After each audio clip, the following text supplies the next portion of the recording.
to be back there earlier. Maddie, sit down, baby. Good girl. How are we doing, guys?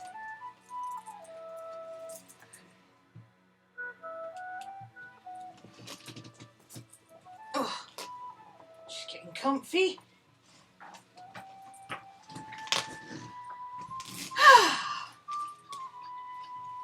I'm going to give it a minute because I didn't announce that I was going to do this straight away today. I also have to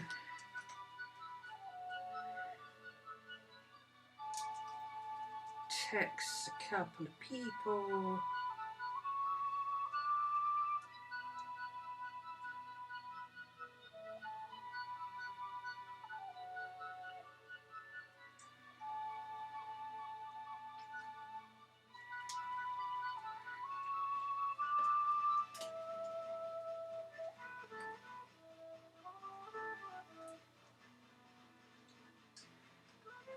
There we go. That's that sorted. Hi, Sylv. Hi, Jen. Indiana. Oh, lots of open land, lots of nothing else, right? The big flat bit in the middle.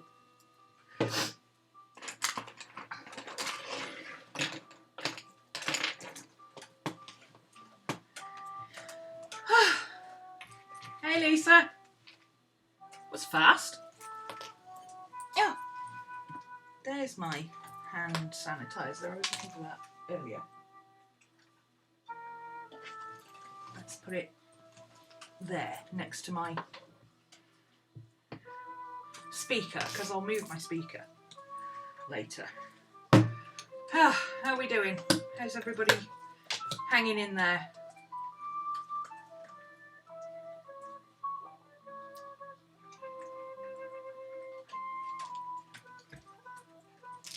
I've gone back to gaming this week, which could have been a very slippery slope, let me tell you. But I don't have a PC anymore, and trying to play games on a Mac is very frustrating because all the games I like either need DirectX, which I don't have, or Metal, which I don't have. That's not true. This computer has Metal, as opposed to OpenGL graphics, but yeah, it doesn't want to play. So, I'm stuck doing old school stuff. I've been playing Enclave and Diablo 2. Diablo 2. Oh, I love that game. It's probably my favourite game ever made. Diablo 2, Lords of Destruction it has to be, because I like the Necromancer. You just got off work. Work was cancelled due to rain. Oh, are you a key worker? You found the joys of Animal Crossing this week. Yeah. Oh, that's right. Yeah, you added me, didn't you? I haven't been on Animal Crossing yet today because my new routine is get up, do a bit of art, have a coffee, you know, do a bit of art, play with the dogs outside sometime for the first 3 or 4 hours. That tends to be my morning. And then afternoon, work, evening, Diablo 2. And the reason it doesn't say what time I get up is because last night I didn't go to bed till 5 AM. So I just got up about an hour ago. So today's schedule is going to be a little bit off. I'm going to have to do the dog playing and things after stream. We've done a little. They've been fed and they've been out and run around the yard a little bit, but not enough to tire them out. So mosquito season is upon us again, so I'm covered in mozzie bites. I don't know where they come from. I don't think I've ever actually seen a mosquito anywhere in or near my house, but I get bitten by them anyway. Seattle, hello. Hey, Rach. Right, today we're going to do something a little different. You know I like to do tutorials and stuff by other people and play around with them and make them my own. So I have permission to do this. Let me say that first and foremost. I messaged Micki, told her what I was planning. She okayed it. So first of all of her links down below. Micki Wilde, fantastic Invisi Skeetos. They're a new monster in hell level.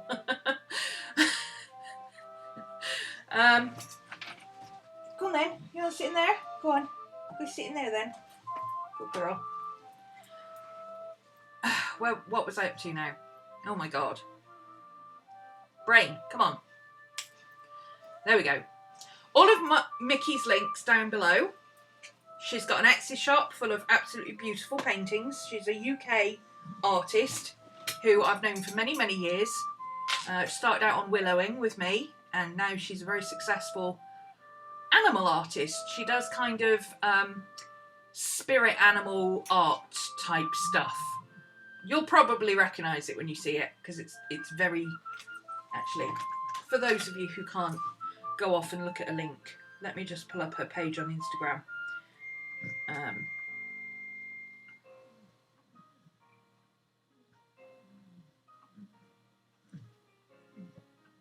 Just to show you.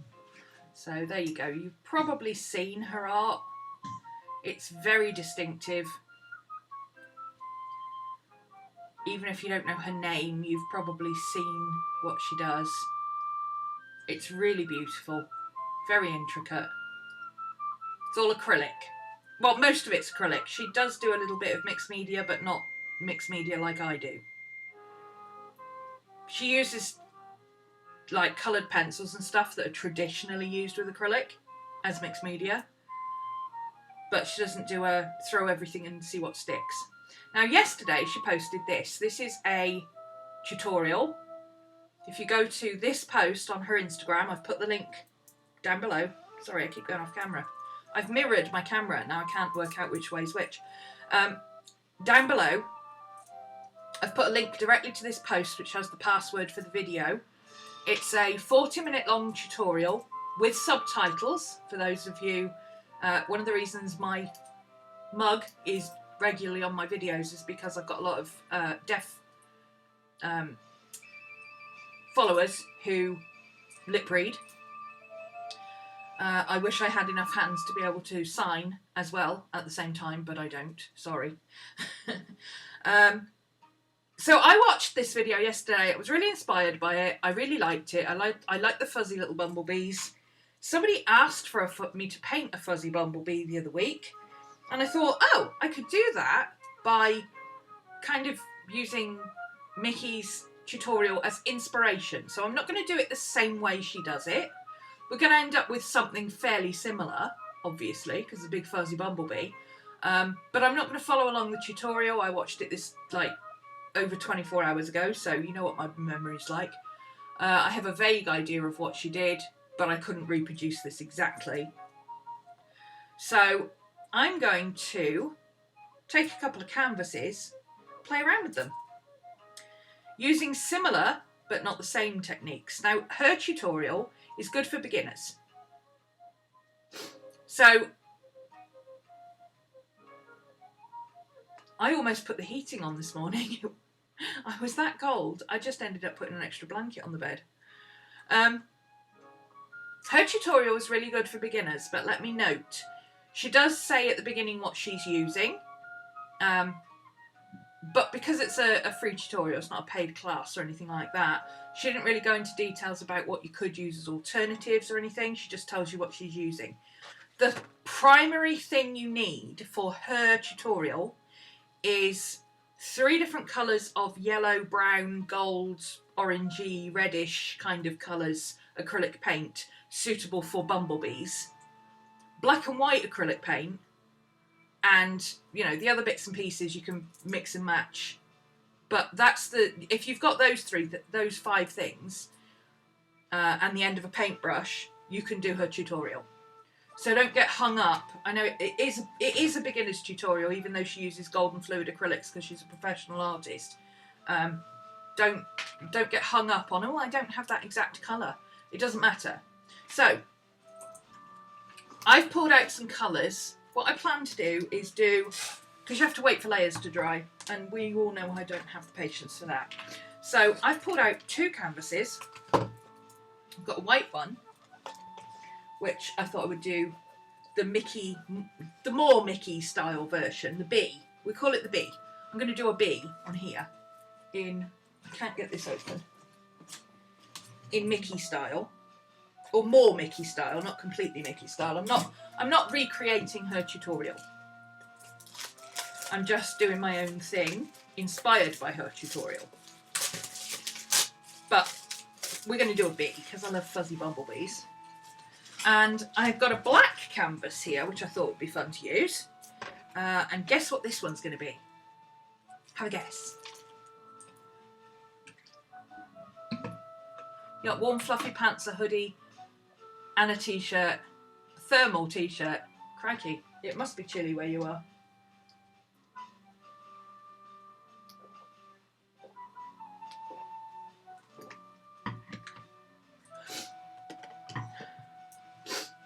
Hey Becky. Come on, guess what we're going to do on this one? It's a black canvas. It's a bit battered, but because I shoved it in a cupboard once upon a time. So this is going to be a B. This is going to be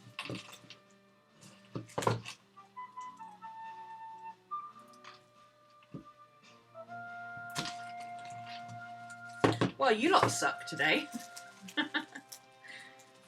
Oh, there's a delay.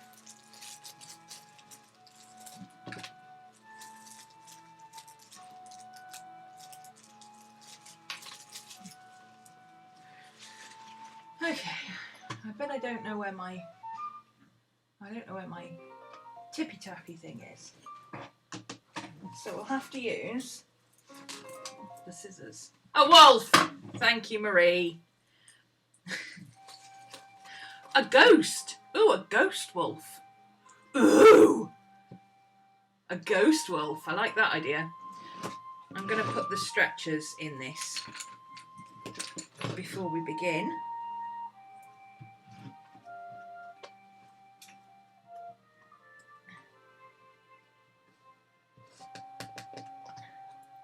Because this is a lot easier. Oh! Look what I found! Look what I found! Look what I found! I just happened to look up above my desk and look what I found. I must have put it in here the last time I did the canvas and thought I need that next to my desk. Ta-da! Hammer!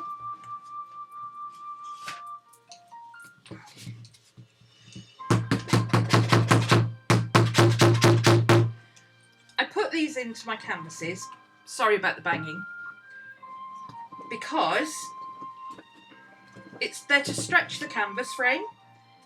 And without the stretcher bars, this is really wobbly, and I like to do collage. So if you don't put your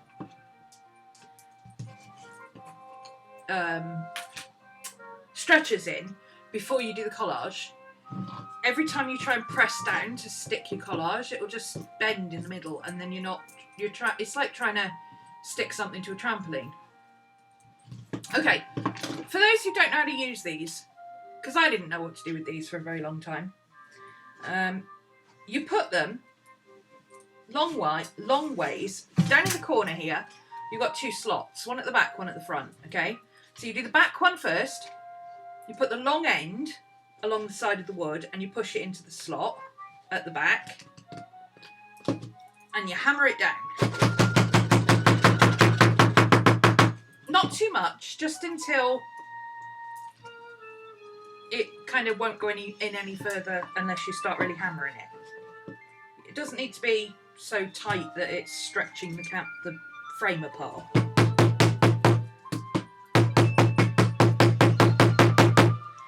But it needs to be in firmly enough that it's not going to pop out.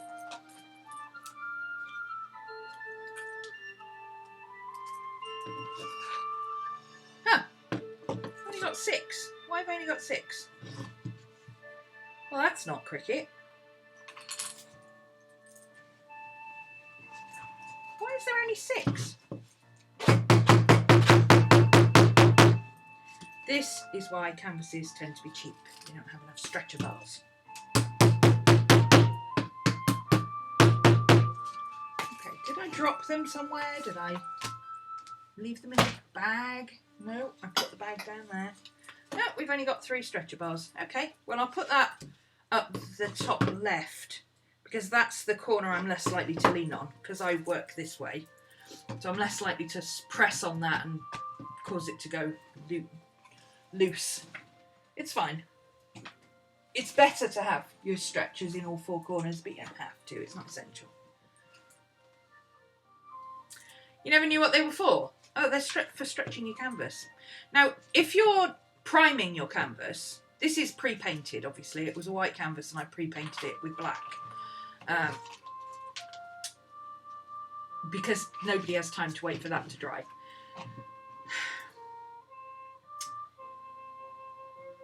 If you have a canvas that you need to gesso, you don't want to put these in until after you've gessoed it and primed it and finished doing that. Then you stretch the canvas. If you're doing oils, then it's better to partially stretch your canvas. And then when you've finished, stretch it fully. But I like to do this. Otherwise, it's not essential that you use them, to be honest. But I like to use them because it gives a firmer surface to stick stuff onto. So, let's get going. I'm not going to show you all my materials and stuff that I'm using because honestly it doesn't really matter. All the materials are in Micki's list and the ones that aren't I'll just pick up as I go. I have a black and a white canvas, so I'll do the wolf on the black and the bee on the white. The 3 colours that I've pulled out to use for my bee, which are comparable to what she uses but not the same. I've got a Quin Gold, transparent yellow, iron oxide, which is this gingery one in the middle, and a Hansa yellow medium, which I believe is semi-transparent. I mean, very few acrylics are actually transparent, are actually opaque. It's not the nature of the medium. You have to mix it with white to make it fully opaque. Excuse me, dry throat. But there's opaque and there's opaque. I've got craft acrylics that I can use as well. If I don't like these colours, we'll probably use a little bit of that because I love that colour. True Ochre, Deco Art, craft acrylic. It's just, oh, it's a gorgeous honey colour, which is bee coloured. I've also picked up, I will need another couple of colours. I think she used cobalt teal, if I remember correctly. Black and white we're going to use. Black and white is over there, again. Craft acrylic, matte. And she used a couple of other colours. I don't remember how many or what they were. So I'm just going to pick a couple of colours that I like. I like this blue, I like this purple, and I quite like this light green. So I'm going to use those. And that'll do nicely. So I'm going to do one in lighter colours. This is the bee. And then the wolf I'll do in my colour palette. So this is more Micki's colour palette. Actually, let's not use the purple in this. Let's use, she used portrait pink, I think. But I don't have a portrait pink. I do have natural buff, which is kind of like a portrait pink. It's a very pale, creamy pink she used. What's this one? Oh, this might be flesh. Shading flesh, that'll do. It's a darker colour, but that's alright. So I'm using similar colours, but not exactly the same for that one. And then this one I'll do in my normal colour palette, which would be like purples and blues and a bit of red, you know, that kind of stuff. I've also got my Posca markers, some washi tape, my acrylic paints, acrylic paint pens, my box of collage material, some matte medium for sticking ye olde collage down, white pencil, black pencil, silver pen, and some glittery stuff, just in case I feel like going full on, let's do everything. This would actually work really well. I don't remember whose printout this is. It could be Amy Tangerine, or it could be Alyssa somebody, but it's not my printout. It's a free printable from somebody, and I don't remember who the name is. So if you remember, if you recognise it, let me know. It was gifted to me, so I'm not entirely sure of the name. I've got some Courtney's stuff here, but it's not the right colours for what I want. So let's get down to the bottom here, see what we've got here. This is the wrong collage box, I think. Yeah, that's not the right collage box. That's my witchy box. Or collage. That should be over there. Let's try that again. There's my stick it down card.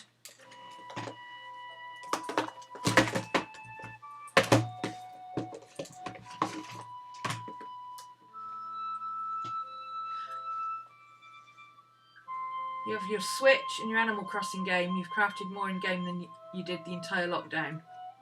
Yeah.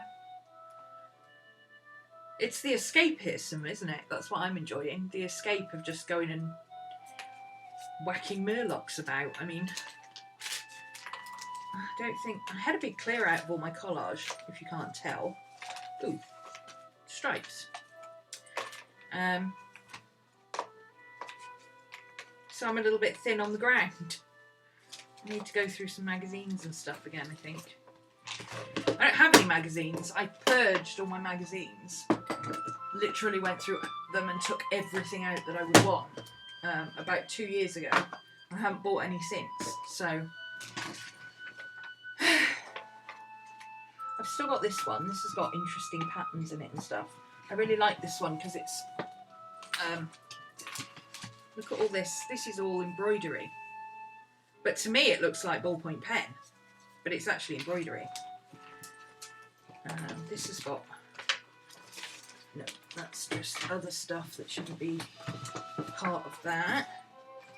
This has got loads of bits of colour, see? Like this. See, this is really cool to use for background collage and stuff. I need to move my camera over a bit. I do, don't I? There we go. So you can see what I'm doing, rather than... That could work well for part of the background. I don't need very much because, you know, most of it's going to be covered up by the animal. But I do like to start with collage. It's what I do.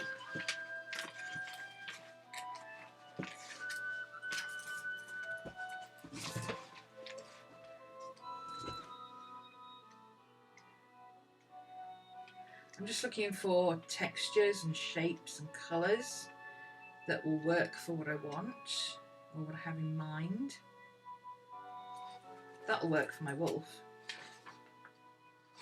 Let's have that. You won't see any of this once I've finished. It's just kind of... It's like laying down a pre-sketch. I use my collage material as a pre-sketch almost.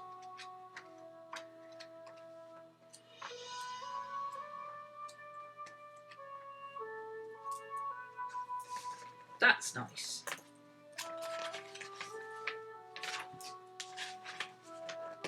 Yeah, we can use that. So that'll work for our bee.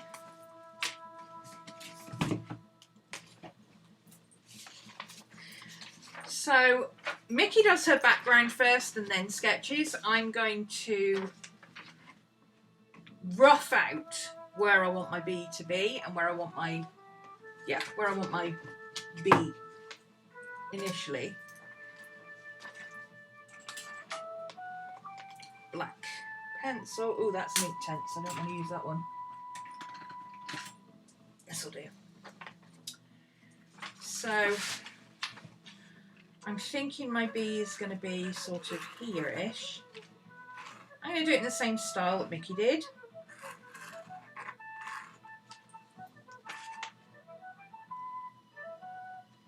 Don't bees have 2 wings? 4 wings? 2 on each side. Let me check. A bee. Bumblebee. And I'm going to do a big bumblebee because our bumblebees are enormous. They're the size of fruit bats. Bumbles. Oh yeah, of course you get transformers. Bumblebee.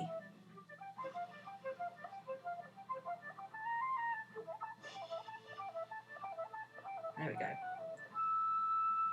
Do bees have... How many wings do bees have? Oh, some of them have 1 and some of them have 2. Okay.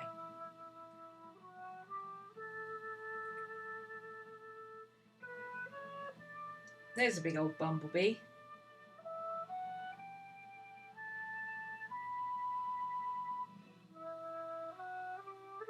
He looks like he's got 2.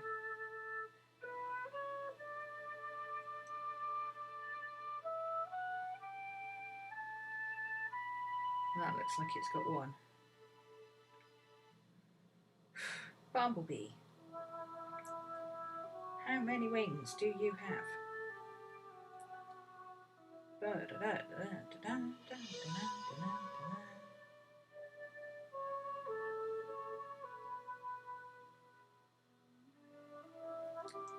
Speed read, speed read, speed read. Okay, let's try that again.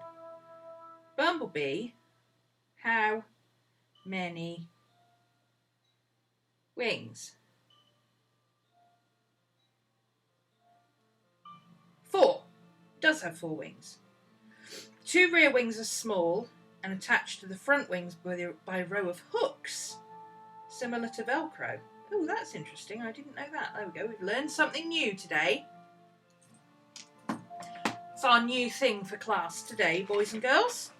So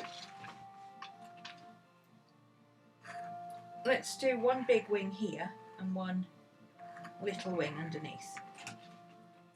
So that already makes it different to Micki's because Micki didn't do 2 wings like that. There we go. Almost erased the wrong lines there. That's just to give me an idea of where I want to put the collage paper. So here we have bee stripes and black and white. Black and orange bee stripes. So I think that will do nicely for our bee. Let's tear it off there. And there. And there.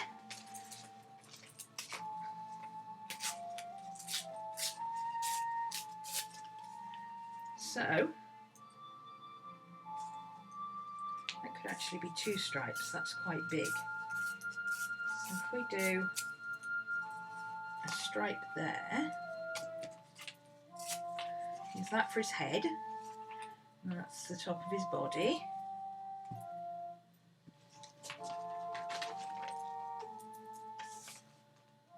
That's got a nice bright yellow flower in it, let's use that bit. That'll be pretty.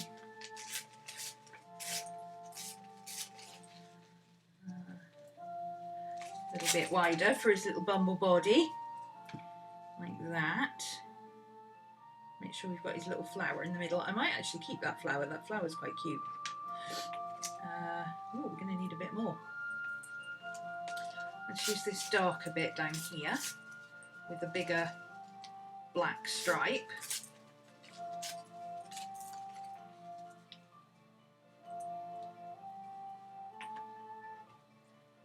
Overlap those a bit, I think. Yep, that'll work. Need a little bit more black in there, but I can paint that in. And then we'll give him a little yellow bumble butt. Oh. Well, there's a bit more yellow. There we go. Got a bit more yellow in there in his head. He needs a black stripe there.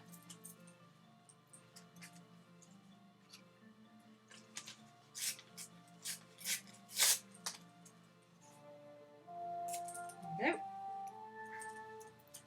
That'll do. So I'm going to stick that down, and then that'll be the basis for our bee. Oh, I've got to lift that. Hang on.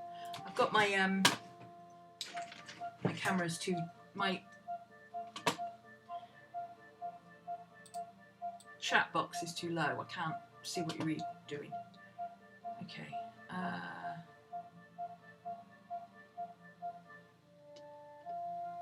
Smashing on trees and rocks is fun. Yeah.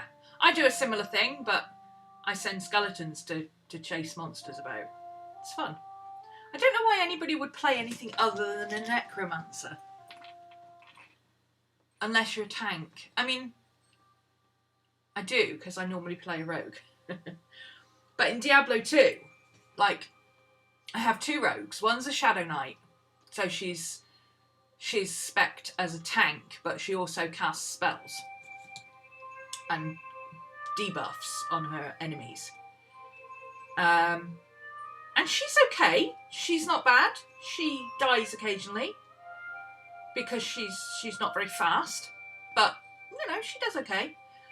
I have a little pirate who specialises in traps, so she makes a lot of money. She's very fast, but she dies a lot because she's only got two little daggers. I have a druid who is basically just a big dog with a stick. I mean, he's useless. He's a big fluffy puppy with a stick, and he dies all the time. 6 hours of gameplay, I got him to level 5.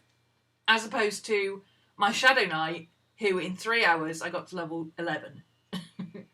My Necromancer, on the other hand, 2 hours, and he was already at level 15. Because he knows how to raise undead. So all he's got to do is kill 3 enemies, and he can raise them as skeletons to help him kill more. It's awesome. So he's currently, it's him, the archer that we got as a hanger-on, 3 skeletons, 3 attack skeletons, 3 like hit it with a hammer type skeletons, and a caster skeleton who throws poison at stuff. And I just basically run around picking up gold. They go off and kill stuff. And I go, oh, it's a boss.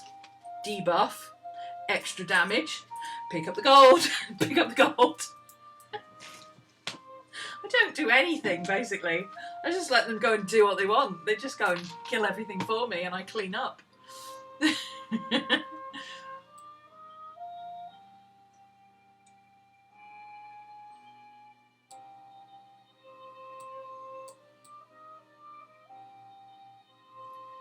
You're all comparing notes on Animal Crossing. Well, I had to buy a mouse this week, and currently I'm waiting for a keyboard to arrive from Amazon because look at, every time a key dies, I take the top off the key. And this has happened in the last couple of days. And not because I've been playing games, I've been playing games on my laptop. Yeah, this is... It keeps just dying on me, and the space bar I noticed this morning is getting stuck. So every so often I press the space bar and it just keeps going. I'm like, no, stop! Stop! So I've got a new one coming on Friday. Hopefully this one will last that long.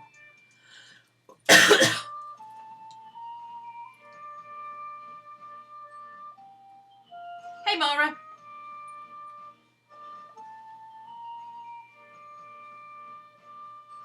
Hey Burgess, Pam. Right, let's get back to what we're doing. Okay, I'm going to stick this down. Let's get rid of the debris. I'm going to put my phone up there so it doesn't get buried. No, really froggy throat today.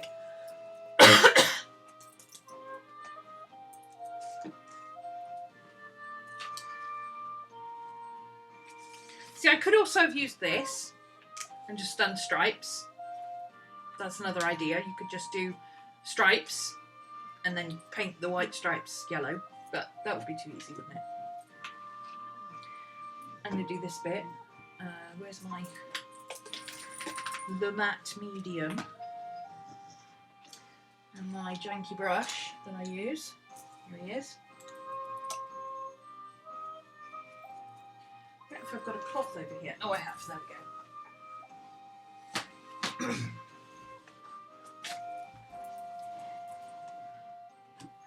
So I'm going to stick this down over my V-body.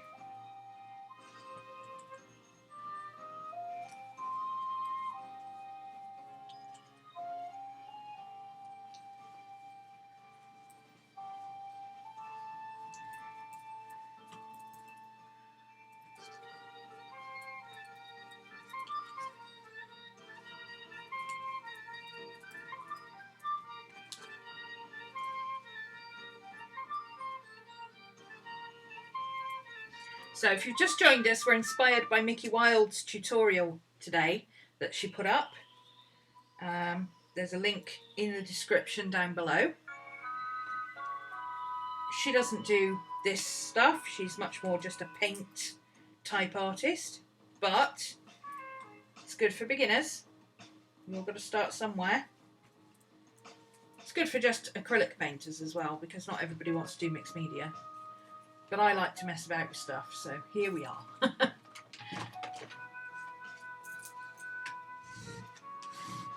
I'm going to give those good squish down. It's the basis of my bee.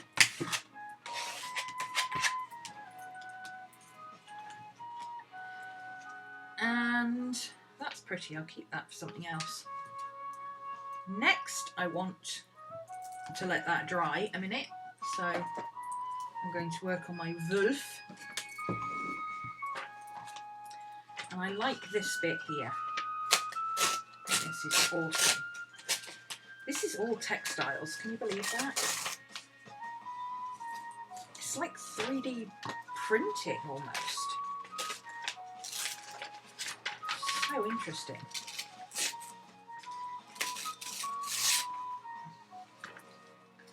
Darn it, didn't want to tear that bit off. Never mind. Okay, so I'm going to have this bit here. It's got all the holes and things. And I'm going to take that up there onto the edge. So let me grab my ruler.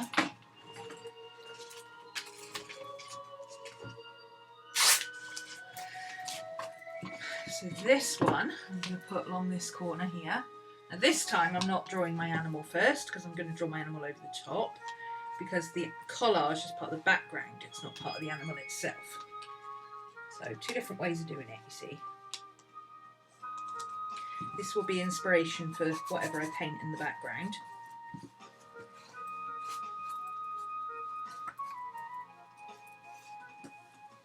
And currently I'm thinking I'll do kind of the wolf head here. Kind of maybe half and half, I'm not sure.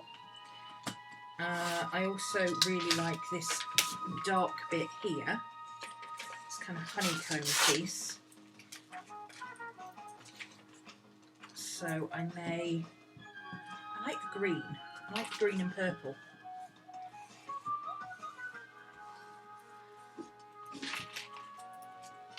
Stick this bit down before it goes bubbly.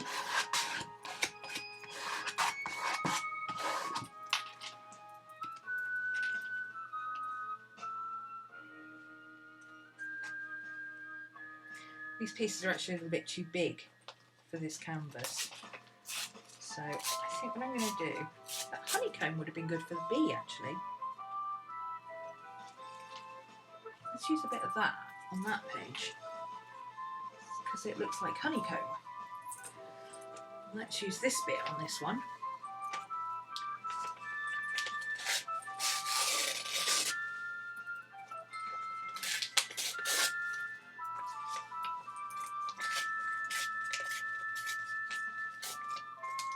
I'm not worried about having white bits or anything like that, because like I say, a lot of this is going to get covered up anyway.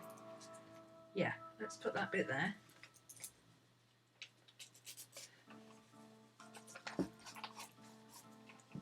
Music, as always, is provided by Katie Shesko.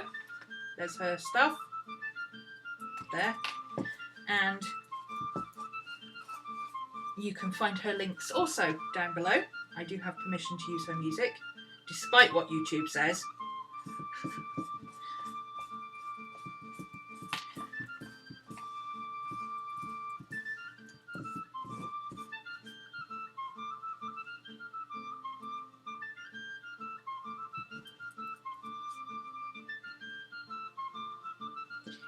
Make sure that's stuck down along the edges.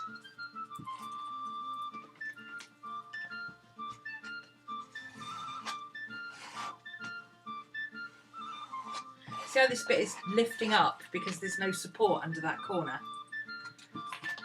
So you end up having to put your hands underneath to get it to stick.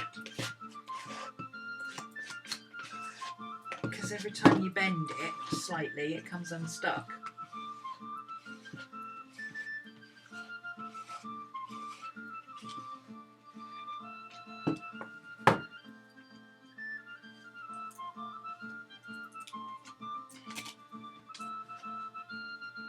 My new keyboard folds in half. Amber! Long time no see. Oh, hey, Paula.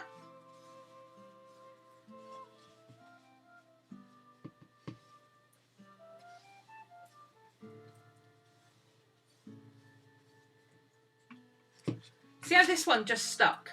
This one just stuck. It's got one bubble there, but that one doesn't matter. You always get bubbles. This one does not want to stick around the edges because every time I press it one place, it lifts up somewhere else. Okay. I think that's all I need. Oh, that's an interesting colour. I'll keep those bits, put them in my collage box because those have got interesting colours as well. So.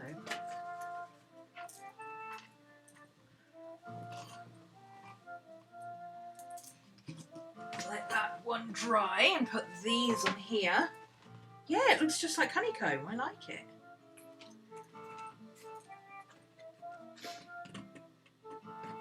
Let's see. His wings are there. So this needs to be sort of... Yeah, this could be here.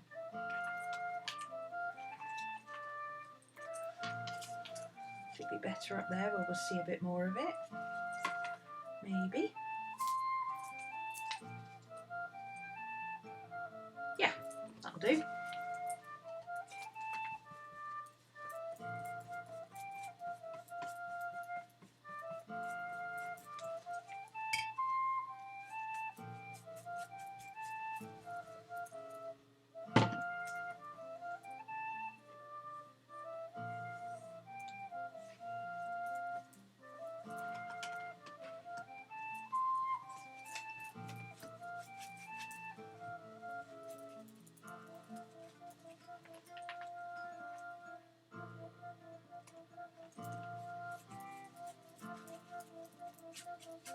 I never lay my collage right to the edge because what I find is by the time you get to the layer where you put varnish on, it starts to lift at the edges and you can get rough edges. So I always put it in a little bit and then paint over it to the edges.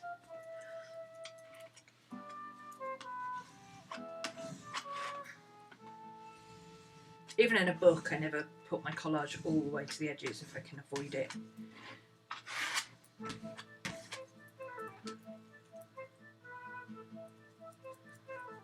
Okay,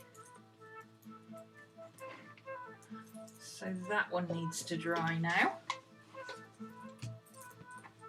Just a little bit, enough to be able to go over it with some colour. Okay, so the next thing we need to do is put some colour into the background. So I'm going to use my purple and my green. These are both opaque because they're craft acrylics. I'm just going to do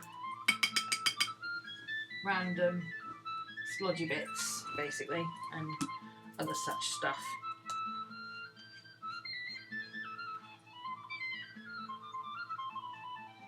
Sending all your kids off with sketchbooks, leave mommy alone for 10 minutes and draw something.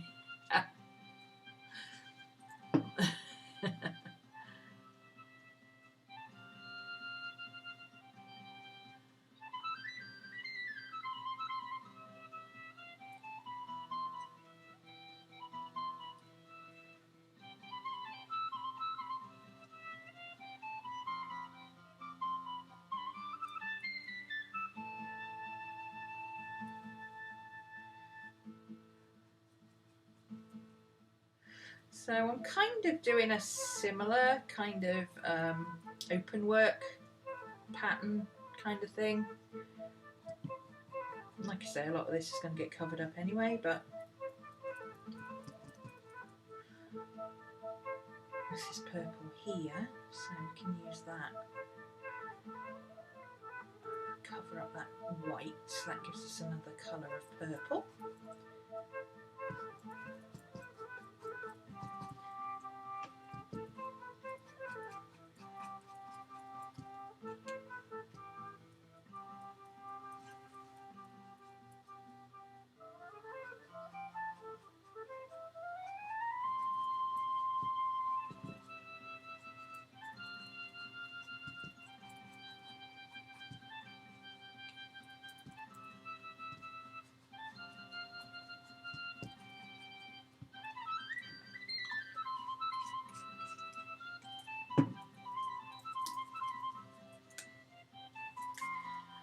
We're all reeling from coronavirus madness and Pluto retrograde, Amber. Where have you been? Have you not noticed?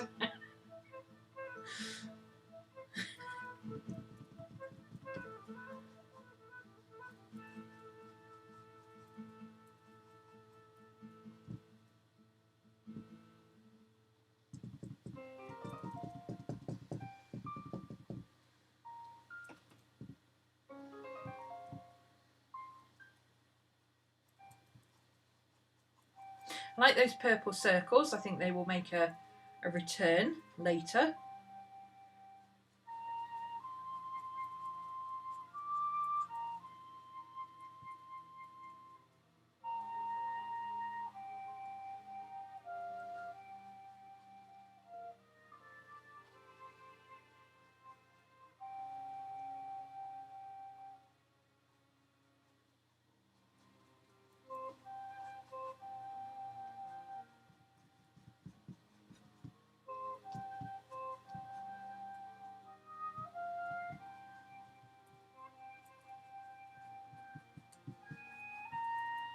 I like the green and purple, and they mix together, you get this kind of muted violet colour. It's really pretty. That's why I didn't clean my brush.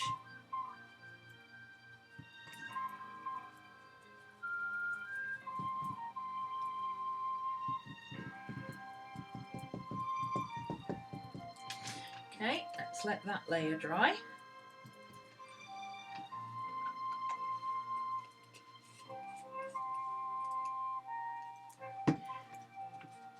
This is from she did a tutorial yesterday. Oh, hey, Ev. She put up a tutorial yesterday, so it's inspired by that tutorial. If you want to do her actual tutorial, the links are all down below. It's acrylic Bumblebee, but I'm doing mine. I'm doing a wolf, and I'm doing a mixed media approach, as opposed to just, she just uses acrylic and stuff like that, but I'm doing more of a collage-y type thing. So I want to do the same with this, but I don't want to use purple and green in the background. I like the dark brown. Let's find a dark brown. Because this is going to be white over the top. So let's use a nice dark chocolate brown for those honeycomb bits.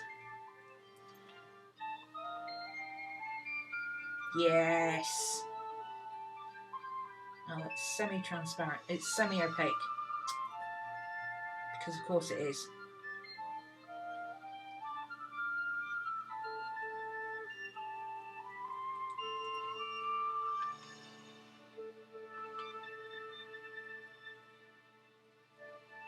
I'm not going to bother painting the edges because on the more Micki-like version, she actually does a lot of black and grey over the top, so I think I'll do that here. I want to get rid of the purple though, because I don't want the purple in this one. I like the brown honeycomb look though, that's cool.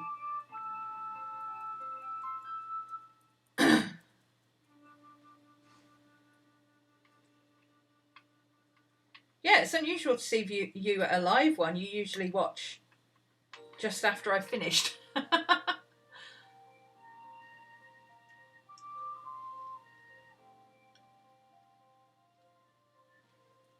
Nice to see you here. So let's see if we can't recreate a similar sort of idea over here. Doesn't have to be anything exact. Let's just put some brown down.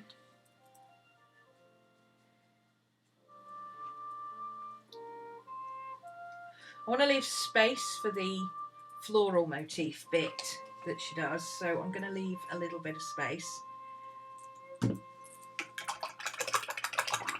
Let's use a different green because I don't want that light green in there as well. So I've got this acid green, that should be interesting. Oh, another translucent colour, excellent. So let's just paint that all over the background, get rid of the white.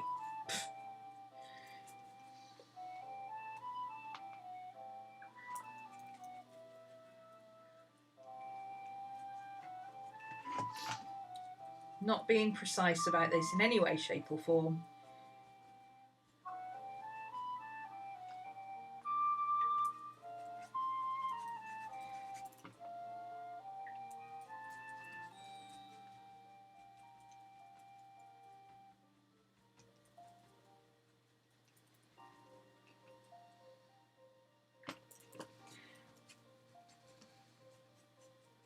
I like this green, it's kind of very spring green, isn't it? Need that today. It's very dismal here and cold and dreary and grey. Last week, beautiful weather, sat out in the garden all week. This week, it's done nothing but rain. One teacher sent an email that all 6th graders need to watch Hidden Figures movie. They literally have no streaming, no cable, libraries closed, etc. Yeah, how are you supposed to watch a movie that nobody's got access to? That's ridiculous.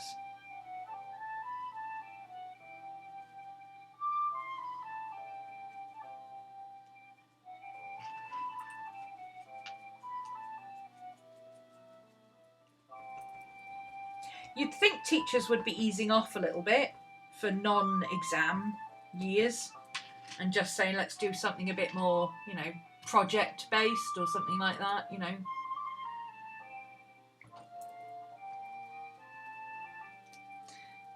Put this in a few more places because it's a little bit thin. It's a lot thin.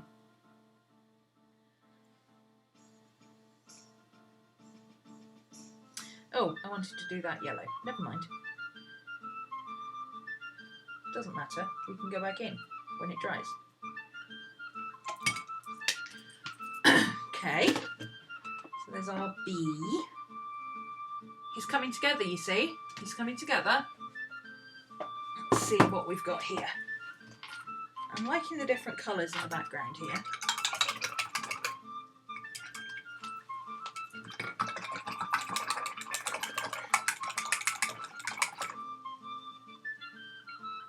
Yeah.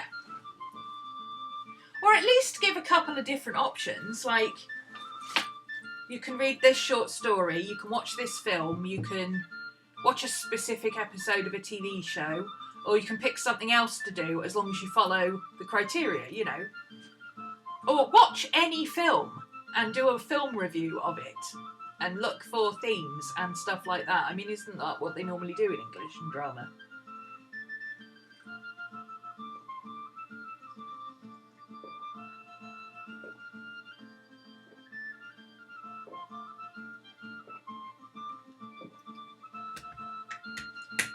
I saw somebody suggest, I think it was Mia Vibes. I think it was Mia Vibes. I'm not 100% sure.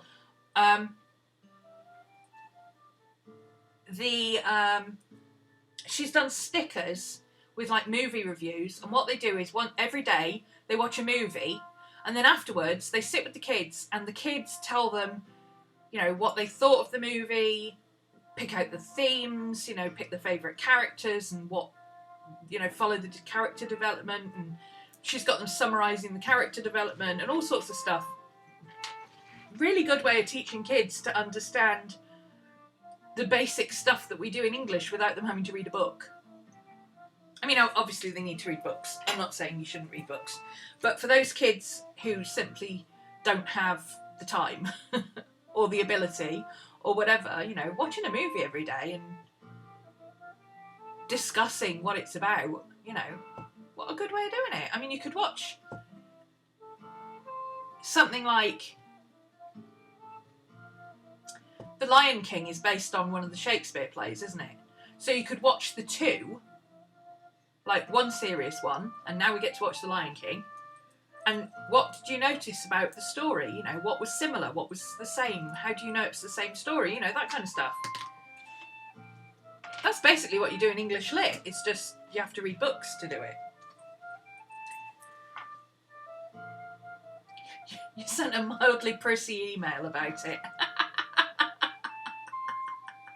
Yeah, I would too. Why did they have to watch a film? I mean, was there work to do with it? Or was it just like, watch this film? Okay, with this, I'm kind of mixing and matching techniques here. So I'm going to use the Payne's Grey black-white thing over here because it will match with my wolf. So I'm going to do the Payne's Grey around the back, around the edges, and just to kind of focus in and get rid of some of this yellow as well.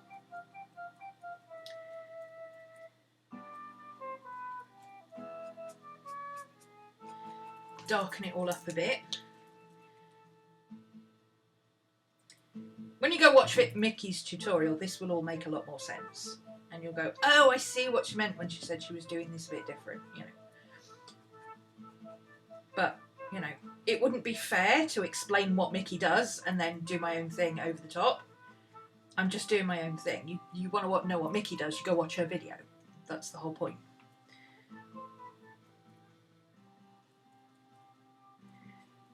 Micki does some really good classes too, if you're interested in picking up a class and learning some of this kind of acrylic paint techniques. If you like animals and acrylic paints and playing around with stuff like this. She's got quite a few different classes up and they're not very expensive. I think they're on her Etsy shop with her paintings. I'm not entirely sure. Don't quote me on that. I should have checked, shouldn't I? But yeah, if you're sat at home thinking, oh, I'd quite like to do a class, go do one of Micki's. It's fun. Once you understand how the techniques work,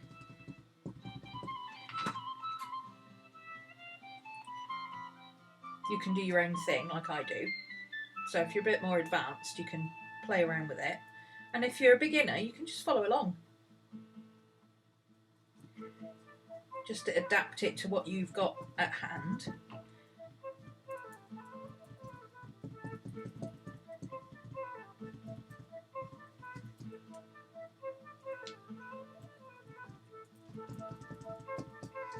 So this is going a bit darker than I planned, but it's okay because I can go back in with another layer of green and white, green and purple. So let's start with the purple first because the purple will blend with the grey. They said for a week the entire 6th grade curriculum was going to be 100% focused on that movie. They could have picked a movie everybody... I'd never even heard of that movie and I'm a movie buff. Could they not pick a movie that everybody's heard of?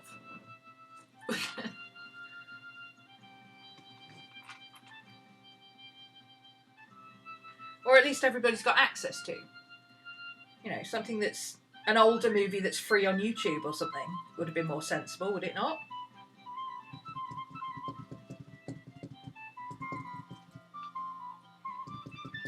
This purple is quite opaque, which is good, so that's going to work well. I'm not washing my brush much between applying colours because I like the blending, but also actually if you watch Micki's tutorial she doesn't wash her brush very much either. Look at this lovely dark violet colour. It's hard to see purples and greys on camera, I'm sorry, but Let me play with the... Wake the mouse up. Let me play with the white contrast.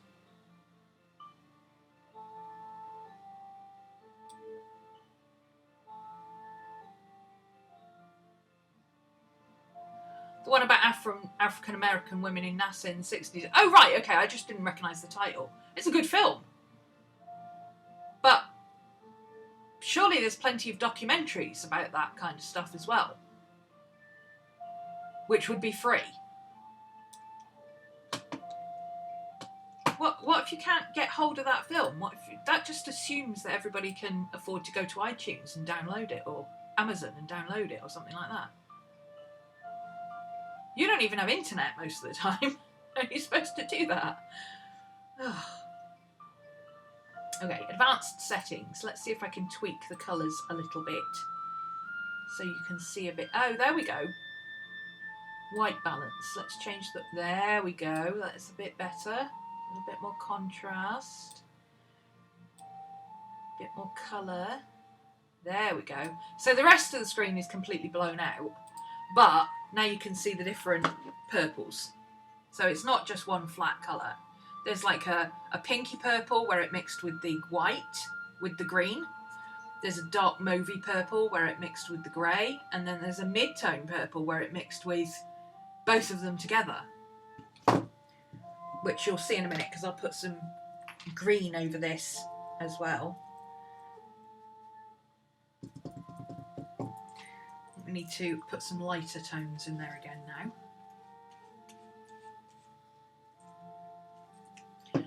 You saw the movie, but only because you saw a lot of ads for it.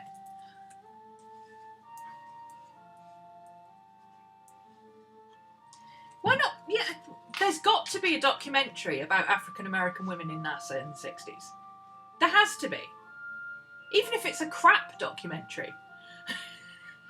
You know, that's fine. Show them a crap documentary and then get them to research what the truth was. Okay, I am going to get rid of a bit of the paint off my brush, but I'm not cleaning my brush completely. Let's put a bit more of this in here now. So the green with the grey will go kind of bluey grey, and the purple with the green will go kind of pinky. So we should get some interesting effects now. In fact, that's almost wolf grey.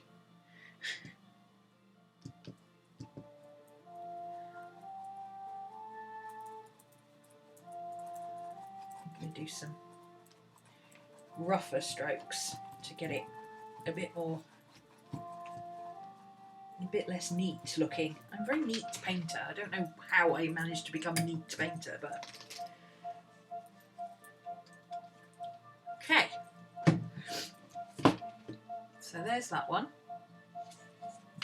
Every time I lift it up, it changes colour. Let's see.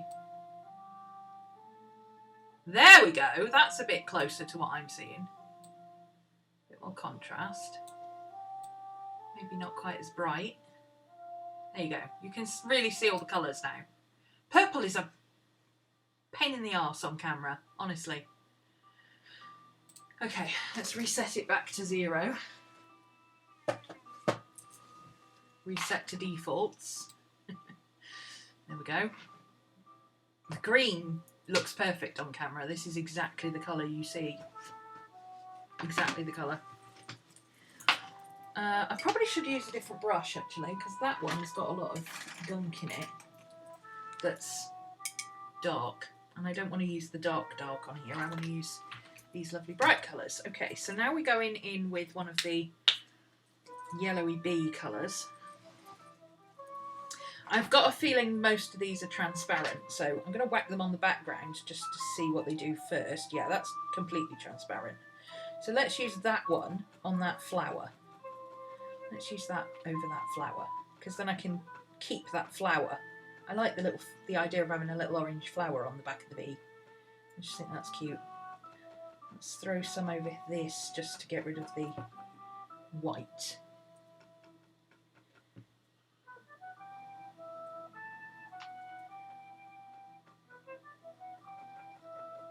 Don't want no white on our Bumblebee. There we go. That's better. Anywhere else we need to get rid of a bit of... Yeah, there's a few bits here and there. Let's just whack a bit down here, whack a bit down there. Oh, let's paint it all across there because it's dry now, so it'll fill in all those bits that I missed with the brown. There we go. The more I look at these colours, the less I'm liking this yellow. So I think I'm going to stick with my true ochre, which I really love. I love this colour, it's beautiful. Put a bit of that colour on the bee. And this is opaque, I think, if I remember correctly. So hopefully I can use this one to cover up. It's mostly opaque, so I can use this to cover up the bits that are a little bit too green.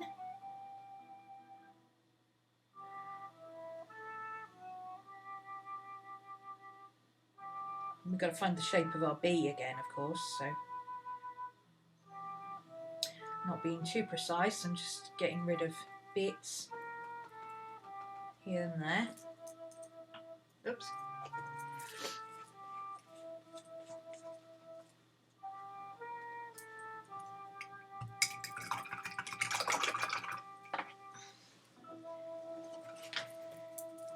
So I've got this weird pink colour. I don't know if I want to use pink. I'm not really a pink kind of girl. I mean, she used pink. She used portrait pink with teal. I'm using yet green. I don't think this is going to match very well. Let's give it a try. And if I don't like it, I'll use my blue. Oh, actually, it goes really well. Hashtag Micki's colour theory is better than mine.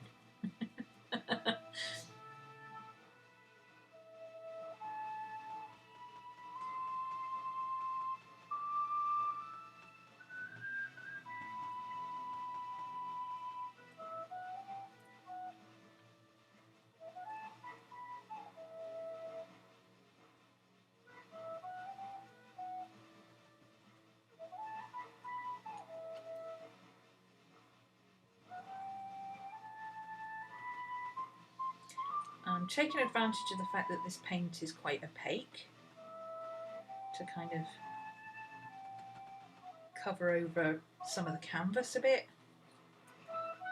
and the edges of this. I mean, I can go back over this with yellow, you see.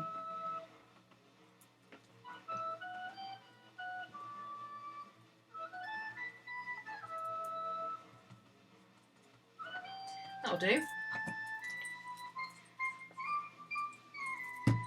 So let's use some of this yellow. Actually, I've got a yellow ochre.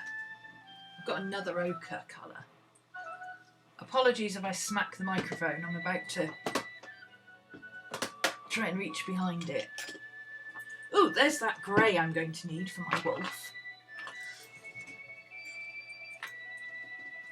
Mushroom.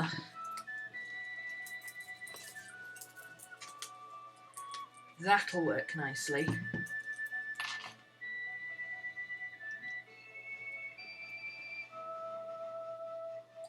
It will blend with the grey, the green and the pink to create some new tones in the background.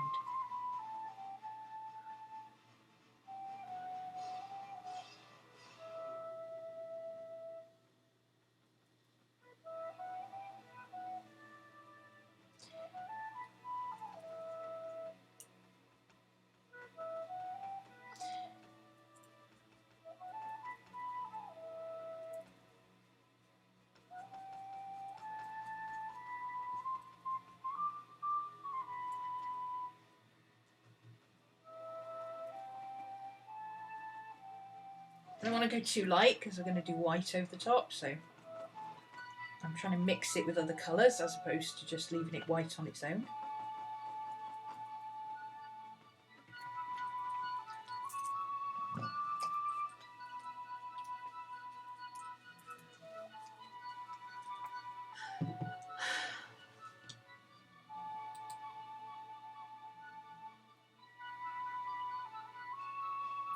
$5,000 just to have the lines running. My parents had a similar problem because they were They didn't have any infrastructure. All they had was phone line internet.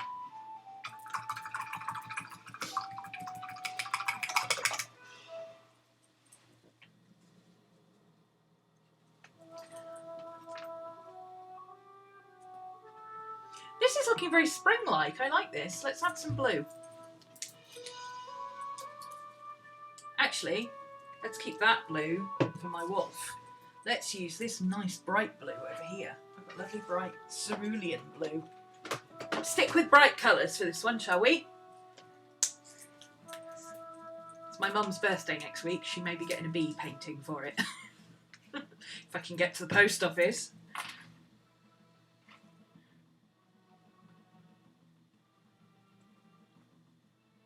That's supposed to be yellow. I don't want to put that there. That's supposed to be yellow. Never mind. I want to put the blue over here.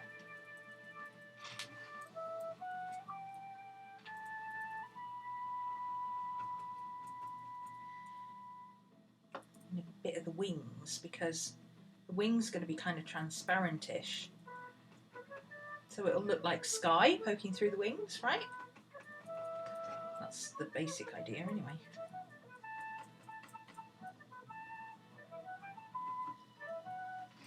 Okay, well, we've done blue down here now, so let's go with it.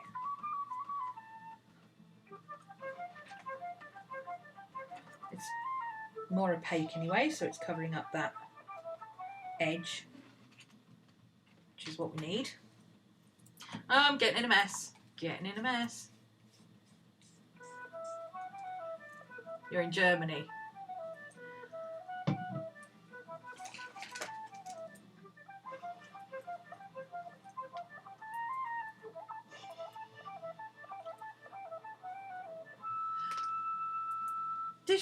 Does your library not have an online section or something? That's ridiculous. All our libraries are shut, but they've all got online downloads and they've made everything free. So if it's available, you can go and get it.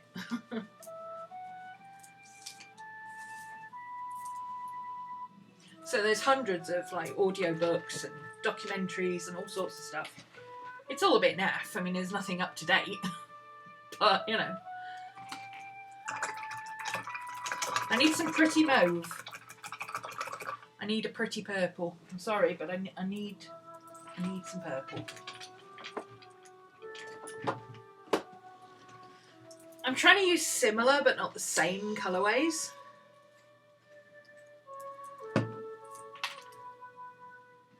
But I think I can add just a few bits of this here and there.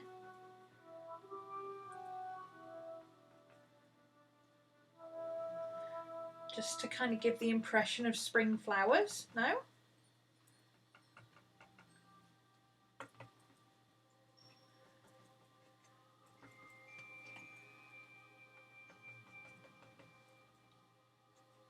It goes with the green. It's also very Easterish looking. I kind of like it. I don't normally do bright colours, and it's all going to get painted over, but you know.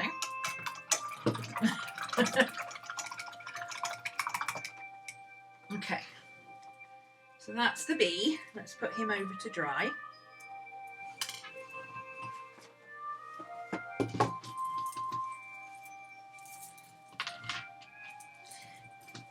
So this one now, it's kind of dry enough to mark on, so I want to draw where I want my wolf to be. I'm just going to go very simple. That's Micki's style of animals. She does very simple. So I'll do a very simple outline, but I will... Actually, let me use... Here's a good idea. Let me use one of Micki's wolves as a reference for the outline, and then I'll do the details myself. Where's my phone? Oh, it's up there. Put it in a safe place again, didn't I? So, I've actually got one of Micki's wolves on my wall.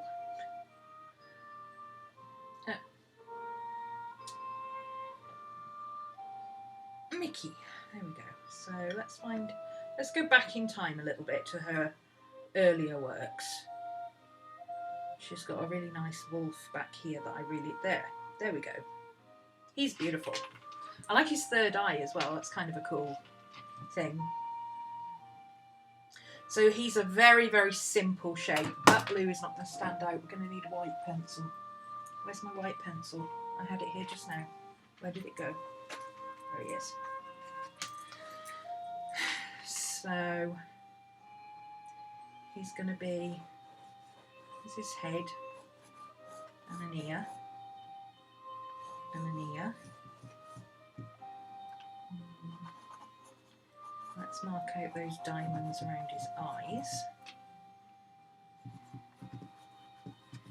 Nose, snout, eyes.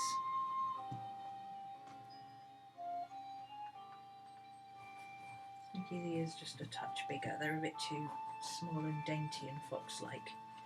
There we go. You can't really see that, but you'll see it in a minute, I promise. And then his face is kind of diamondy because they have that bit sticking out, and then he's coming down.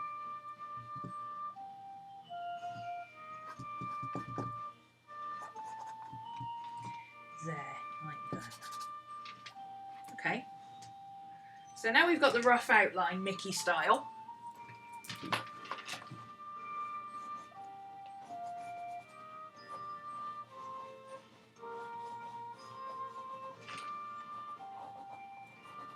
I like that diamond idea on his eyes, so I'm going to keep that.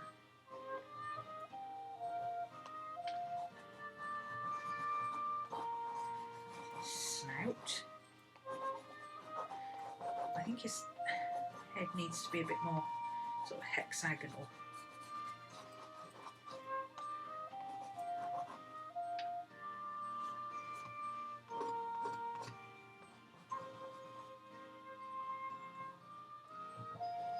Okay. Now let me just think for a second and remember what she did next. I can't remember if she blocked out the animal next or she blocked out the background next. I don't think it really matters. I'm going to block out the animal first and then I can decide what to do with the background. No.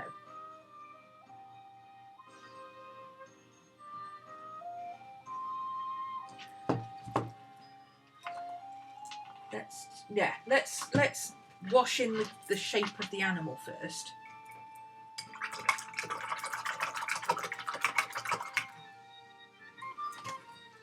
I don't think it really matters what order you do it in, so. But I do need something to use as a palette, so let's use this.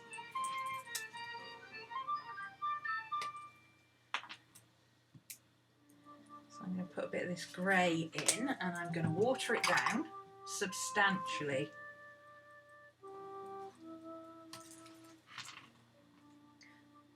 So that it's a wash. Because if you do a wash, you get the colour and the shape, but also, look, you still get the colours underneath. The colours underneath may be a little bit too similar. But that's okay. It kind of looks like wolfy fur, just patchy. I like that.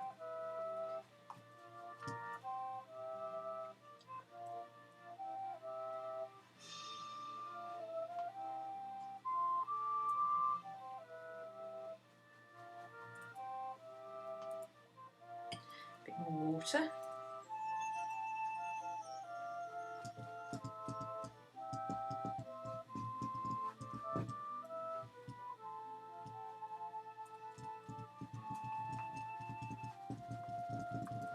Oh, I forgot something important. I didn't get a piece of paper towel out, which I kind of need in a minute.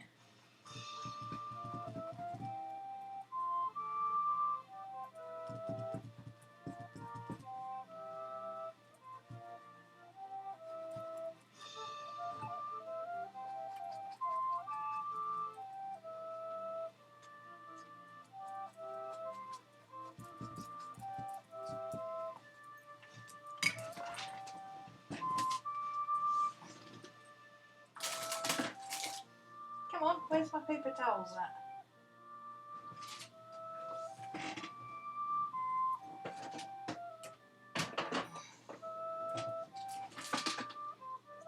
Put them here somewhere. I know I did. Oh, there's a cloth. That'll do.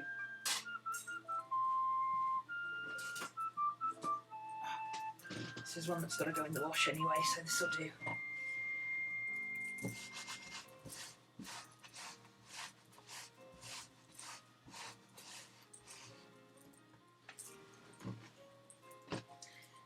we go. Now I have a translucent silver grey, which I think I would like to use. There's the silver. Where's the dark grey? Where's the dark grey? Oh, it's over here. Excuse me if I knock the mic. There we go. There's the dark grey.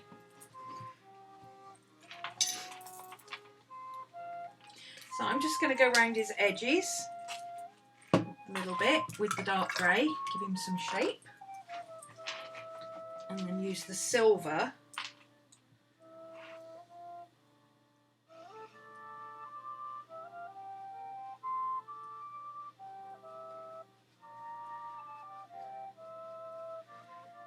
See, these are kind of semi-transparent, so you can't see the colours, but I can see the colours. The colours are there, honestly, I promise.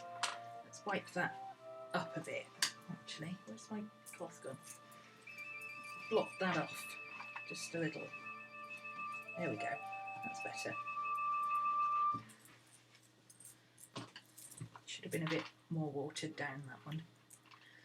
Okay, let's do his bit down his nose. Here, a bit darker.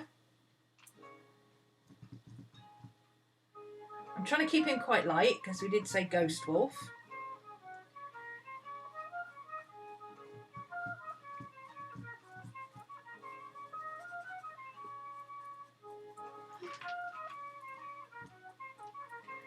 A little darker, there we go. A little darker and more opaque in his ears at the top here, give him a bit more definition.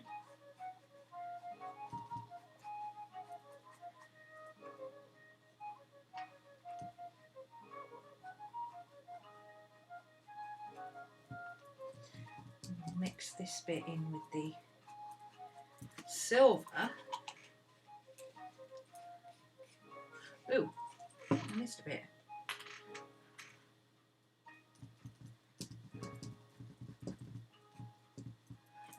There we go, it's better.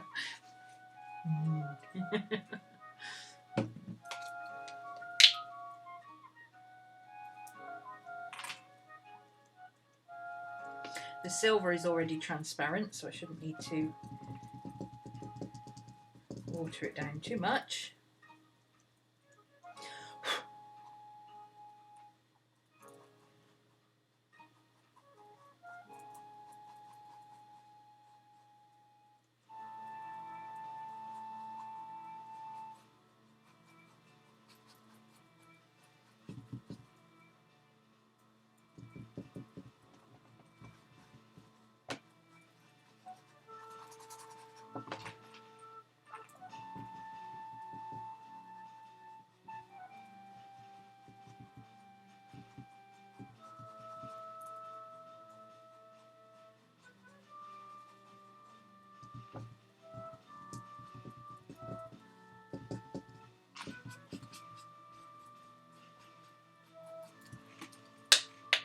So now he's got a very slight metallic sheen, see?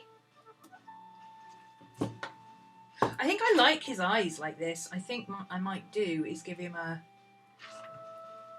Is it too early to use black? I think it is. Let's use Payne's Grey. Let's stick with Payne's Grey.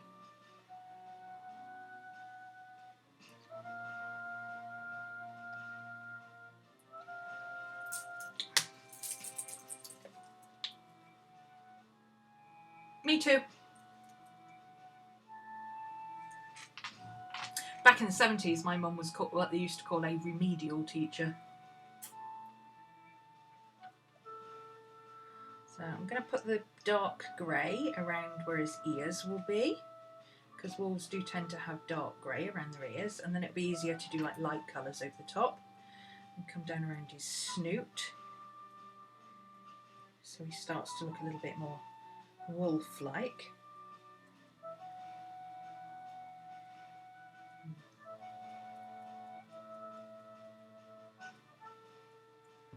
Square nose, and let's give him a bit of colour under here.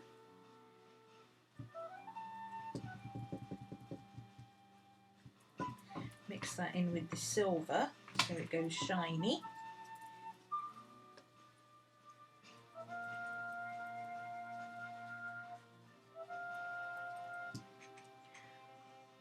Maybe put a couple of little bits into here as well.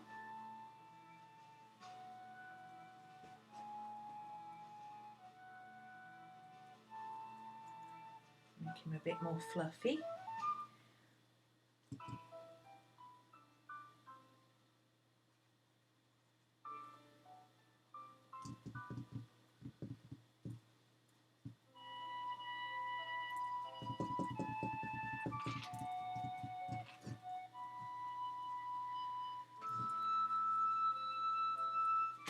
There we go.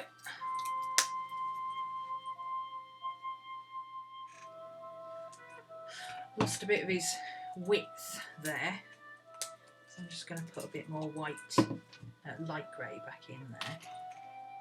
Went a bit crazy there, needs to be a bit lighter. There we go.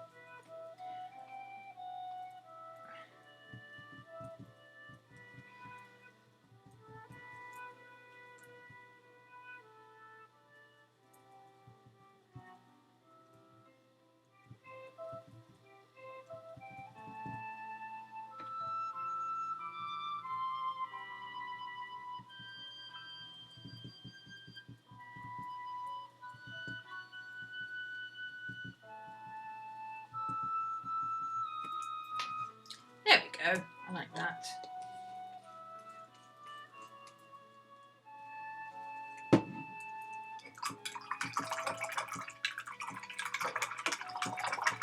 Okay, let's let that dry. Back to our bee.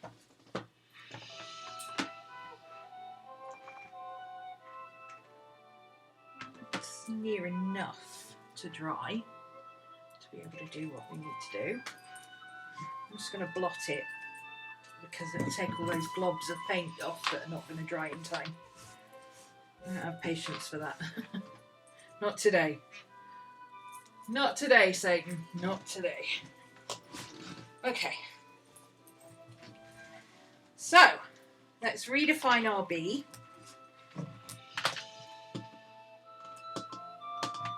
Let's use a black. Is that a regular black? That's a regular black pencil. That's what I was looking for earlier. There we go. So here's our bee head. Oh, a big chubby bumble body. Because our bumblebees are massive. They rival small house cats. So I'm going to do a full wing this side. And then we'll do the little wing underneath there.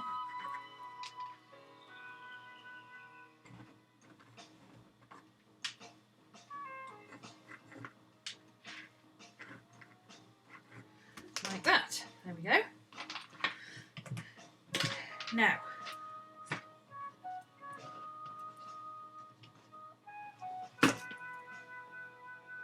Micki used white for this next bit.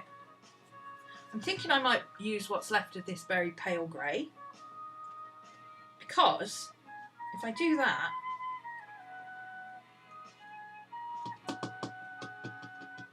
it will kind of match the wolf. It'll be that I'll have a unifying colour, so I can sit them next to each other if I want to. And actually, this is from my mum. She wouldn't like grey. I'm pretty certain this is going to my mum, so I'm not going to go with grey. I might just put a bit of white into the grey.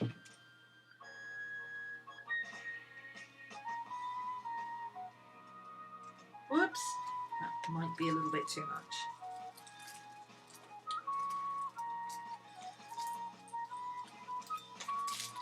So, you're about to find out why I didn't spend too much time worrying about what we were going to do with the background. I've forgotten what. Maybe that's why my keyboard never works, because I keep splashing water on it. My new keyboard folds in half. I thought that would be a good idea, because then it would protect it from getting water splashed on it, right? Plus, it's easier to get rid of a keyboard that's this big, because it's folded up, than one that's this big that you've got to balance somewhere so it doesn't fall and all sorts of stuff. I need my coffee.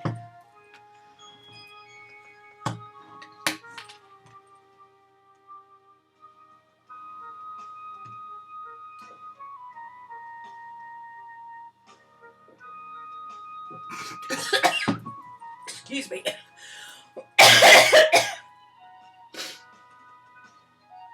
Oh.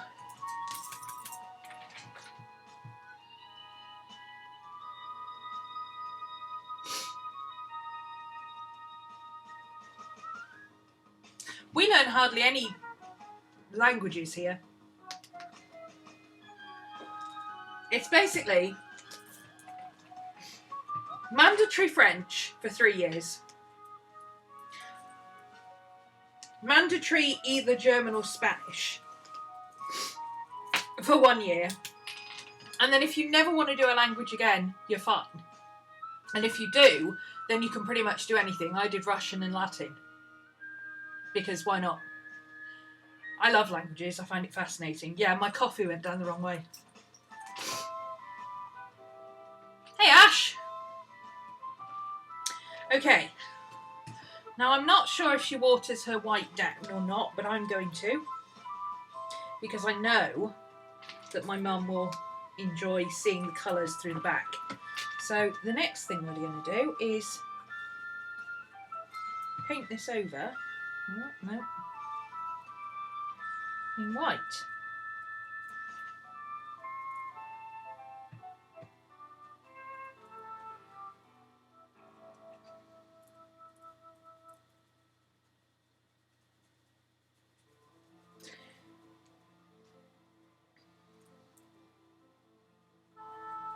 I'm going to keep the bits of honeycomb and make those look a bit more like honeycomb.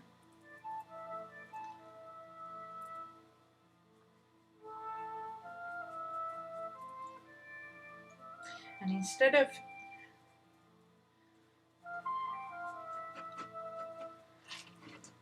just going over the whole thing, I'm going to do it so that I do the wings in sections. Otherwise, I will lose the wings. I know I will. But if I use the grey mixed in for the wing, aha! There we go. Now I can use up my grey. Let's put the grey in there.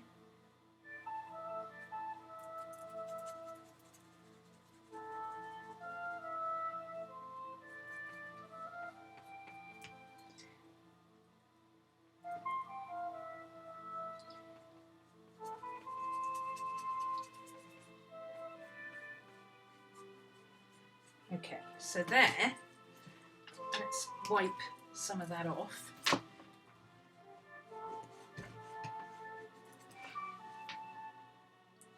That's more what I was going for.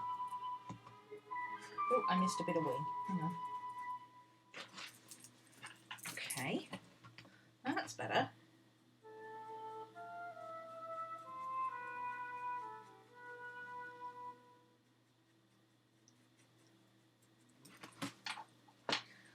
No idea how I'm going to get this in the post to my mum.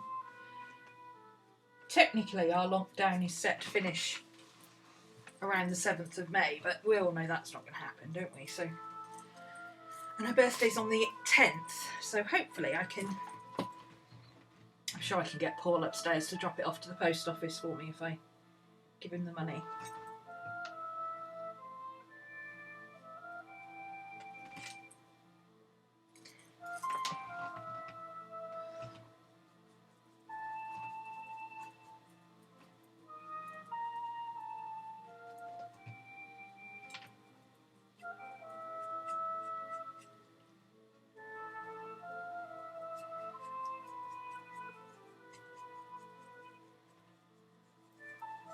I'm not worried about the edges because I'll go around the edges later.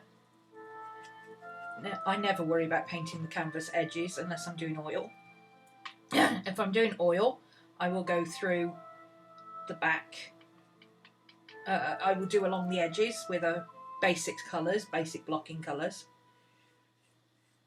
But only so it doesn't crack on the corners. It forms a nice round seal then. But I don't bother with acrylic, I'll probably paint it like white or something at the end.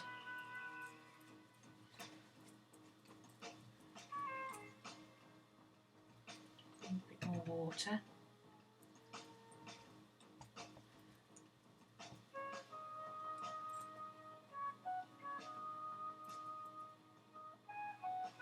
Let's get our B shape sorted. Soft edge to the wings. Obviously I'm going to paint his body over the top, so he's going to have fuzzy butt coming out all over the place. A bit more white in here on this go round.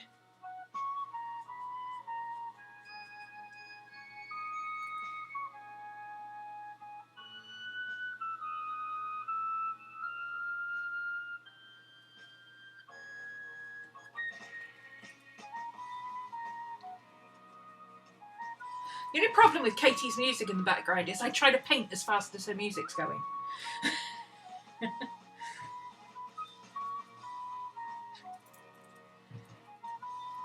Katie, you need to make me some slow music.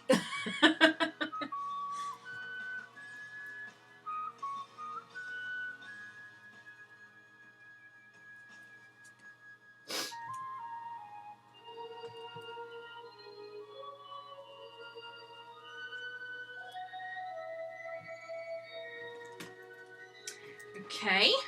A bit more white on this side now.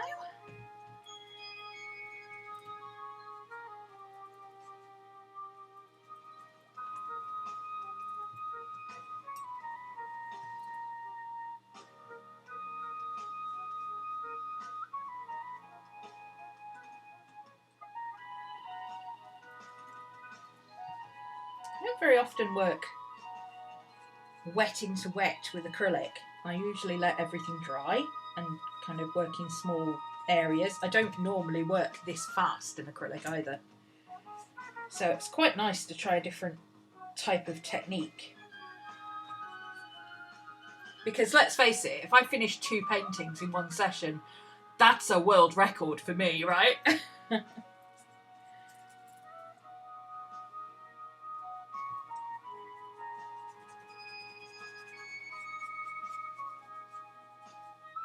Speaking of world records, did you see Captain Tom did a record with Michael Ball of You'll Never Walk Alone, and it's gone to #1. It's his 100th birthday tomorrow. He's just beaten Tom Jones as the oldest person to have a record go to #1 in the UK charts. How cool is that? He even got a personal message from Tom Jones to say congratulations, it's awesome. And they're doing a RAF fly past for him and everything.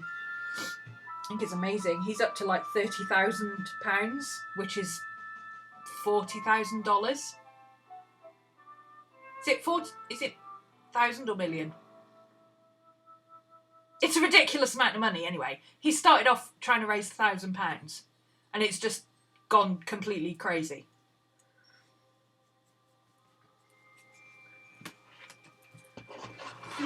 I think this needed to be a bit thicker because now we have to scratch into it. And I might not have done it thick enough to keep it wet. Maybe that's why she put such a thick layer on. 30 million, it is million, okay. I wasn't sure. Oh, no, that's not what I aimed for. Don't get very far with an eraser. That's not what I was trying to pick up. Where did it go?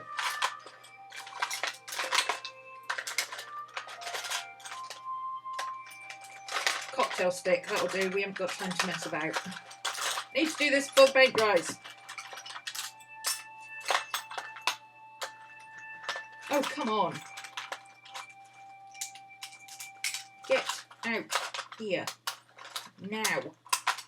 You minx. There we go. So, she does like a scratching into... Yeah, I haven't done it wet enough, have I?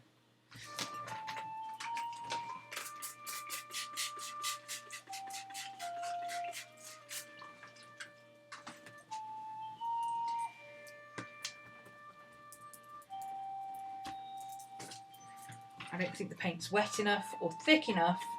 I might have botched it. Now I see why she did it so thick to begin with. Oh, there we go. That's salvaged it a tiny bit. I'm just gonna...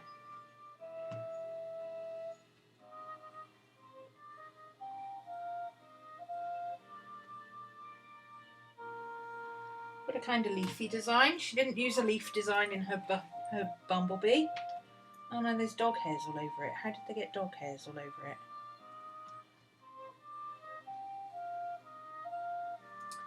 Dog hairs! Yay!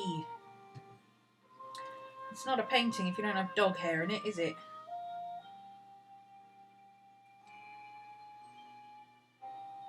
This is why I don't sell my paintings very often, because every painting you get gets dog hair in it.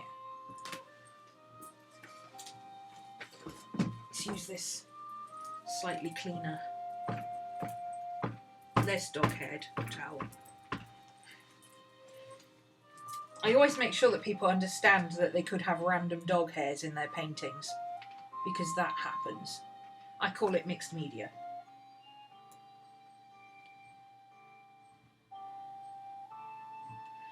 Okay, I kind of like this purple section down here. I think I'd do better with something metallic.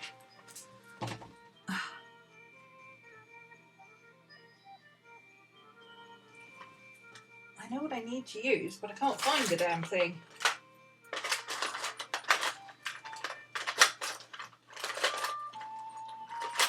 Oh, a crochet hook. That'll do. That'll work for now. I'm looking for my pokey tool, but I can't find it. If I wait too long to do it, my paint will dry. Oh, this is a broken crochet hook, so I've obviously used this for this stuff before.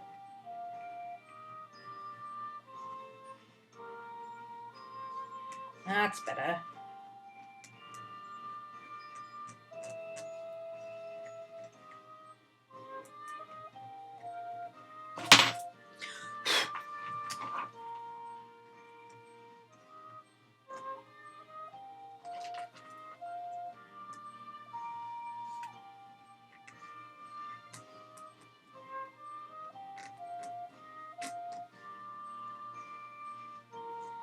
I want to do a flowery thing here where it's purple.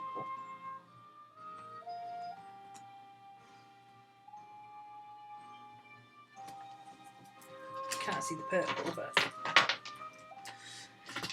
Okay, well we've got blue over here, let's do some flowers over here.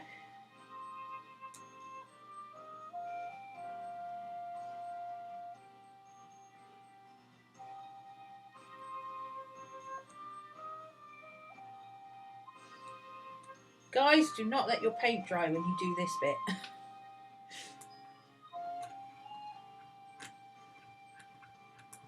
I might have to add another layer of paint before I can do this.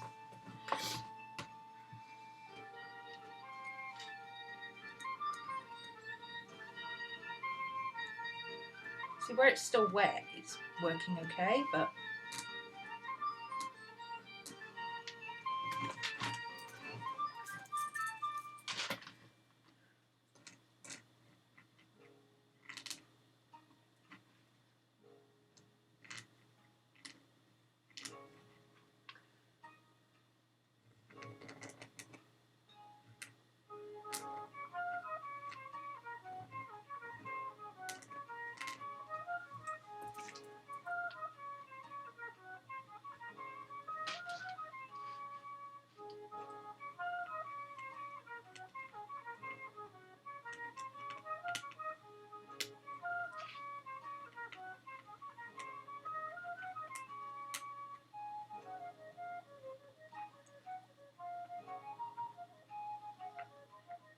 think it's scratching up too many layers of the paint. It's not supposed to scratch up the paint, it's supposed to, you lay the paint down and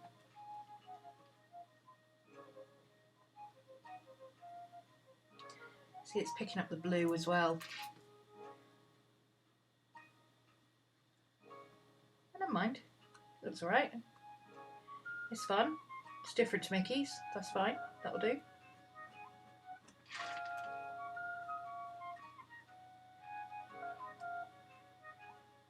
A couple of random leaves here and there.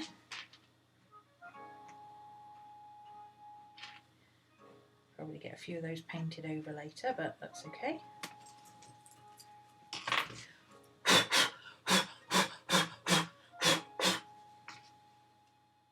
Yeah, I like that. It's subtle, but I like it. Right.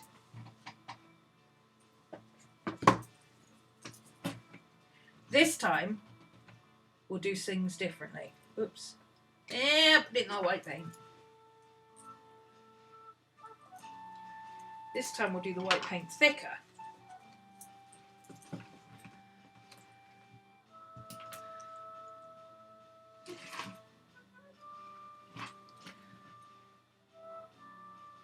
Started on the wrong side of the canvas. Excellent start.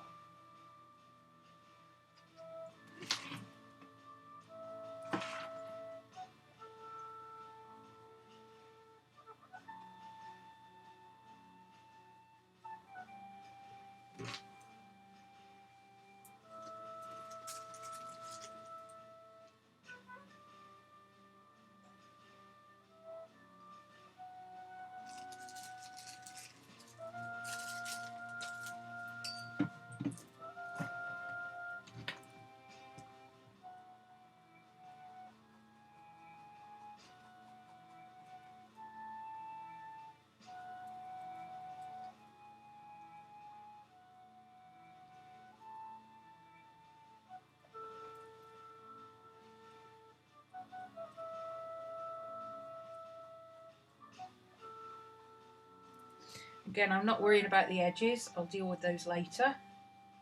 I just want to get the white down and be able to move into it before it dries.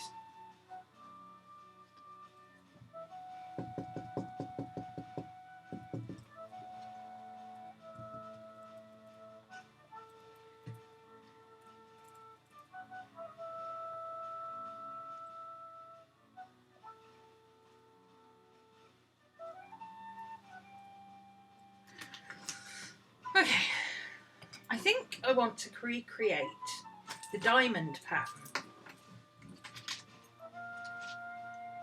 around his eyes. I like that diamond pattern. So let's do some wonky diamonds.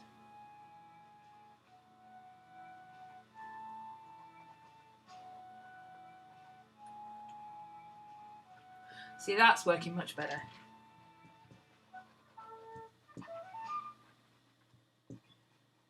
Wonky diamonds, there we go. Some of these may end up getting covered over, but it's okay. Oops, diamonds are getting wonkier by the second.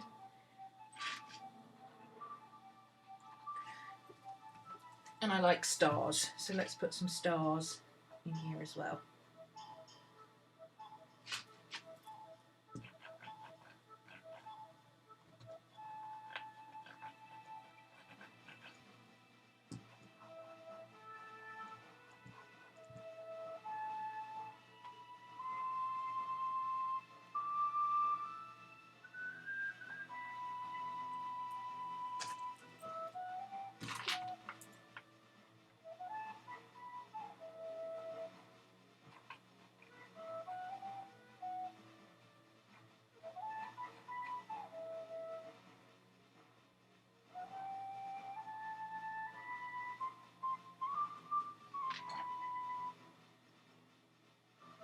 I kind of wish I'd done lighter colours in the background and then gone over it with dark blue, and then I could have had the stars shining through. Hindsight's 20/20, right? Okay, so now I think I want to use this purple, to be honest, on his eyes. I no longer know which paintbrush is which, so I'm going to have to start washing them.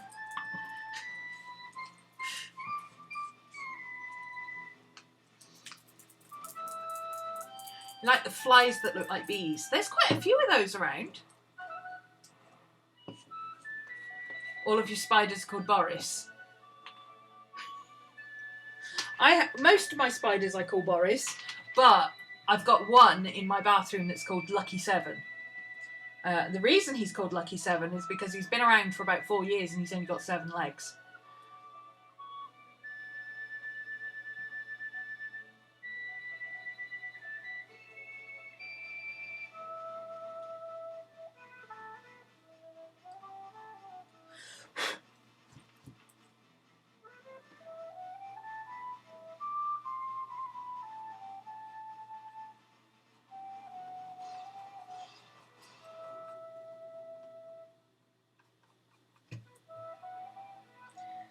Some of this grey to mix in, make it a little bit more opaque. That's where his eyes will go. That way we'll be able to put the yellow over the top without it going nasty colours because of the purple.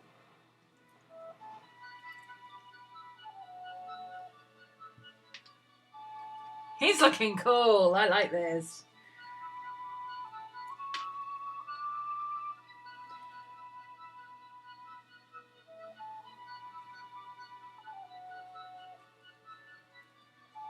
Let's do a bit of that colour up in his ears. Just whatever we've got left on the brush. And maybe a little bit around his nose.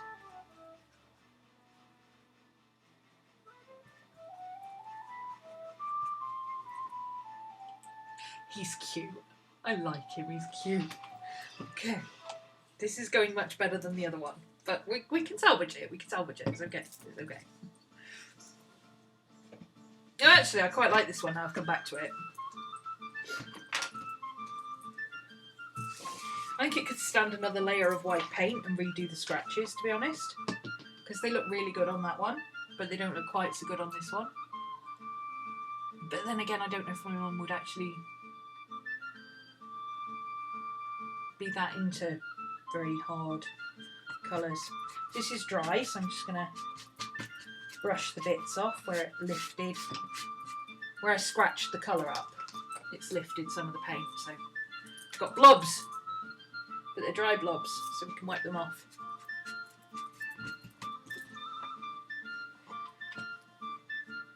I wonder what would happen if I went back over these patches. I've gone into row mode.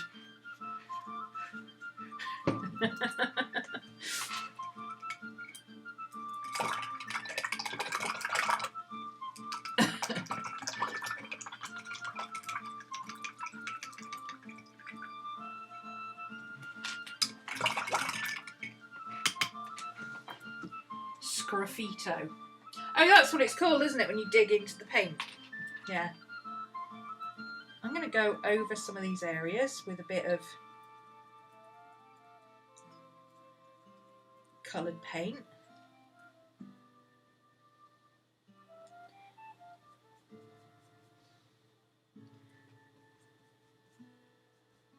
It's a bit more planned this time round, which it's not really supposed to be, but that's okay.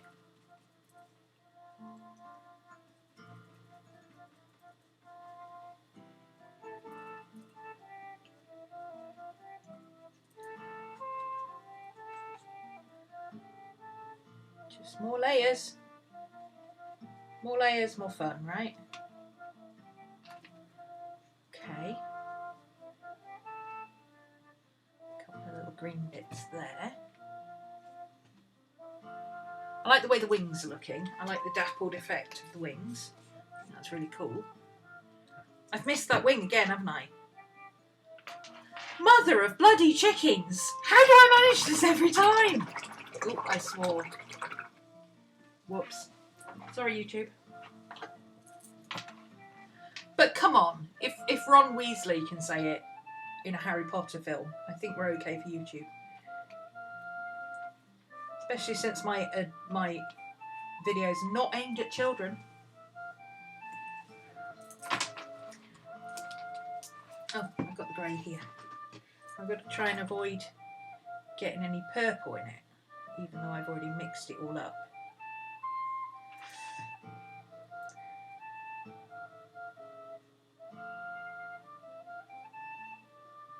Okay, so now he's got a green wing. Do I care? Not really, actually. Not so much.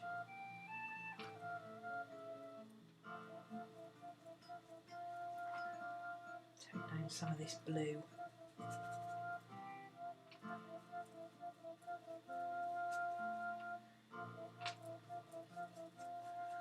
I'm going to do some more with the wings in a minute anyway, so I might end up collaging the wings on top. You never know. Okay. The pink. What pink did I use? I used this pink, didn't I?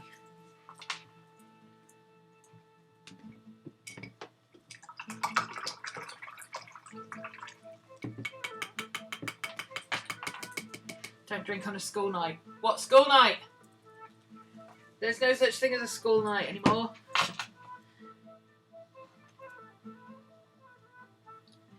Pink, pink, pink.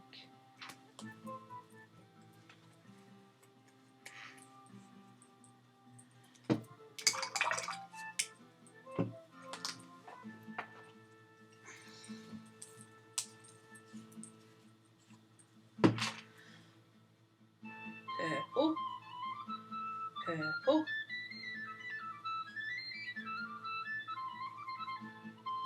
purple, purple. Let's omit the blue. I like the blue in the wings. I'm not so fussed on the blue flowers. I like the pink and purple flowers. Now we'll let that dry as well before I can put the white over it. So let's come back to Wolfie and see what we can do with Wolfie to make him a little bit more put together.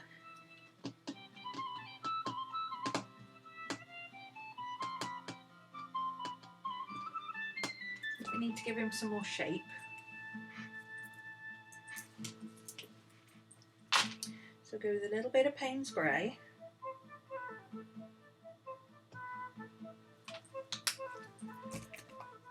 And some more silver.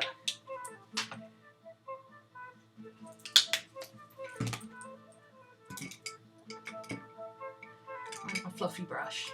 There it is.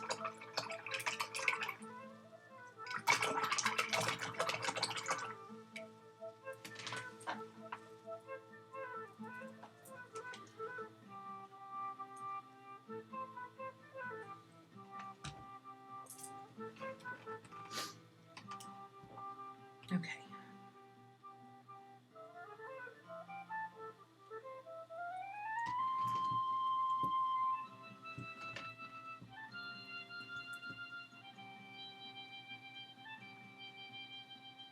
So I'm going in, giving him a little bit more defined shape, and I've got my fluffy brush, which means I can do his edges really kind of random and fluffy.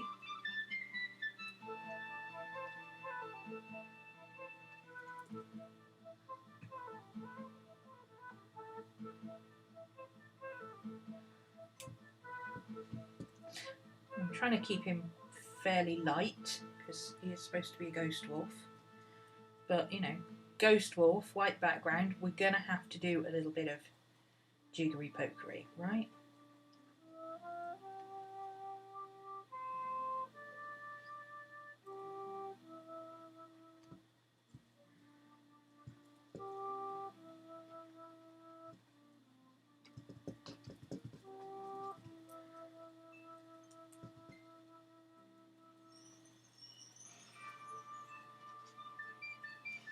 I'm using the same technique here as I did for my lion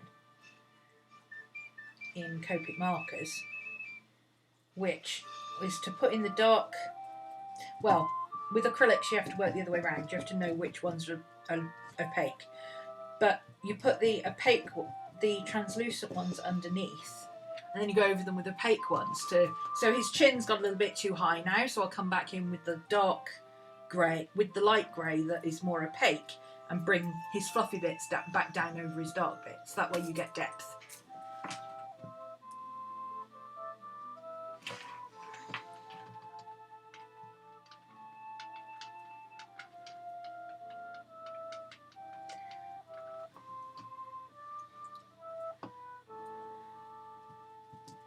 So let's give him a little bit more shaping around his ears, because these would be darker in here, I think.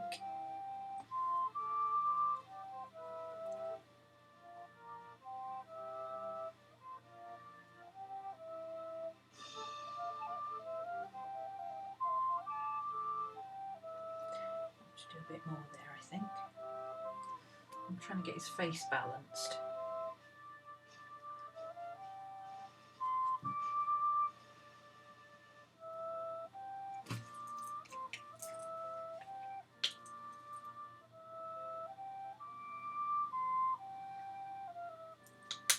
Obviously, it doesn't have to be super balanced.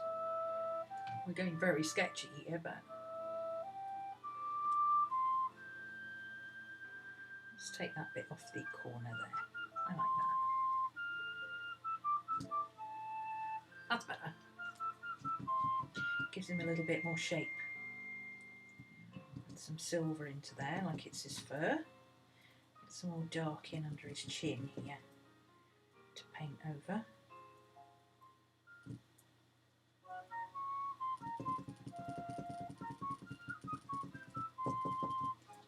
That's better.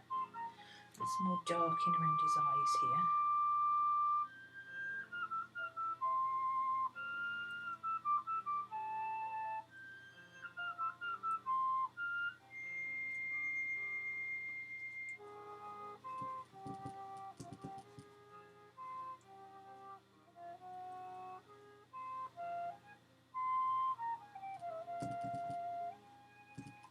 Oops, that was a bit more opaque than I'd planned.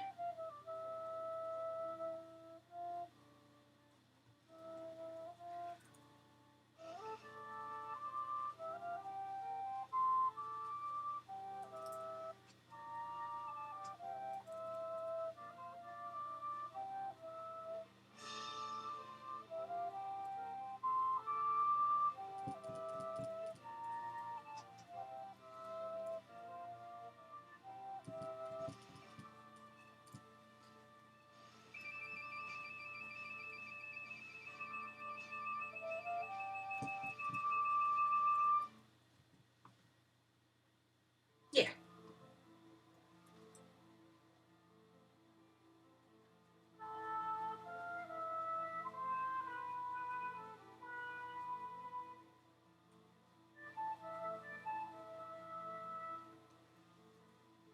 Oh, this corner's really hard to do.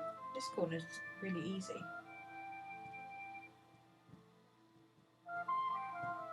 But this corner doesn't want to play.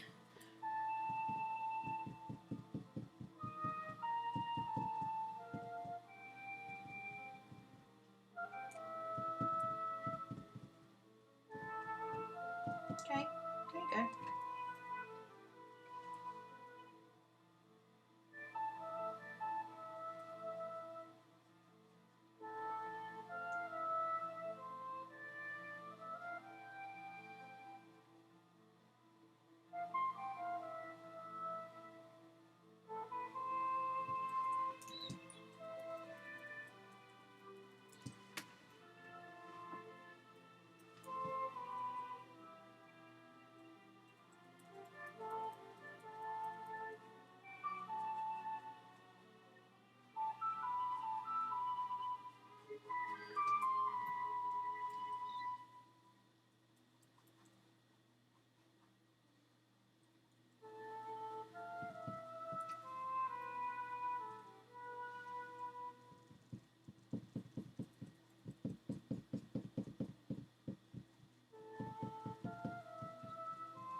Yeah.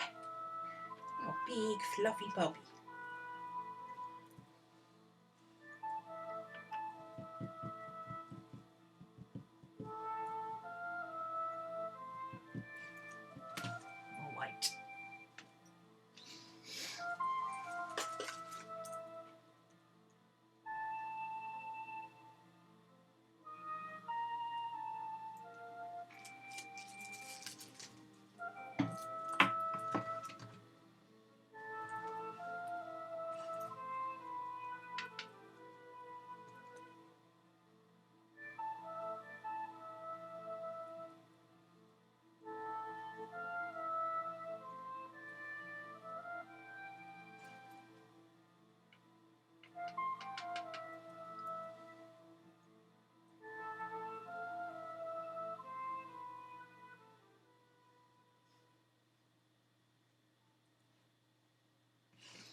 so now I can get this kind of fluffy looking appearance over the dark.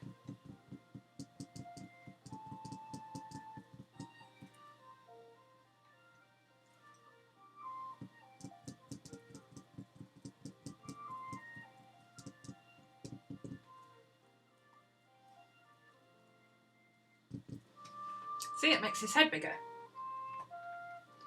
Push pull, push pull. Smooth his face out a bit.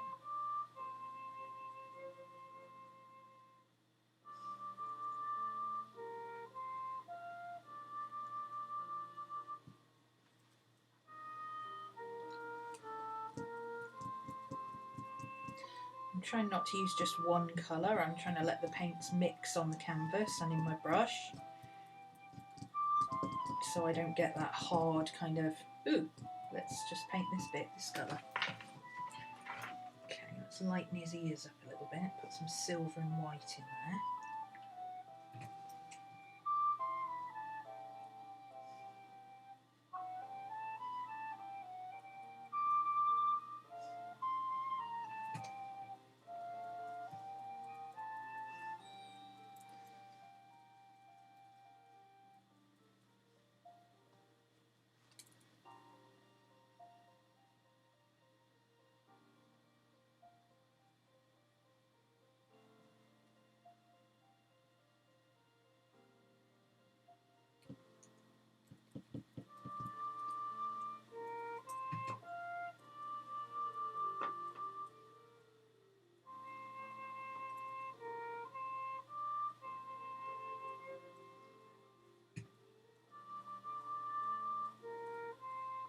I'm trying to keep his nose quite smooth because that part of a wolf's muzzle is short hair, so you need to show the direction of the smooth hair, short hair. Okay.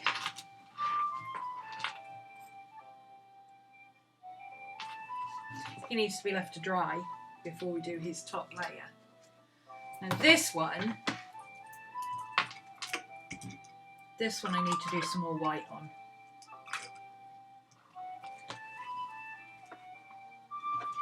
So I'm going to go back over it with white, but more white this time, so that I can...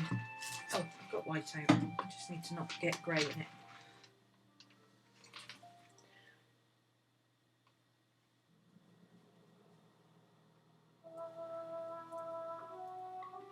Not thick enough.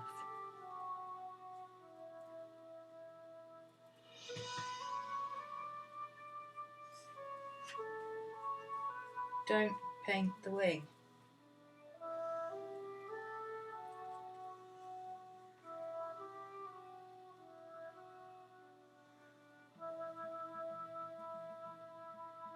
There's a fluffy butt, literally. Dog hairs.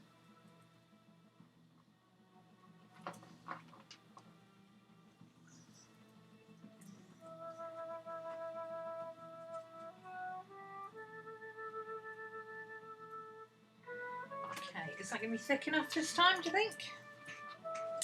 I can see where the leaves were that I drew the last time. Ah, that's more like it. Okay.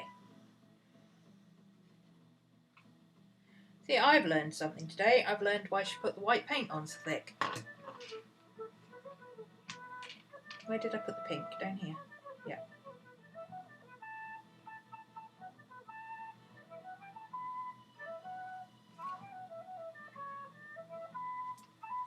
That's cute. A purple flower down here.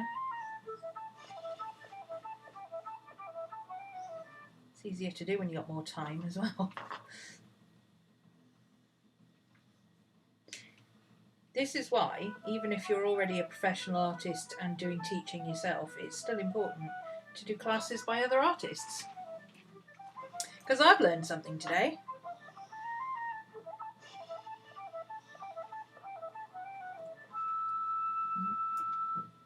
Wider. It also seems to work if you scrape off a bit wider section. Let me get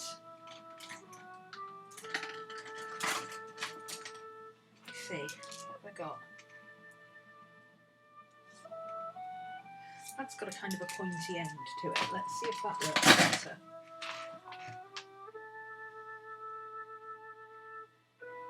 Thicker pointy end works even better. Oops, I just got acrylic paint all over my cardie. You wonder why I always wear the same cardie all the time? Because I get paint on it all the time. I need like a painting smock or something.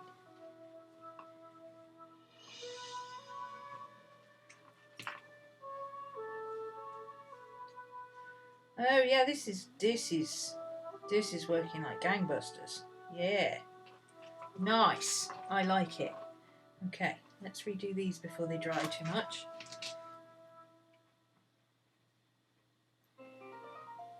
End of a paintbrush works much better than a really thin metallic tool. Micki used you know, the Pergamo tools with the bobbles on the end that you lay into lace. No, you lay into vellum. Whoops. Wow. Big bump there. Doesn't want me to draw things on it. Oh yeah, that's much better. See? Now you can see the colours through.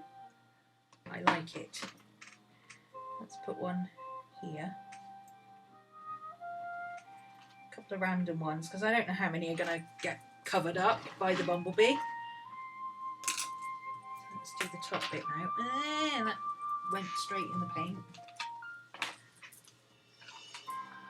This is why I don't normally use a palette, because I always chuck my paintbrushes straight into the palette.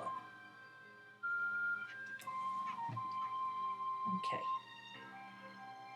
I'll worry about the wings in a minute. I want to get this colour bit done first. Not enough white paint. So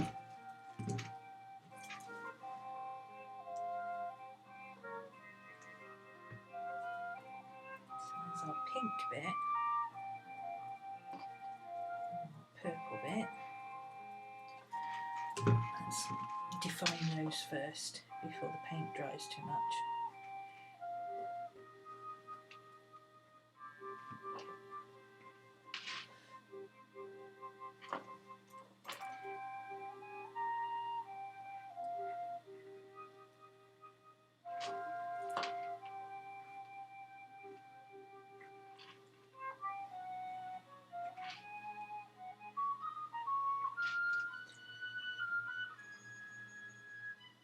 That should be a flower. Whoops. I don't suppose it matters. You can have purple leaves as well, but there we go.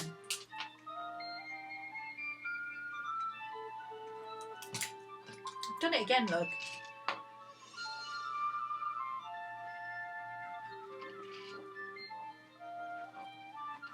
Not safe with colour.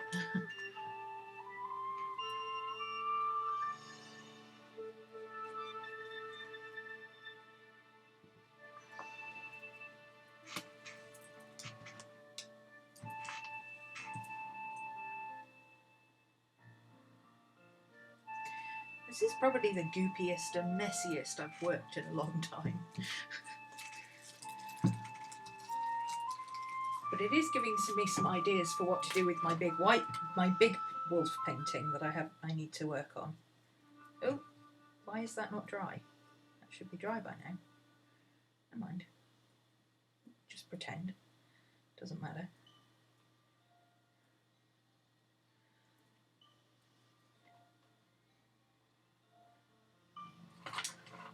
Okay.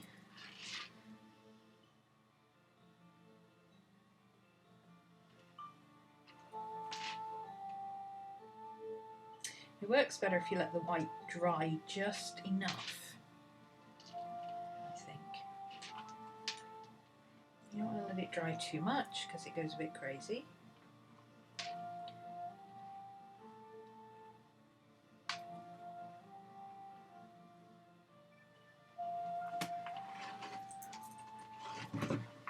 How are we doing? Oh, there we go. That's much better. Okay. Much more betterer. I am getting in such a mess with all this paint.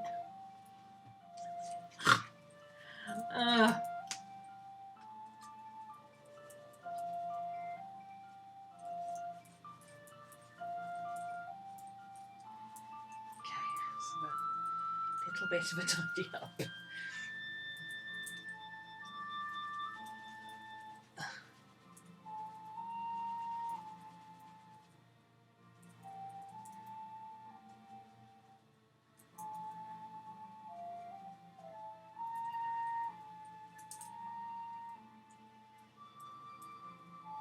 we go. Okay.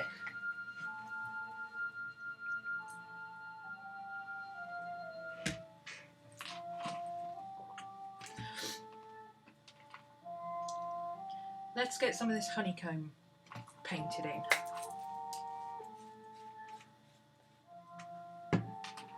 This brown is a bit too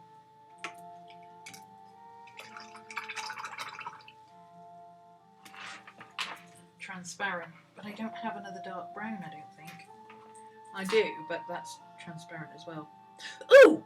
I know what I've got. Belay that, belay that, belay that.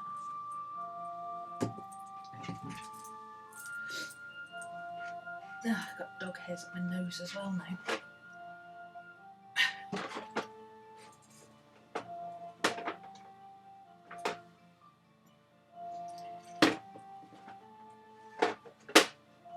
Squid ink!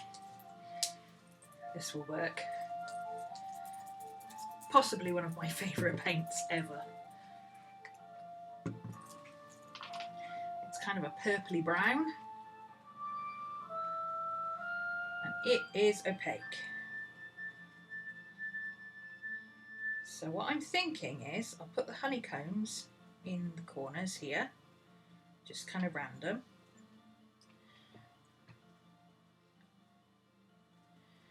And then maybe I've got a gold Posca, and I've also got a gold acrylic pen.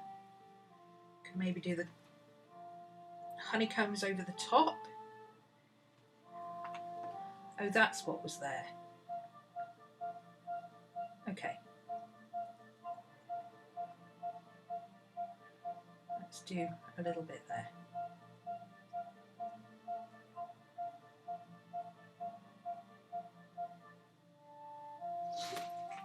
Areas, I want it to balance, so.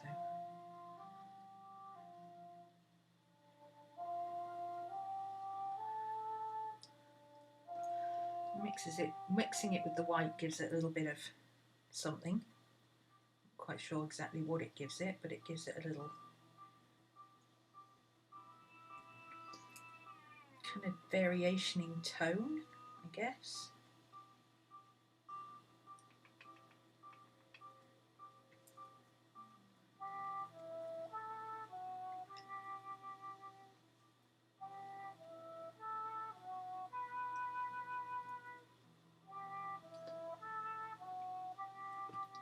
This is going to take forever to dry.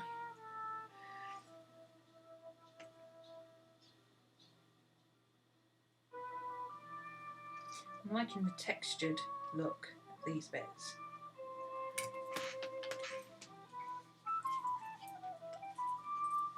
Okay, that worked well. I'm happy with that.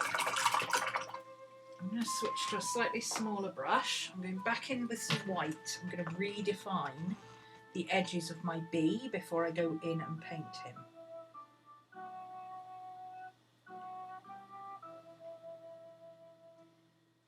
That way I can get his fluffiness, right?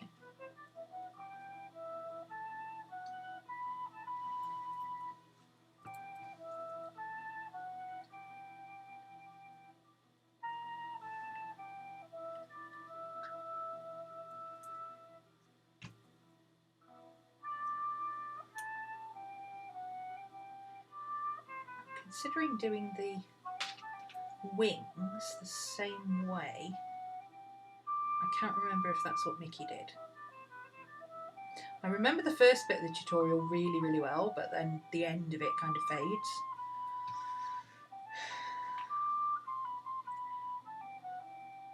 Again, that damn wing. Stop it.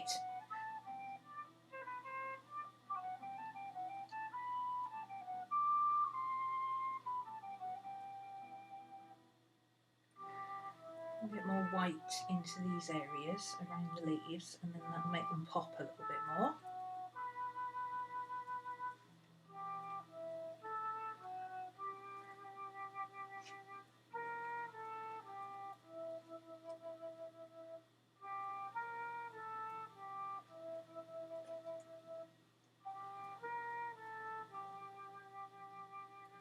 We're missing a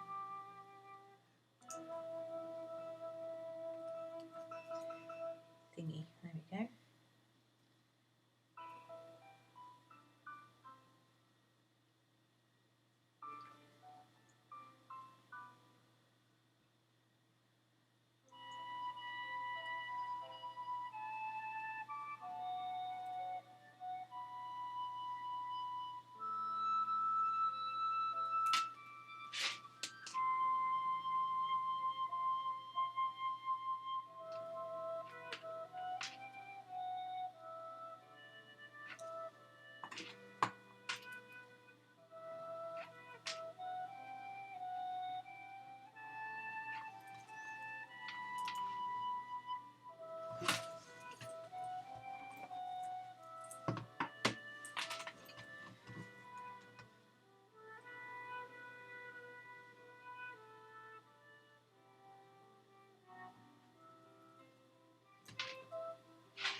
I'm not being super precise with this or anything. I'm just literally just daubing down bits of colour. I'm trying to keep this really, really loose because I've never worked in this kind of style before where you just glob paint on. And I'm kind of enjoying it.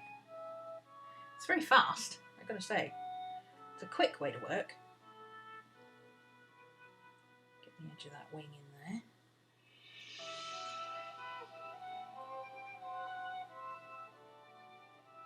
Whoops, it's not quite dry. I'll have to go over that when it dries.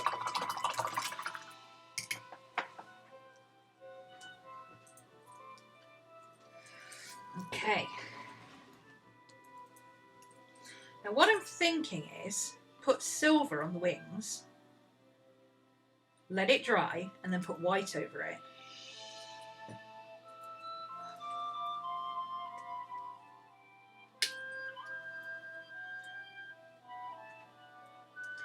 Silver is a bit less opaque. Whoops. That might have been a little bit too much.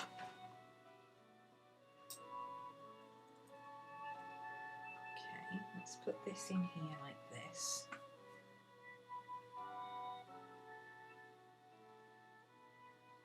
And by less opaque, I meant more opaque. Brains!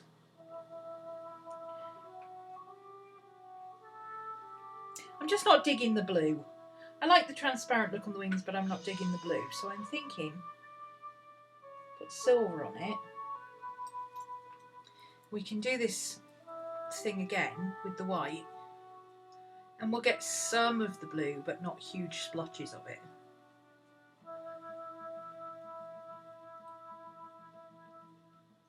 Okay.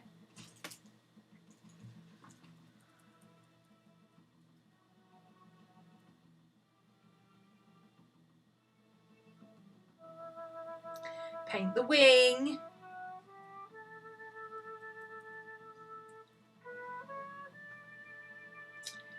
See, that's why Bumblebee's wings look that funny shape, because they got a big wing and a little wing. Now I get it. Smooth that out a bit so it dries a bit faster, hopefully.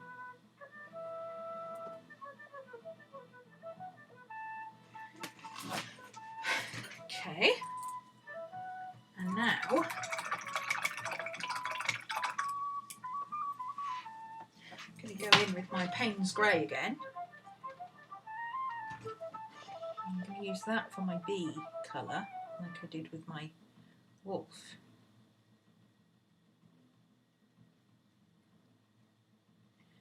I'm going to allow it to pick up the white paint so that it gets kind of a fluffy texture. Can you see that? No. See, it's actually quite fluffy.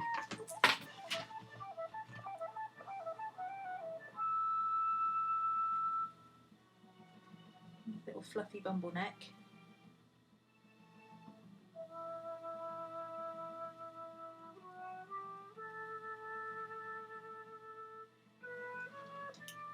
I could do this flower in gold to match the honeycomb. That would be cool.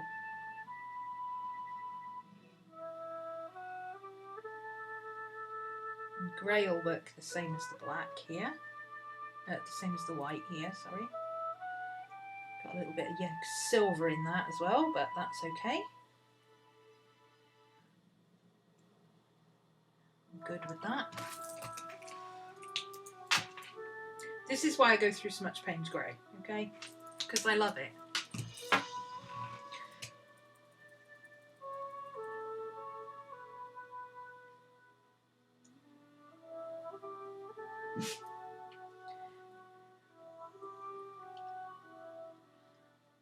Sweet little bumble butt.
There, one super fluffy bee.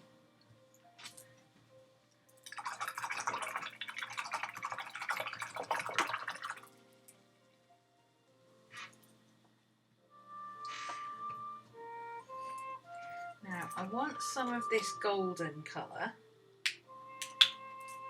on his yellow, but I think I'll put the yellow down first. So this is not, that's completely transparent. I don't want that one. Because this one's already transparent. What's Hansa? That's semi-transparent. I want cad yellow.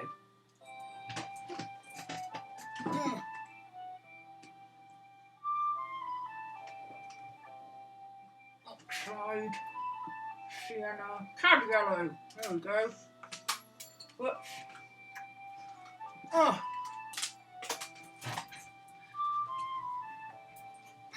Oops, where did you come from?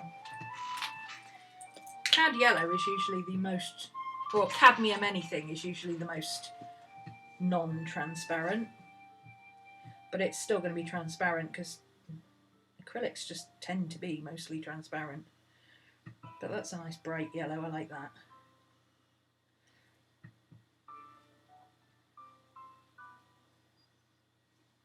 Yeah, that'll work with the... maybe I should let the black dry. But I just want to glob it down where we need it, because I'm going to leave this to dry in a minute while I work on the other one. because there's a lot of quite thick paint layers on this now, and I need to let it sit for a minute.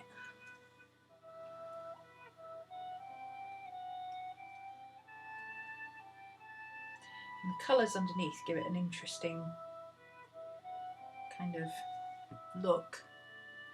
So he's not just stripes. Okay, there's his orange flower. I'm going to leave the orange flower for now. I'm not going to paint over the orange flower yet.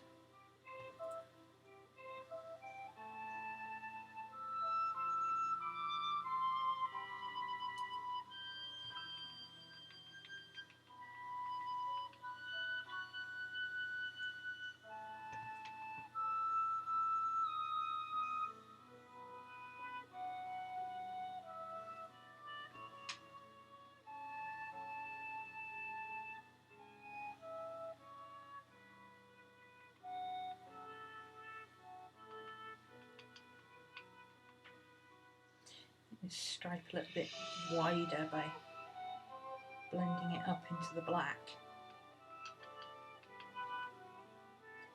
Can always add some more colours over the top. We don't need to do it all in one go. He's cute! He's so fluffy.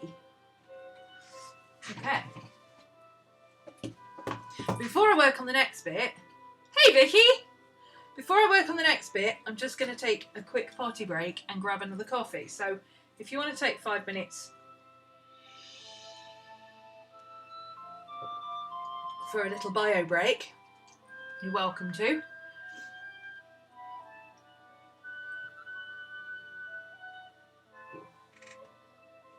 I'm sure the animals will wake up in a second, wanting to go for a wee. I'll be right back in a few minutes. Come on, you two. I'll go pee. Come on then. Come on, Miss Maddie. Mr. Scoo. Come on. Let's go potty. Come on, kids.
emptied.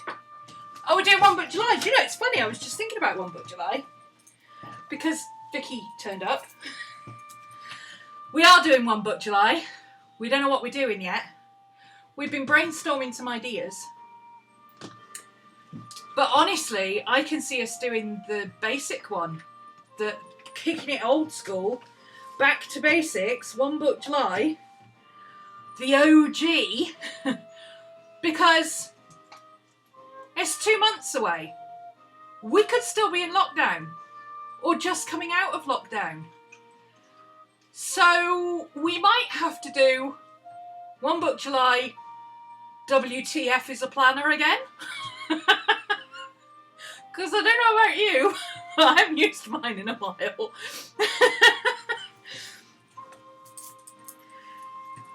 I think most people are either far too busy because they're now having to work from home and homeschool and everything else, and simply don't have time to plan. They've just got to get on with it. And they're doing the best they can. Or they're like myself and they're just continuing with what they normally do, but everything's so messed up you can't really plan for anything. There's virtually no point in planning anything in advance because you don't know where your head's going to be at that day. You don't know if your students are going to want to do anything that day. Basically, we're turning up for my Patreon classes. We're literally just turning up and going, right, what should we do today? Paint? Okay. Colour pencil? Alright then. Draw stuff? Alright. Talk about Ace of Wands? Okay then. We don't really have a plan. We just do whatever fits the mood at the time. It's when you first started. Yeah. Well, Oh, you're not Paula Crafty Paula, are you? You're the other Paula. Because Crafty Paula I've known for years. Long before we started One Book July. I've known her as long as I've known Micki. You're the other Paula. And don't forget Michelle as well, our digital girl. Everybody forgets about her because most people aren't really into digital stuff, But yeah, by the time we get to... Oh, you are the Crafty Scribe. Oh, okay. Usually it says Paula the Crafty Scribe. Have you got 2 logins? You come in on a different login today. I've known you as long as I've known... I've known you as long as I've known Micki, which is like 10 plus years. And we have only been doing One Book July, is it 6 years? 2013, I think it's year 7.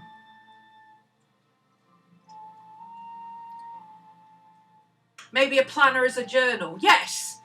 Different ways to use your planner if you're not using it as a planner.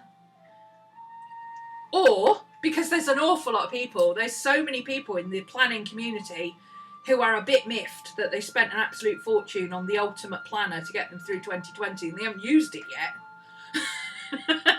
They used it for like 3 weeks in January and that's it. Everything's gone to pot since then. So...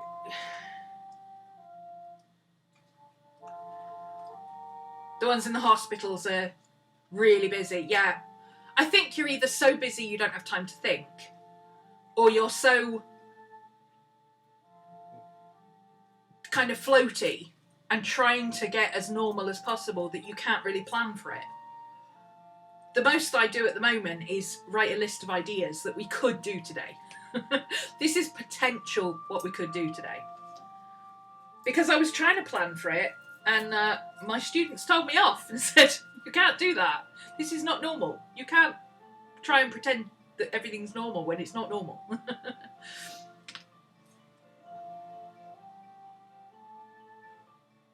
Yeah, the city hospitals are very busy.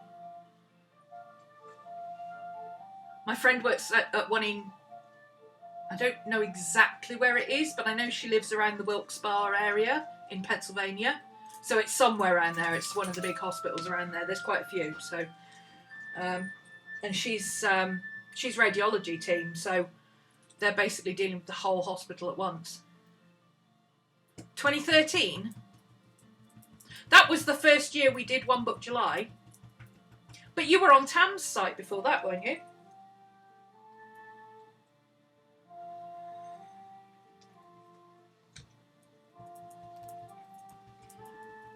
Didn't we know each other on Willowing before that?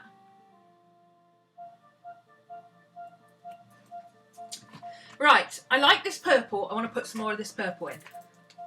Oh, you went on Willowing? Oh, okay. Are you the same Paula that did all the fitness stuff? Because I knew you then, but I don't know when that was. You're not? Oh, okay. I've confused you with another Paula then. He's cute, isn't he? He's a big fluffy wolf. We're doing, for those who've just joined us, this is kind of part 2.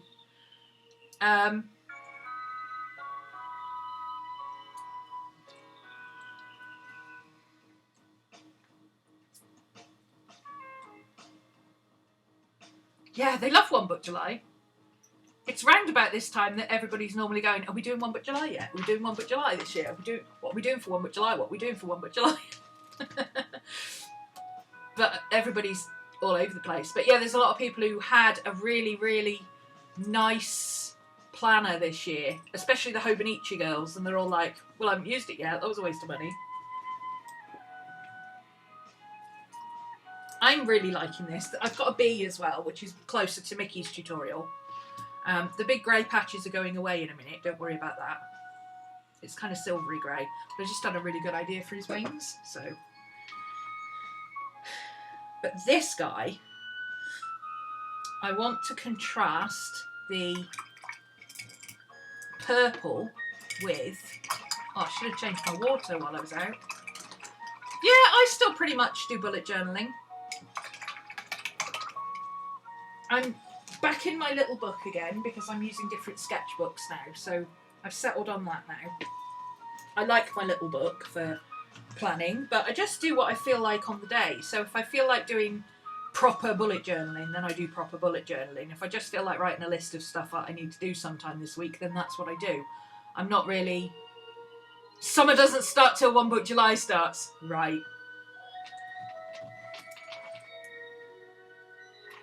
The thing is, at the moment, we don't know where anybody's going to be or what anybody's going to be doing. I mean, Vicky and Carrie are in the Chicago area, so if they come out of lockdown, it'll be at the same time.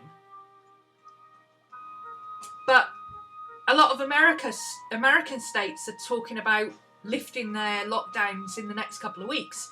Here, they're saying 7th of May and probably a bit longer. We're not coming out of lockdown anytime soon. Most people are saying. He's being very careful about what he says and how he says it, because I don't think he wants to say, yes, we'll start easing lockdown, and then get to May the 7th and we've hit a second peak and we're like, well, sorry, but you've got to stay indoors a bit longer. He's kind of hedging his bets at the moment, which is probably the best thing he can do. I mean, you don't want to overpromise. Hashtag that other one who looks very similar to him, who keeps saying that it's all going to be over in the next couple of days. Anyway. I really like this diamond motif, but I don't want to make it too similar to Micki's wolves. I want it to be my wolf, but I want to kind of keep true to that kind of diamondy look. So I'm thinking this will do that. And because this is semi-transparent paint, you can actually see the colours underneath still, which is cool. Yeah, I like that. Gives him kind of a harlequin look. Let's add a bit more up into his ears with the dry brush, where the pink of his ears would be. Like that. Yep, that works. And let's put his purple back around his muzzle. Let's wipe it off here.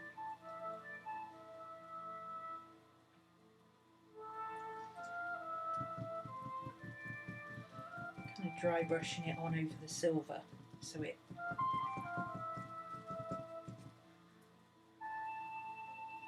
It's a good way of doing dry brush if you need to put colour down.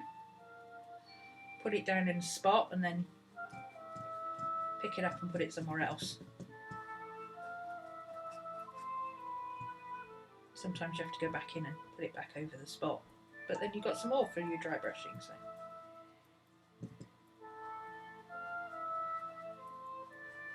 Yeah, I like that. That adds a bit more colour to his face. Let's put a bit more pink in this ear. And a bit more area pink in this ear. That's better. He's cute.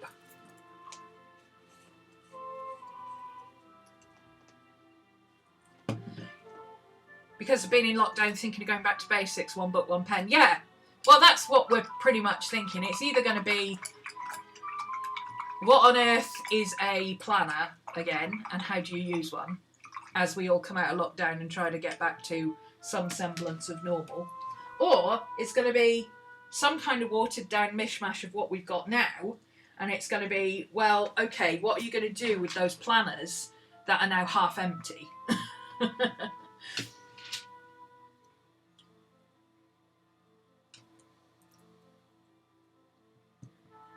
Cut up into this with the white so I can get some more fur kind of texture around his head. There we go, that's better. This is what I mean about pushing and pulling. Like I did the dark grey, I did the white light grey, I did the silver, and then I'm going back in with the white to get that fur around the edge. Same as I did with the lion. So I use very similar techniques for everything I do. I just am a bit careful about which order I do things in, because sometimes, like markers, you have to work light to dark. Watercolour, you have to work light to dark.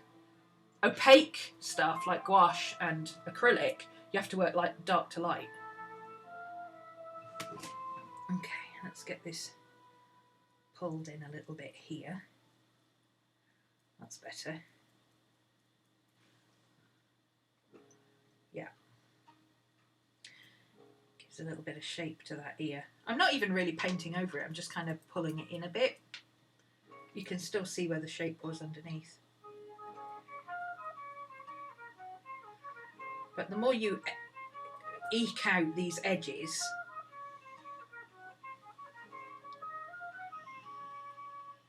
the more it looks like you can't tell, you know, does his face end here? Or does it end out here? Or is it like down here somewhere and he's just lots of fur? I've gone a bit too far with that white now. So I have to go back in with the darker grey and push that all back in a bit.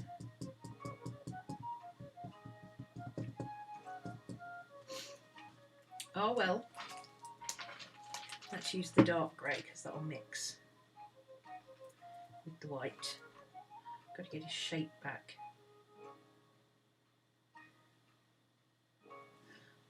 There it is.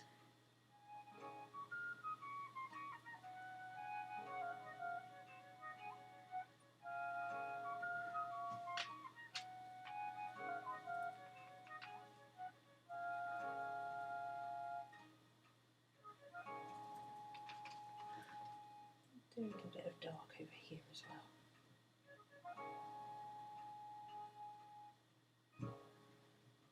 Just making pop from the background a little bit. That's cool. Now I can mix those two together.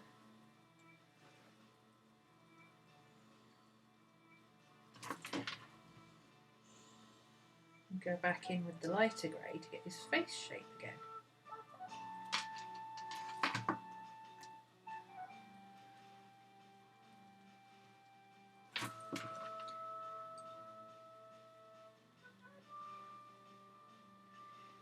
And voila, we have covered over that bit of white that we did accidentally in the wrong place.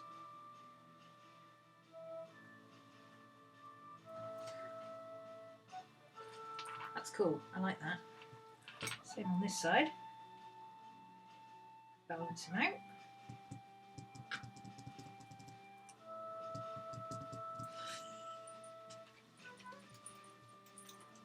The more I work on this one, the more I'm getting an idea for what I want to do with my big painting, because I've got a really huge painting that I need to work on. And I started doing some oil pastel on it, so I'm going to have to switch to oils now. It's a bit silly, but...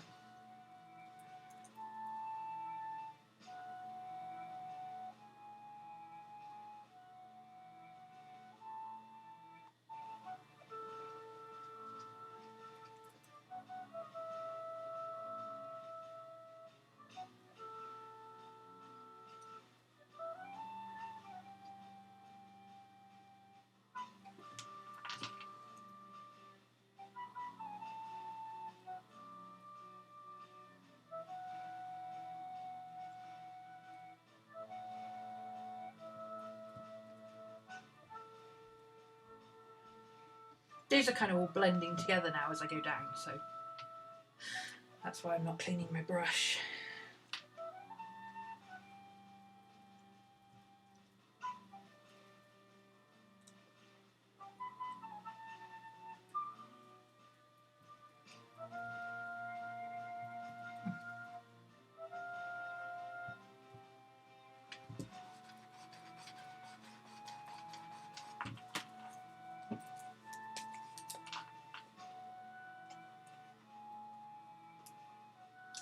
Cody's had a journal since it first started.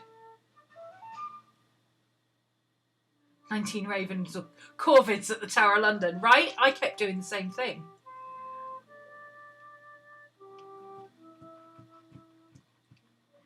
It wasn't until I saw an explanation of what it actually stands for that I was able to get out of the thought of the Ravens. Because, of course, my brain, we know my squirrels, right? My squirrels were like COVID, Corvid, bird flu.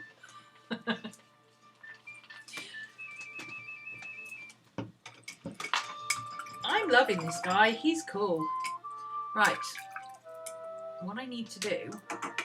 I need to look at some wolf eyes, because I'm familiar with wolf eyes, but I need to have a look. I'm pretty sure they're orange.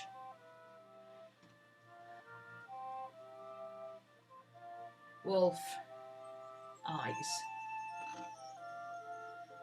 Oh yeah, there, he's beautiful.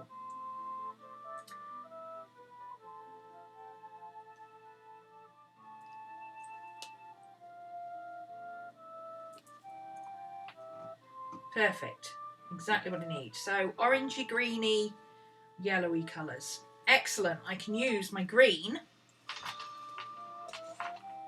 I can use a little bit of my green from the other painting and a little bit of my yellow.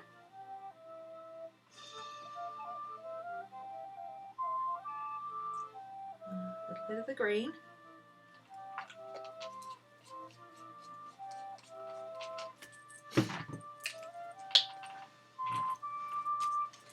All that bit of that bright yellow. Whoops. Dog hair, yay.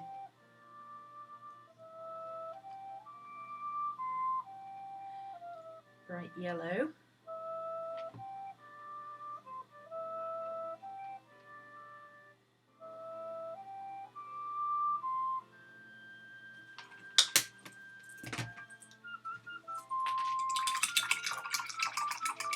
Now let that dry.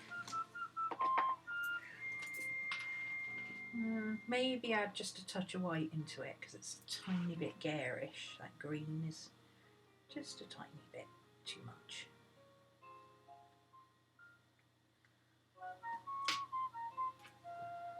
There we go, that's a little bit. Tone it down a tiny bit, make it a little bit more opaque. There we go. And then when that dries, I'm going to go over it with that lovely gold colour. Quin gold hue, because it's transparent. So we'll get a lovely gold sheen to it.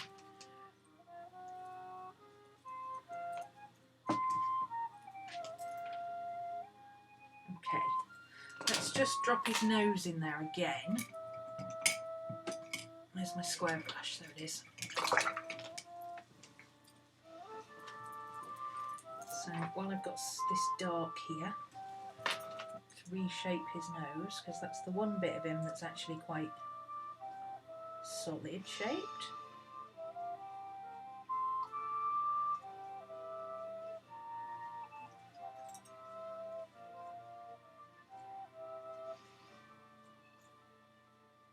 So let's keep it reasonably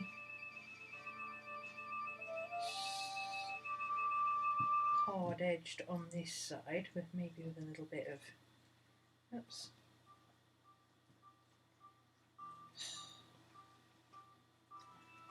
And then this side, it goes up his,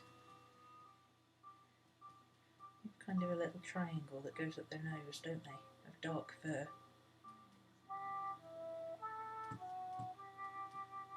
Let's kind of blend that out a little bit there.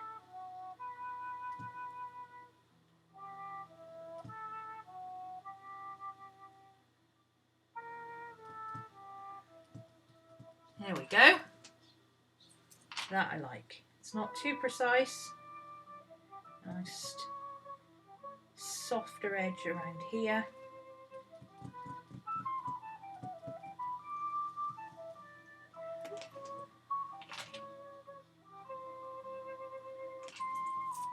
Yes. Now we have to let him dry. See, Eve? His eyes are not going to stay this bright yellow. They're going to go gold in a minute.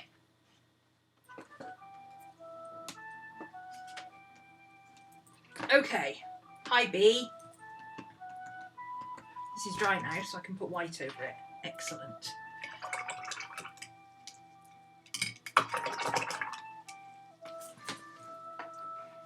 Okay, so here's my thinking. I'm going to paint the white paint over really thick again. All over.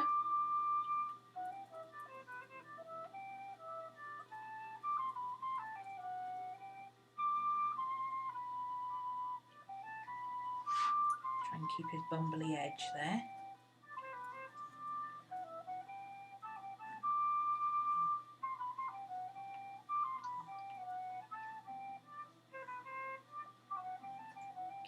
Okay.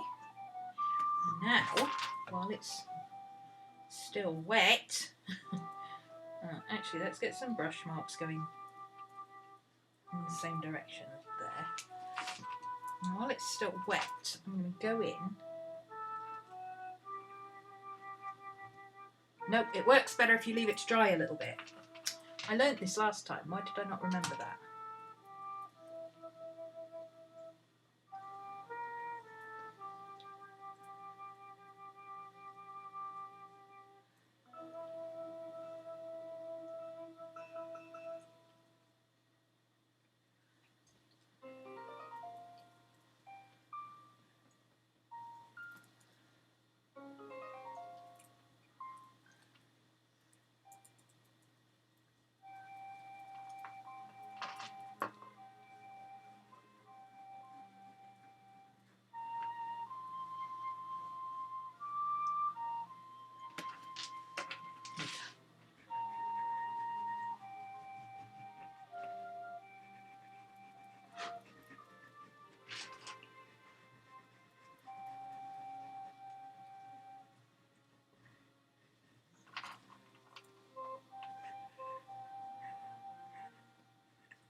I don't know what bees' wings really look like. I just know they've got lots of these little vein things on them.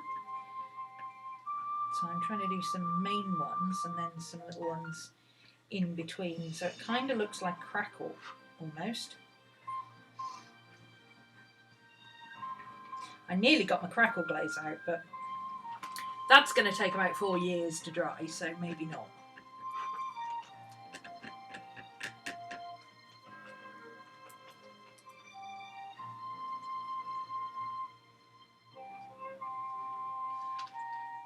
Okay, not thick enough.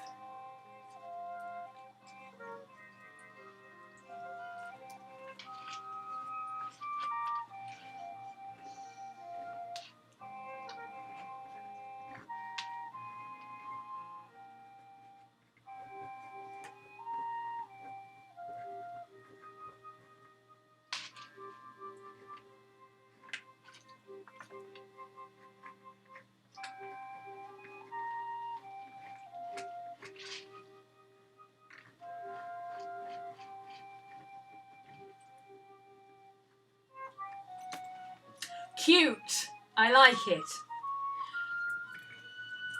Okay, what else do I need to do with my bee?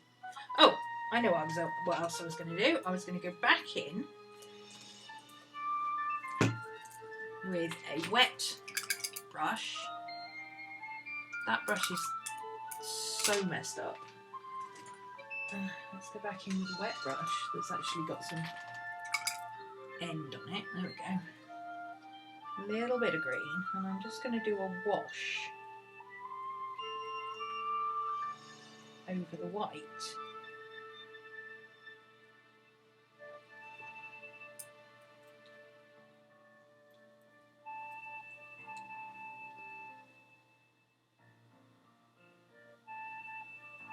And again, I'm not trying to stay inside the lines or anything like that. I'm just adding touches of colour. I just think it would be pretty to have kind of a watercolour effect in the background with this really bright bee.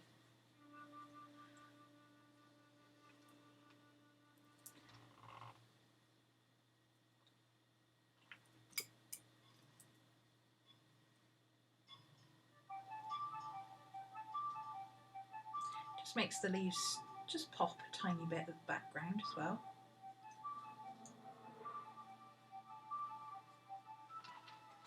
Yeah.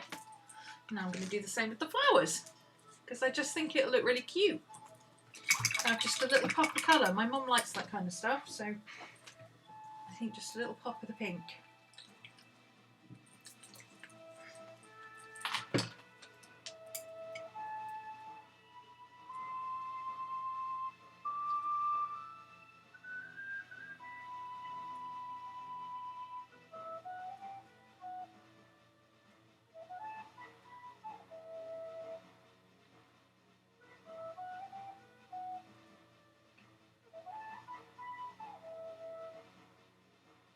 Yep, I like that.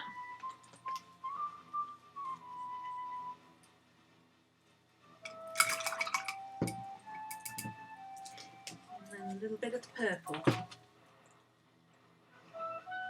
which I'll have to put somewhere else because I don't have enough room in this lid. Let's put it on there.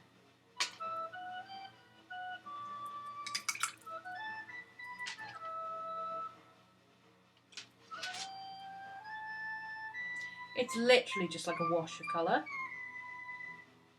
that I'm throwing down over the top of the bits that I marked out.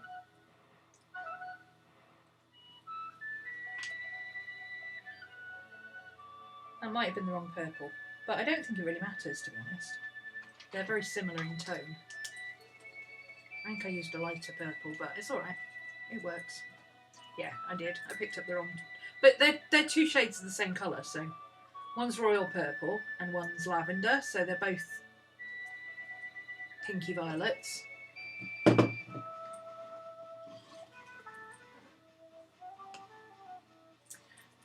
Okay, maybe a little bit of bright pink, bright purpley.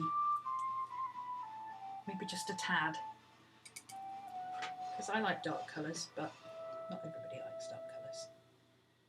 There we go. A tiny little bit of more purpley, more pinky purple.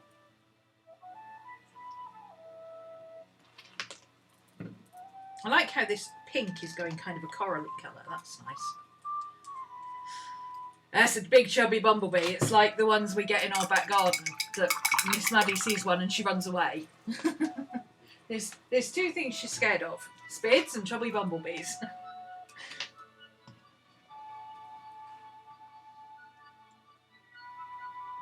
He's cute. Do bumblebees have Dee Dee Bopper things? I can't remember. Right. Now I'm going to do a couple of little bits of colour in his fur. I just want to add a few little bits here and there.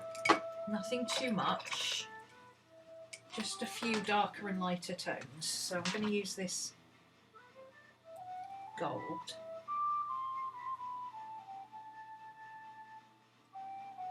It's transparent, so you can get some really nice wash kind of look with it. And because the yellow's dry now, you can literally put it on and wipe it off. So just give him a little bit more of a golden tone. Let's not go over his flower.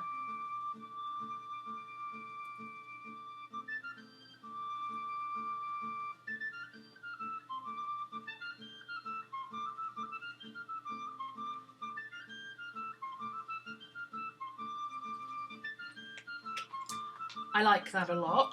I actually like where the yellow and the black mix together. Sorry, the yellow and the Payne's grey mix together, because Payne's grey is a very, very, very, very, very dark blue. It's actually gone kind of greeny, so there's got kind of greenish, bronzy copper tones coming into it. It's very cool. Where is my? Oh, I put it over here. That's transparent yellow. I don't want transparent yellow. I have a beautiful copper colour that is completely see-through, and I think I would like to use that if I can find it. Red. All my paints keep falling off of here. I'm going to have to reorganise this. That's the yellow. That's the burnt sienna. Where's my copper colour? It's here somewhere, I use it all the time, but it doesn't look like copper from the outside, that's the thing. It's definitely here somewhere.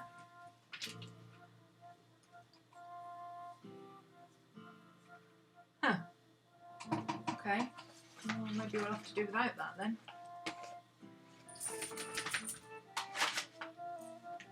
Tell you what we can do though, because we cray like that. Do not sneeze. Nobody sneeze.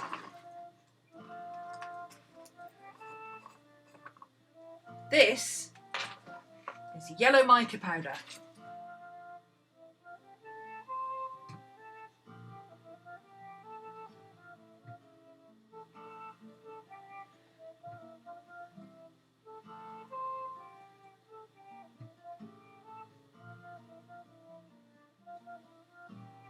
Don't breathe, don't sneeze, don't move, don't do anything until I put the lid back on this thing.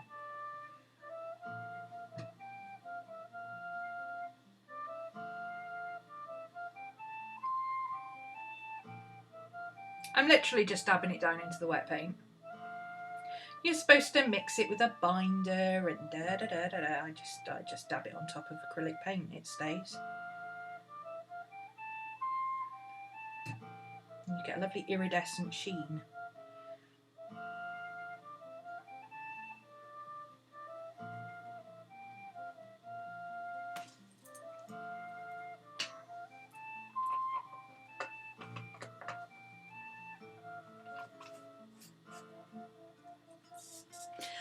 Okay, you can breathe again. So you see what that does is it just gives it a little bit of shimmer. Not too much, just a tiny bit of shimmer. Now, guess what we're going to do next?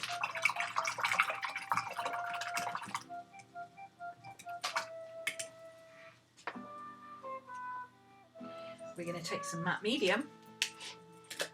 I'm going to use that for the powder. Actually, maybe I'd be better off using a slightly bigger brush so I can work faster. Clean brush. Matte medium. Over the white. Because the white's dry. I don't want to add another layer of white because I don't want to colour that over. But I do want to have something for the colour to stick to. I probably should have done one wing at a time, but never mind. Wait till you see what I've got next. Holy heck, this is cool. Because I have the holographic one. Look at the colours on that. The colours, this is iridescent, holographic mica powder. Don't breathe.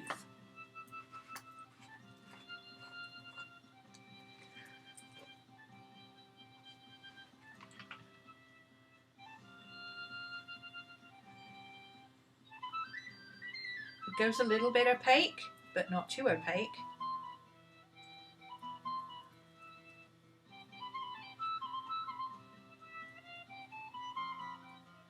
And I'm literally just painting it on over the matte medium,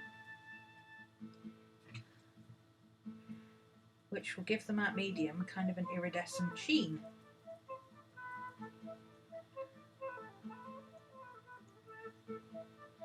Because bumblebee wings are iridescent, right? They've got that kind of translucent thingy going.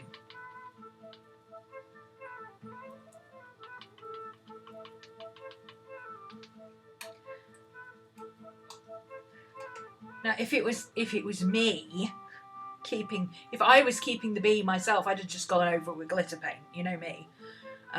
But since I'm thinking this will probably go to my mum for her birthday, it's a bit. She likes something a little more subtle, so.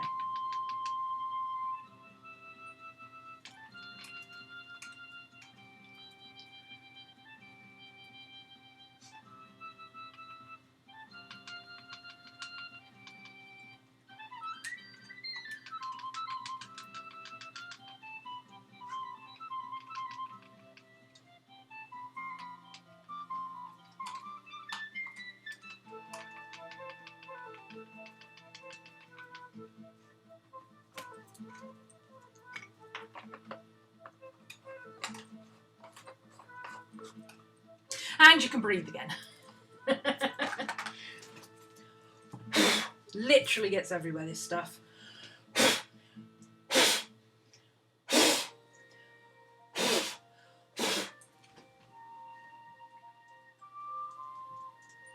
Really subtle, but so pretty. So this is getting like a greeny glow on his body, and then his wings are kind of a pinky, goldy, purpley, shimmery colour. Cute, right?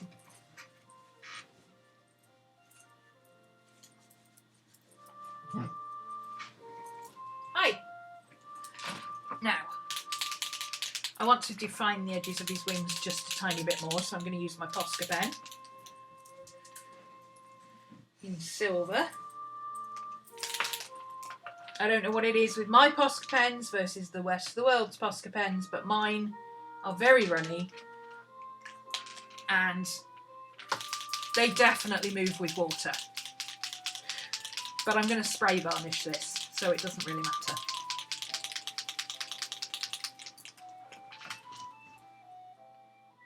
So I'm just going to run a little bit of the Posca in those lines. Occasionally you have to wipe your pen off. Whoops, there we go, that'll work better. This is what I don't like about Poscas. It just becomes easier to put a whole load of it on your palette and then just use a brush. Which kind of defeats the object of having an acrylic paint pen, right? And look how thin it is.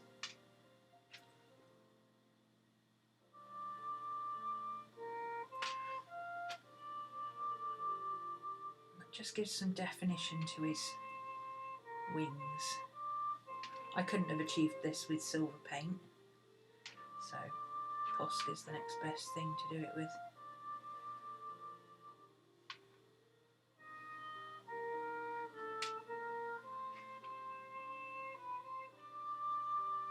I want him to have definition, not solid line.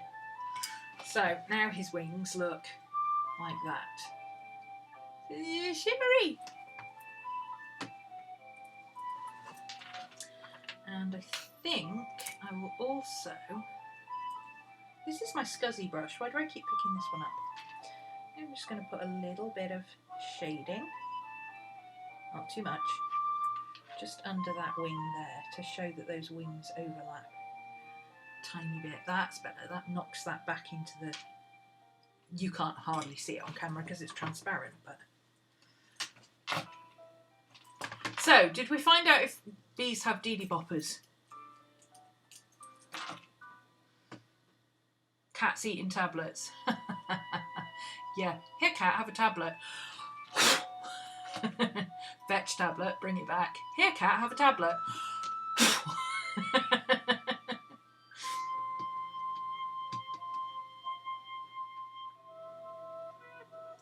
The easiest way to make a cat swallow a tablet is to hold her jaw there, just slightly, like you were rubbing under her neck and holding her until she arches her neck up. Pop the tablet in and then stroke her neck like that, and she'll have to swallow.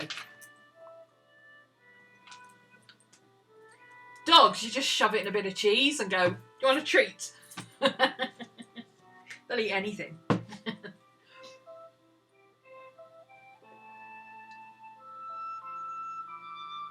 She wanted to show you a Bernard in the garden and she meant a bee. Bernard Bumblebee, it makes sense to me. Okay, now because my Posca pens are rubbish, I've got a cheap acrylic paint pens. I don't know what it is with my Posca pens, tell you. But I have this nice gold one, so what I'm going to do is use this to do the honeycomb, because it's not transparent, but it kind of also is. So honeycomb is hexagons, right?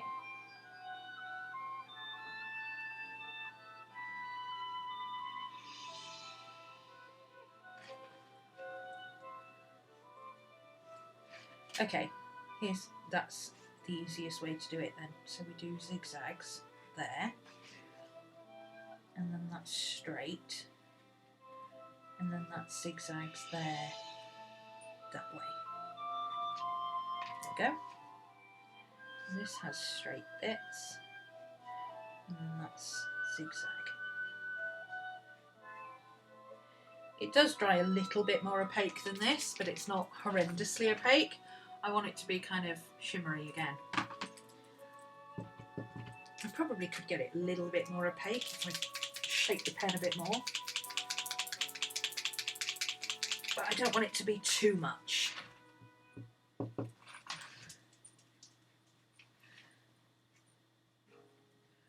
So straight up and honeycomb. See, on the white, it looks really, really gold. It's really pretty.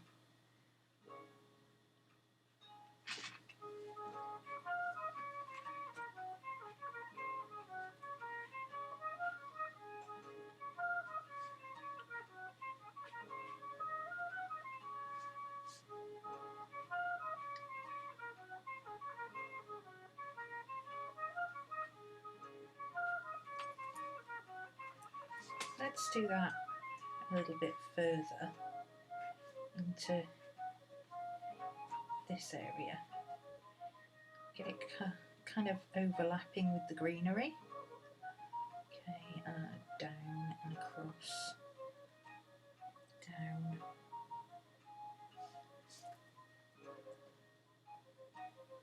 Down, up, down, up. Kind of get it to fade out a bit as it comes across.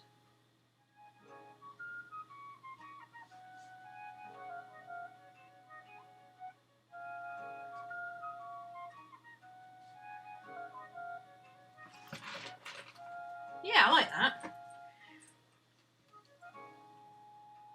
I might lighten up the movie bits a little bit.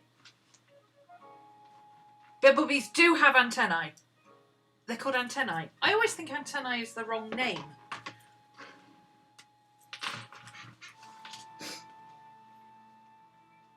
Because I immediately go, antennae, no, that's TV aerials. That's why I always call them dealy boppers, because I don't want to look like a complete idiot. We call them dealy boppers, it just looks like I can't remember what they're called. Can't remember the word, fuzzy brain.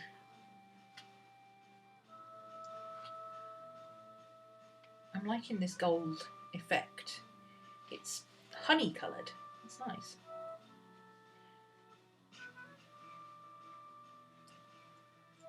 Okay, so that needs to go that way.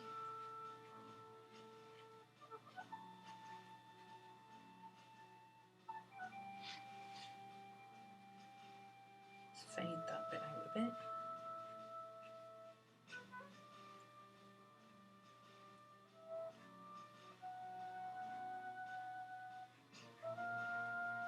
one row at a time.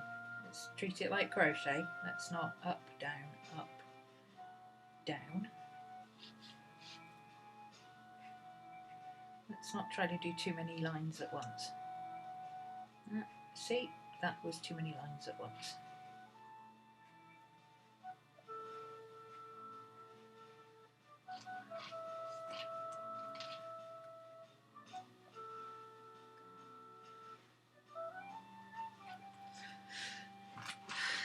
Okay, and then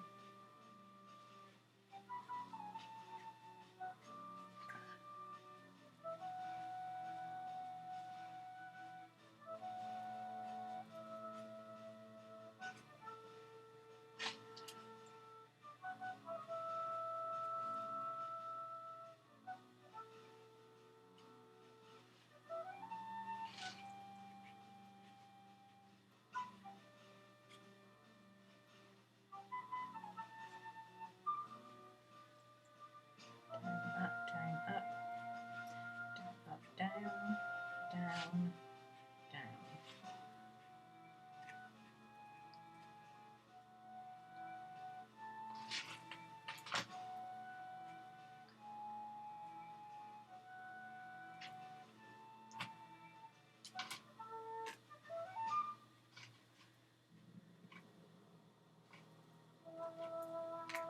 Okay.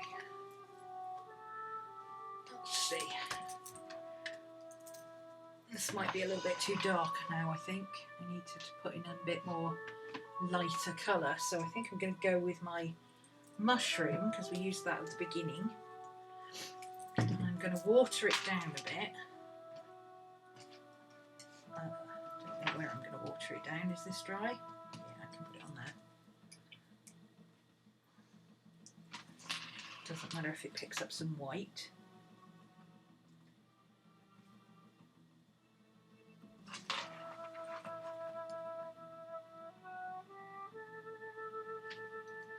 Probably should have just done this before I done the gold, but gold would probably have stood out a bit better actually if I'd done that. It's not too late.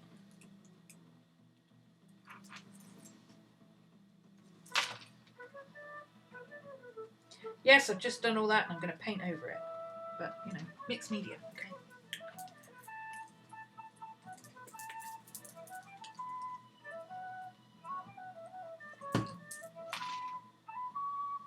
This is a kind of an off-white colour, so it's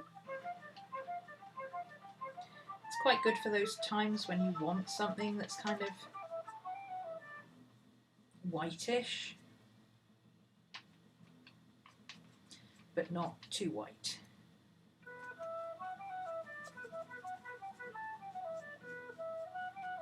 It's also got a bit of pink in it, so it's kind of a warm white. It's one of those silly colours that people paint their kitchen because they don't want magnolia, you know. Oh, and it's picking up the gold and mixing it in. Ooh, I like that. Happy accidents.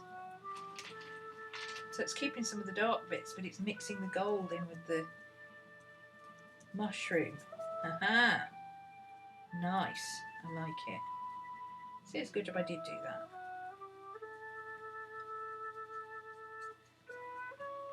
That's a nice thin layer, so I'll be able to go over that again fairly quickly.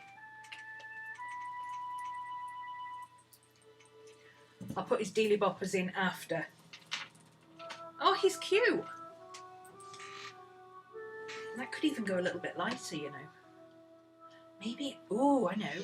Maybe I could put some gold over the top.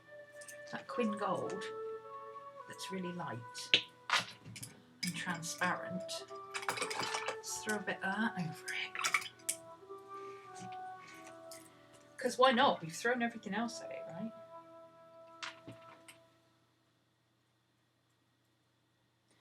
That's not the gold I was looking for. But it's okay, I kind of like that colour. It's alright. Adds a bit of punch. Don't normally work in pastels, so we were lacking a bit of punch. I was actually looking for the lighter gold, but it's okay. This brings out the colours in the bee.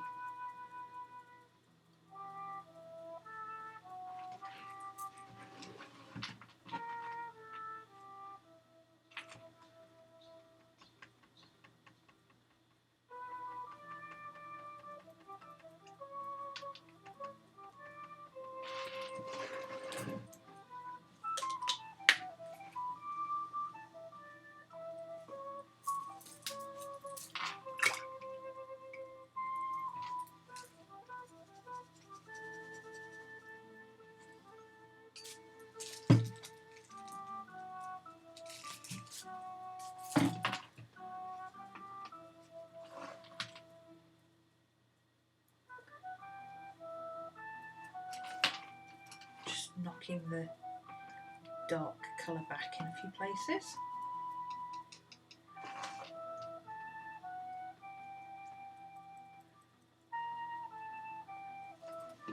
That's better.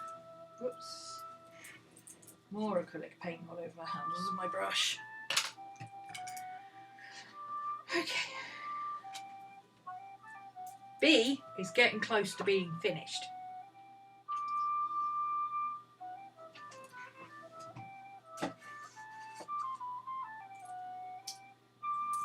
Where's Wolf? Oh, he's there.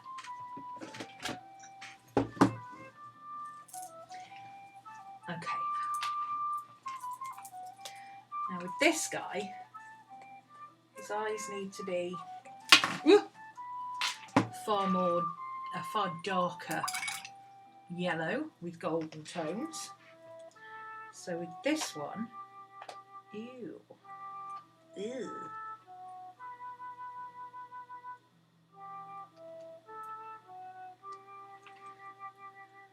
This one, this is again a semi-transparent paint.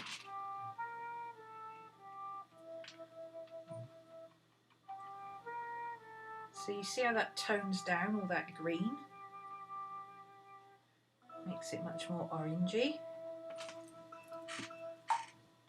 And now I'm going to use that gold again.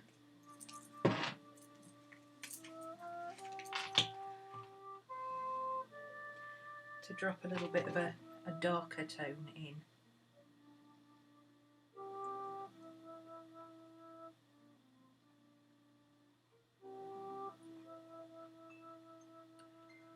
Mix it all up.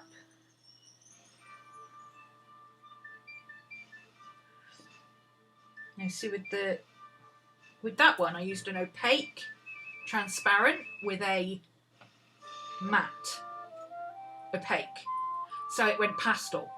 This one I'm using two transparents, so you get both colours and you can still see the colours underneath, so you get like this flecky effect. Fruit or vegetables that start with the letter I.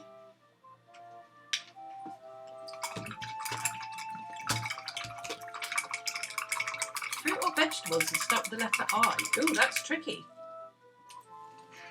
There's got to be something Indian something. Or does it have to be English?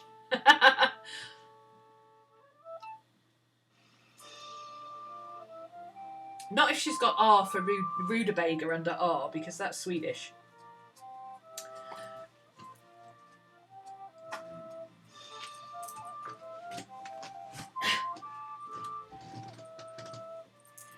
Indian persimmon.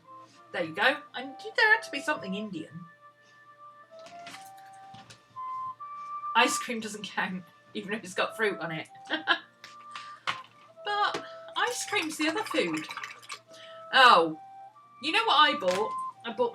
I don't buy ice cream very often, but I thought it's hot weather. I'll treat myself to some ice cream sandwich things. You know, the little, like, you get 6 in a box, and usually they're ice cream covered in chocolate, right? So I bought Kinder ones because I thought, right, ice cream covered with Kinder chocolate. I was expecting either some milk chocolate, some white chocolate, or, you know, white chocolate with dark chocolate over the top. But no. The surprise with Kinder Surprise ice creams, or ice cream choc ices, that's the word, is not only is there no toy, there's no chocolate either. I was miffed. Because let's face it, nobody buys the Kinder eggs for the toys. I'm just going to go in under his chin here. Add a bit of definition to his scruff because he's looking like he's all the same texture down here, and that's not what I want. I want him to be a bit scruffy.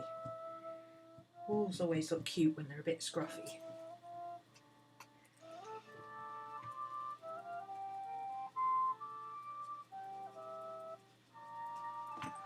That's better.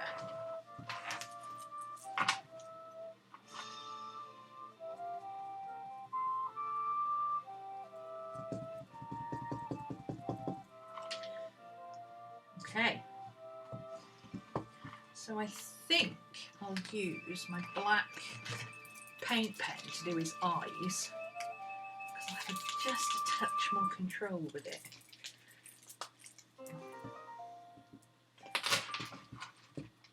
So I'm going to go around his,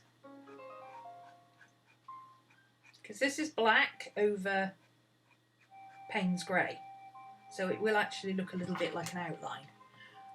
But with this bit, I'm gonna, while it's still wet, just blend it up over the top of the grey so it kind of creates a shaded border.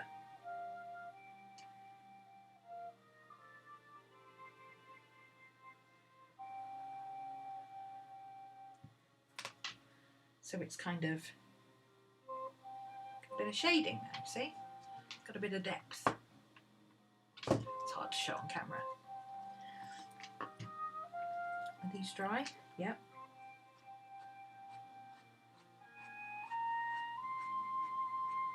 So let's put his cool eyeshadow in.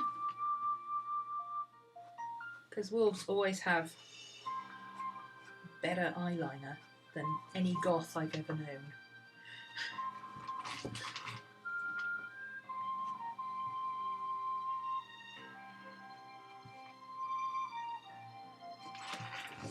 But I want to keep it very sketchy. I don't want it to be like crazy.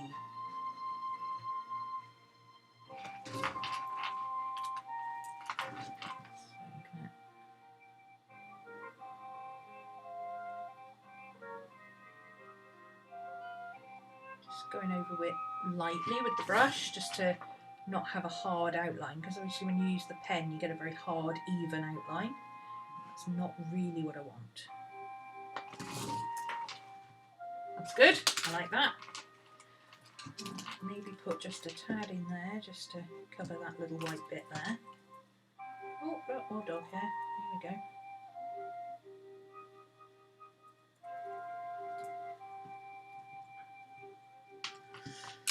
Okay.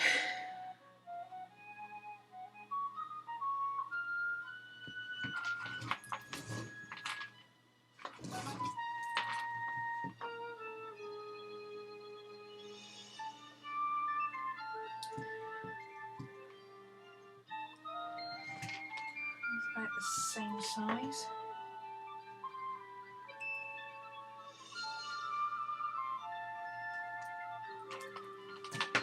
Close enough.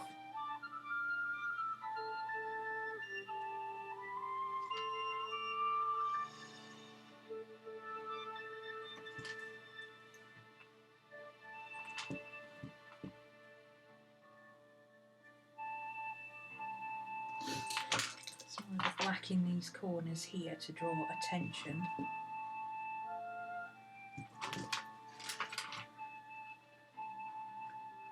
His snoot. I think I'm just going to do, not very much, but just a little bit of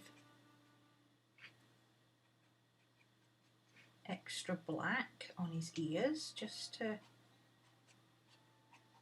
define them a little bit better.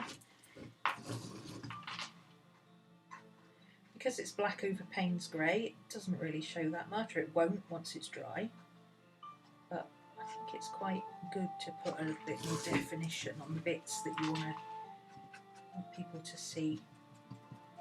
Let's put some more. It's a bit easier to do this with a pen as well.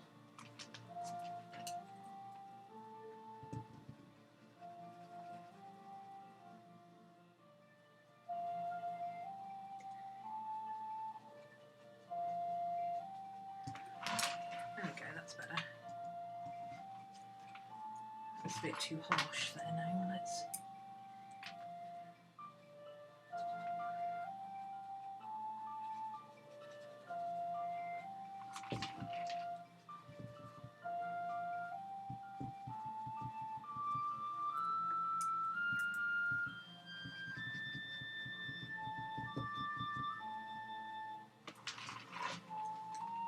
Might have to go back in over that with the grey yet again. I don't know what it is about this side. Oh my god, this corner just doesn't want to play nice today.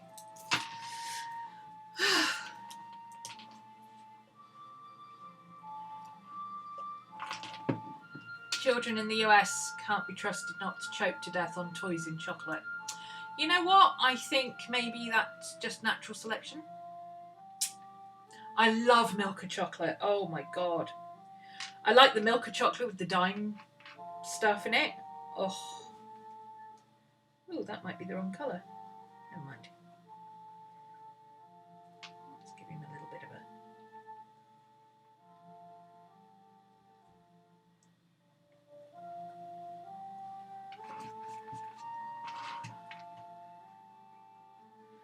Let's give him a bit of lighter.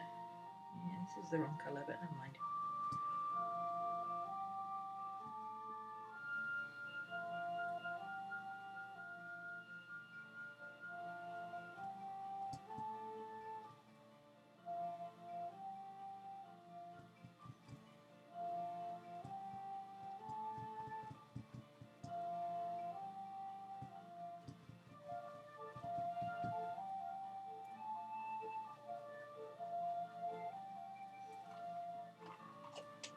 Now we're going to have to go in the grey again. Because I used that light grey and it should have been this dark Payne's grey with some white in it. Where's the white? Run out of white. I really need a white that has a lid on it, or I need a lid. If anybody has a spare one of these craft paint lids from a paint that's dead, I really need one.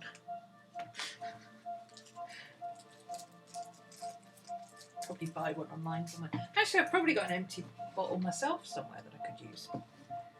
Okay, a bit of white, a bit of Payne's grey. There we go. Cooking with gas. Bit of Payne's grey. Actually, let's put some down there and mix it. That way, it works much better.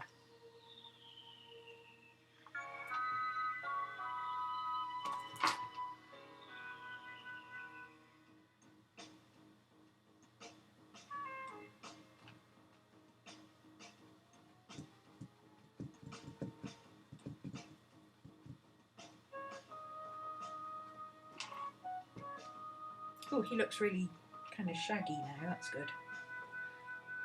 It's a good job I did that, because that actually looks better now.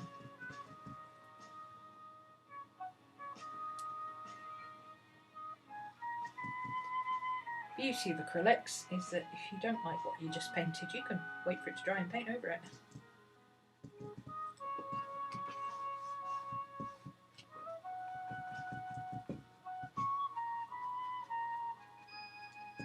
Better. There we go. Let's take a little bit more of that.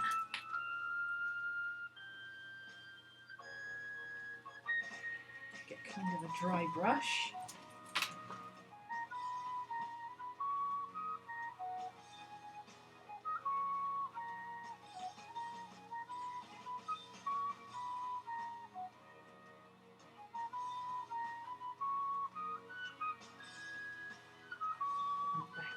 there we go. Yay! He's cool.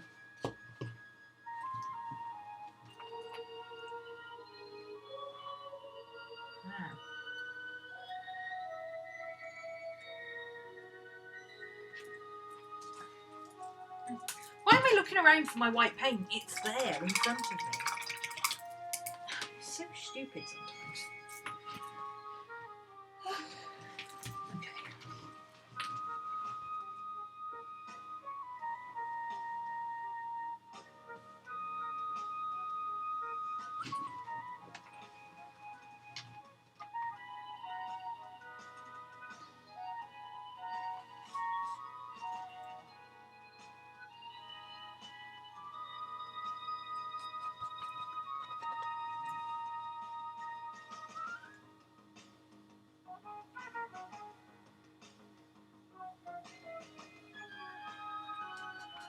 A little bit of shape into his snoot.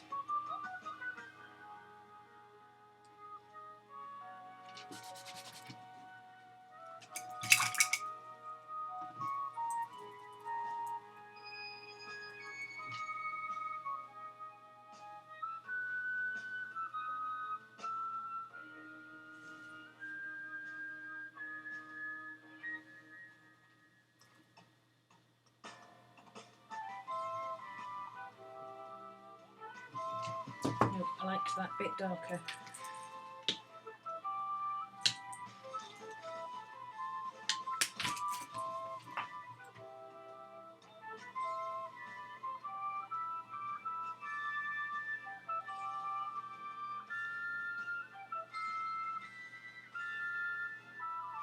The fun thing about going over it in white and then going back over it with another colour, of course, is that the colour comes up better. So now you've got 3 different tones in his nose. One of them is almost blue. There's always some moron thinking, won't somebody think of the children? Well, how about their bloody parents think of the children? Why is it in America it's everybody else's job to worry about your kids in case they do something stupid? Why can't it be your job because you're their parents? I don't know. I've got this crazy idea that parents are supposed to be the ones who bring up their children, you know? And if they die of stupidity before they get to their teenage years, then you don't parent very well, do you?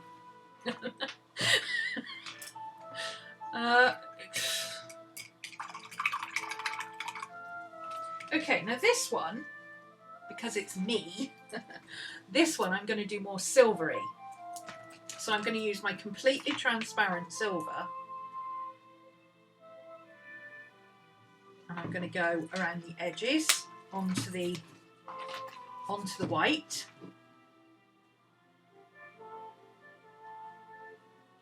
That might be a little bit too much paint. Let's do a nice big bit at the corners and then kind of blend it out a bit. There we go. Yeah, you know what? I'm just going to go all over it. I'm just going to do it a bit kind of scribbly. It'll work the same as the mica powder. Who cares? Pick up some of that from over there and put it here. Take some of it off his ears.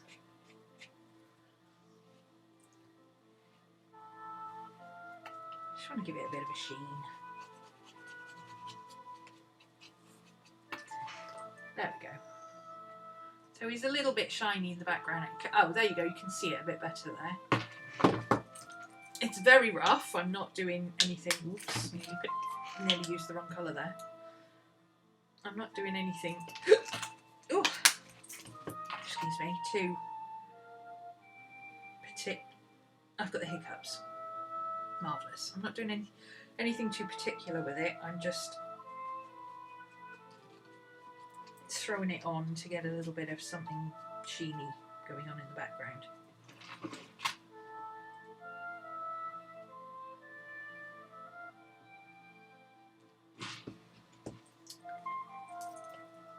And then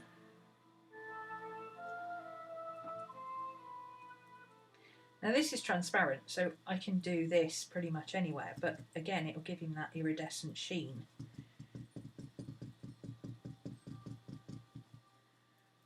That will just make his fur look a little bit more dimensional when it catches the light.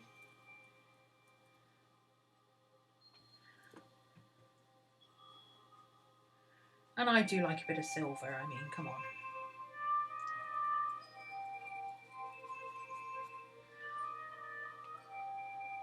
Keep it kind of rough and patchy on this bit. And then maybe just around his nose. A little bit of dry brush coming down onto his purple bit, just to blend those two together in light. Like that. Maybe a little bit of iridescent on his nose. That's good, I like that. There we go. See how that just gives him a little bit of extra something something? It's very, very subtle, and you don't see it unless you turn it to the light. But obviously once he's hung on the wall and there's light coming off him, it's going to be much more noticeable, but it gives him dimension. And because it's a cool silver, it kind of picks up the colours of the purple. You see how he looks more lavendery? I'm really happy with him. He's cool. He's very cool. I'm thinking maybe adding just a little bit of dimension to this diamond around his face. Not too much. Just a little bit. Just to... That's the wrong colour again. Oh, actually, it doesn't matter because it's around his eyes. I can go back over it with the purple. And then we'll have kind of a pinky undertone to it as well. That'll be cool. So I'm just kind of scrubbying this out into a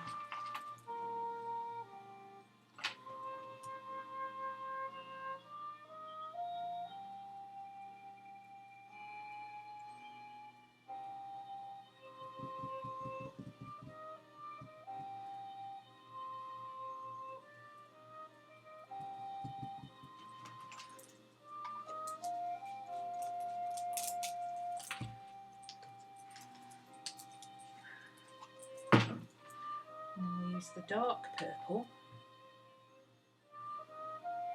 Go over that grey, we can get some fur-like. See how we get some fur-like texture then around his eyes?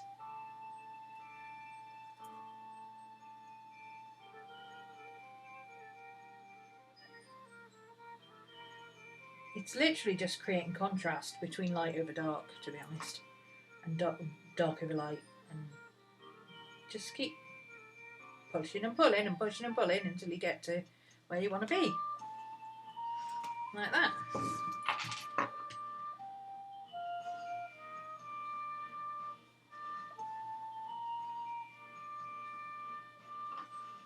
This brush definitely works better one way than the other.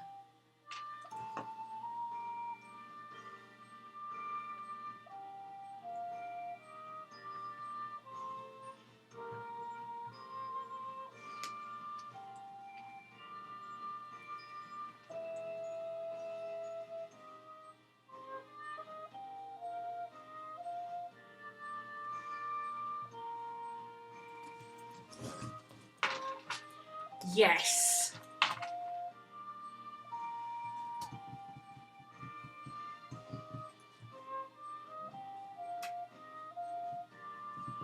Keep covering up this purple at the bottom too much. I like the purple at the bottom. Stop covering it up.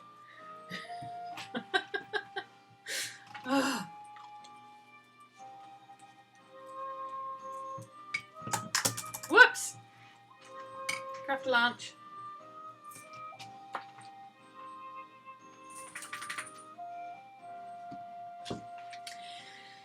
I'm just going to do one more thing.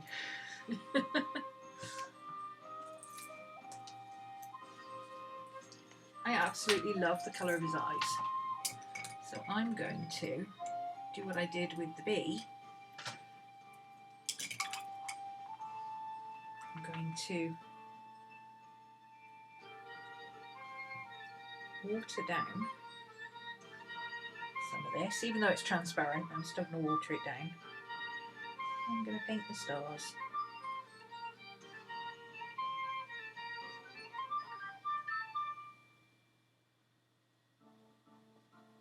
I'm not even painting them like super detailed. I'm literally just splodging some colour on them.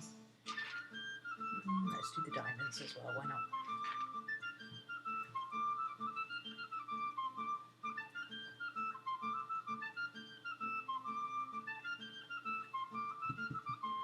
Just adds a little something to the background. And then I'm going to take a tiny bit of that Queen Gold.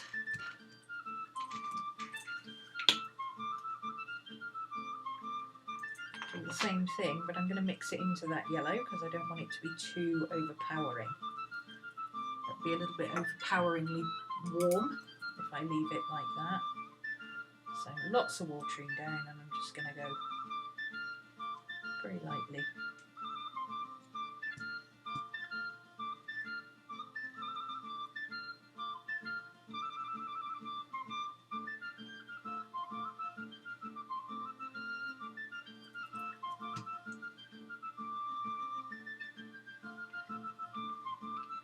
I like the contrast of the gold and silver, and I like the dual tone of the gold. It just picks out his eyes a little bit.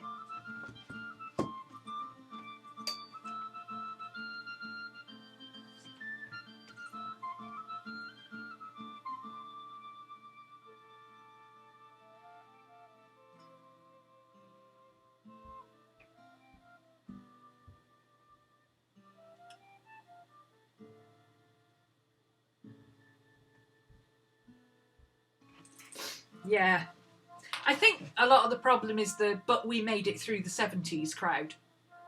We made it through the 70s by sheer dumb luck more than anything else, frankly.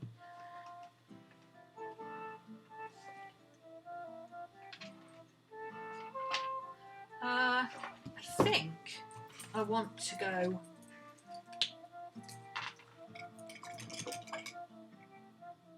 again, very dry and sketchy. I don't want to go crazy, but I just want to tidy up the borders on the edge. Oops. Splutelanche.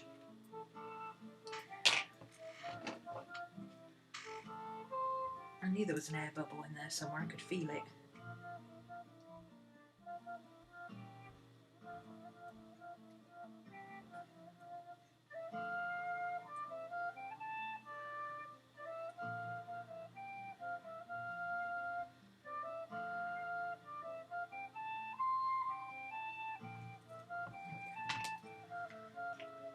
I hate wasting paint. I'm such a skinflint with paint.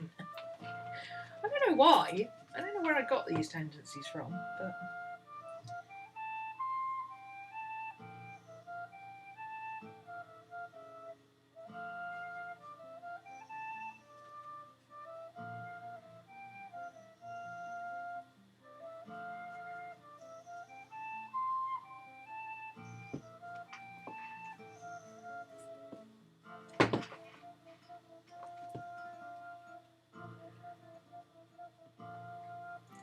So I'm literally just painting the edge of the canvas and then flicking my brush up over the edge. So it gives that kind of, you know, like rough, like when it's been sanded to the edges. It kind of gives it that look. Do you see what I mean? Just neatens it up a bit. I don't like the paint to go around the edges and look weird. Because it just bugs me when you turn it that way and you go, oh, look at all those crappy bits. Because everybody says, oh, you don't see that when you put it up on the wall, but I will see it. And it will bug me, and eventually I will take it back down off the wall and I will end up doing this to it. So I might as well do it now while I've got the paint out and I'm already in a mess.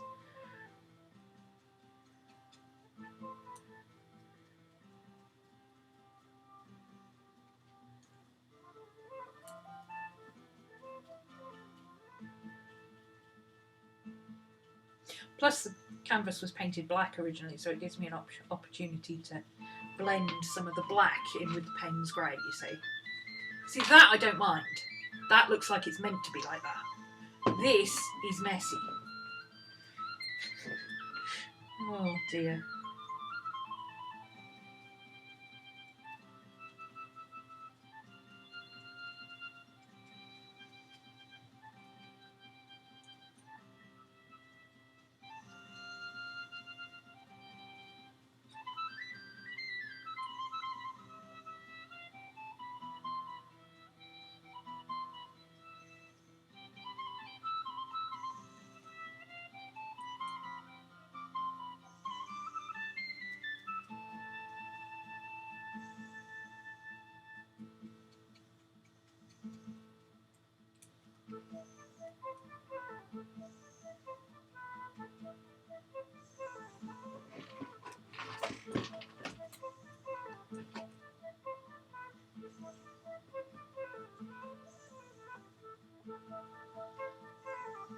Here we go again. I'm trying to paint as fast as Katie's music again.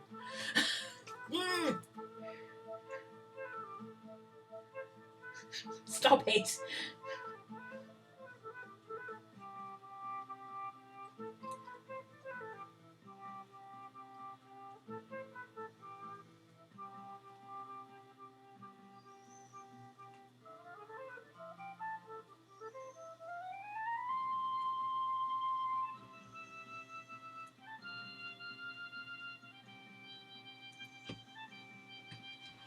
That's better.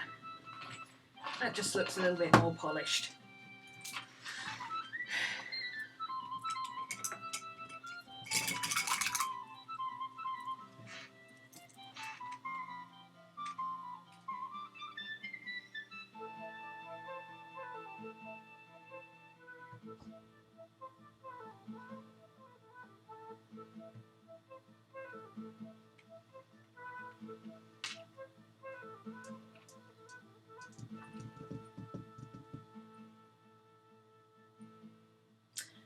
Silver was, it's gone a little bit grubby looking. That's weird. Anyway. Ta-da! I'm calling him finished. I'll sign him later. I can't sign him at the moment. He's far too wet. I'll sign him in pen, probably down here later. I'm happy with him. I think he's awesome. So that's the wolf done. Let's put him there. Get all that black off my hands.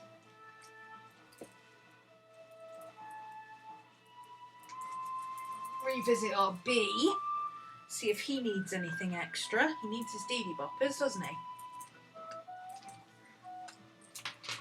I'm thinking just kind of like that and like that. Oops. Maybe that was a bit too long, but never mind. Don't they have little dotty bits in the end? Yeah, that looks alright.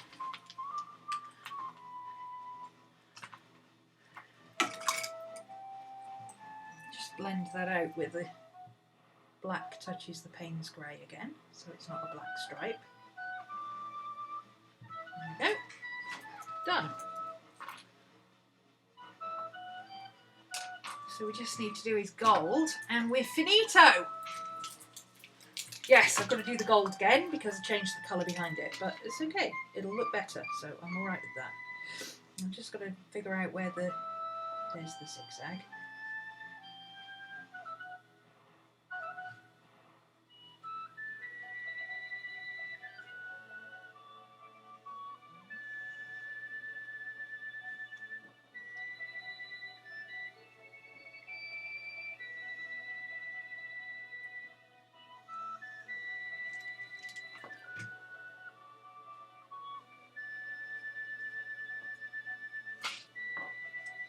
Bit harder second time round because I can't see what I'm doing so well. It's a bit harder on the lighter colour, but it's okay. I only want it to be sketchy and kind of... Oh look, bees sitting in his hive. Oh, that's much better. See, that catches the light now. The gold looks much better on that colour.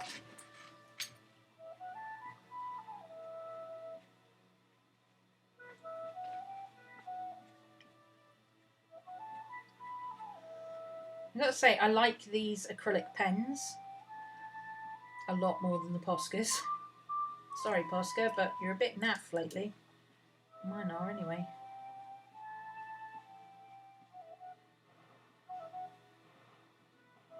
That's completely wonky now, but honestly, I don't care now.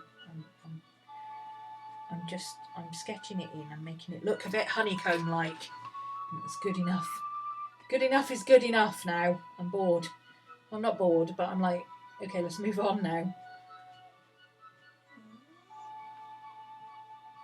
Which is why I never finish anything, because I'm like, yeah, okay, that was so last week, you know? But I'm quite happy to have finished 2 paintings in one session using Micki Wilde's slap it all about kind of technique combined with my mixed media stuff. There we go. I'm going to hold it up to the light a little bit so you can see the shiny bits, because you can't see the shiny bits when it's flat. So there's the wolf, and there's the bee. See, it's all shiny and metallic, and it's got shimmery bits, and it's so hard to see. There you go, you can kind of see it there. Mica powder, you can't photograph it, you can't film it, you can't do anything with it. You can see it, you can't do anything else with it. Ah! 2 in 1 day, 2 in 1 day.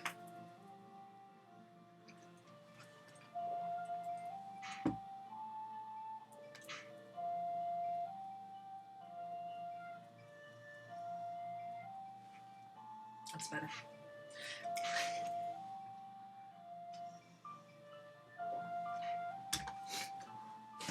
I like them. They're similar enough to, well, they're using a lot of my mixed media techniques, but mixing it with the way Micki paints.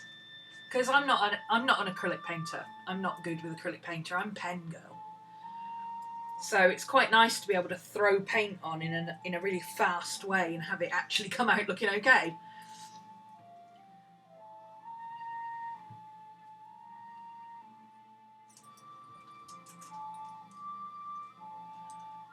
Only share what you're comfortable sharing, Cody. Only ever share what you're comfortable sharing.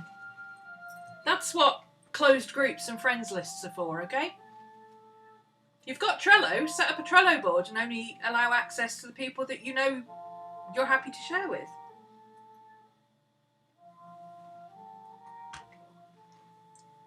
Or put it in Google Drive and only give people that you want to share with, and then you can share individually with people or not. You don't have to share anything. Never ever feel like you have to share. Right, now, I love these. Thank you, Micki. Again, Micki's information and her original tutorial, which is free, down below. You have to go to her Instagram to get the link and get the password for the Bumblebee tutorial. She did a Bumblebee. Hers looks quite different to mine. It's the same layout. I used the same layout for the Bumblebee.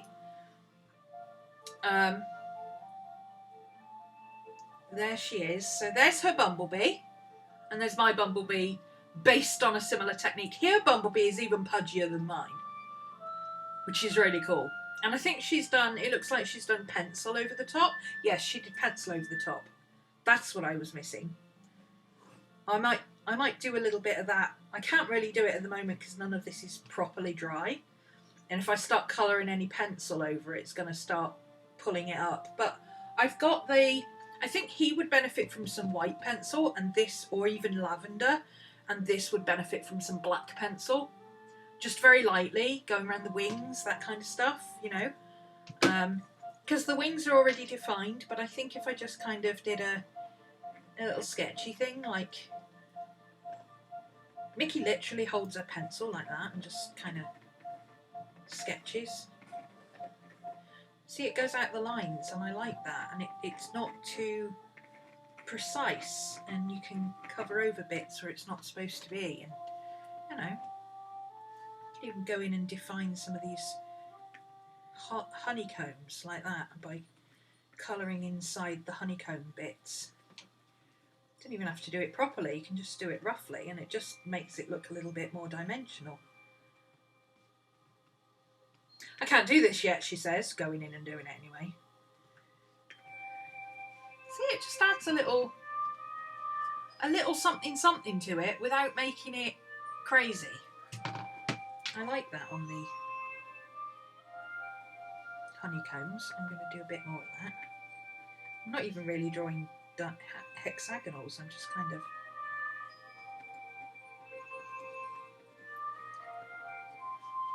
On mine, I might go in and do a little bit more like fine detail work with black and white, like Micki's done on here, but I can't do that until it's fully dry. I need to wait a few hours at least before I start doing that kind of stuff on there. Because I'd want to do kind of fairly detailed. I might even go with gel pen and do some designs in there with gel pen. There we go. I like that. Just adds some extra dimension to the honeycomb. And then I think I might even... I've got a Tri-Plus marker. I think I might just do a similar thing with the leaves. Again, just everything adds a little bit more dimension to it. And Tri-Plus markers are water soluble, so if I don't like it, I can wipe it off and start again.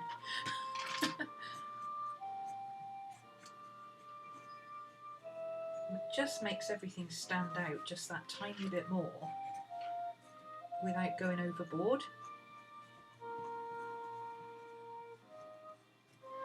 She uses exclusively black and white, but I'm using colours because why not? Oh, I didn't put his flower on. She's got little flowers on the wings in white. Isn't that cute? I'm not going to do that. That's her style. I've already got a design on my wings I'm happy with, but I would kind of like to do his little gold flower. So let's go and let's see which of these golds is more opaque. Oh, I wonder if I... Oh, I've got this beautiful colour. This colour is gorgeous. I know you can't see his little flower, but I can. This colour is really pretty. Let's see if we can get this one to work.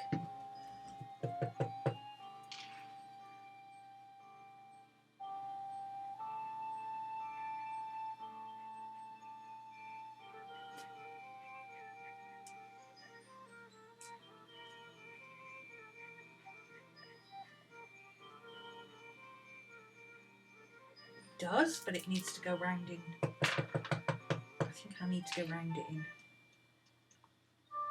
pencil. So let's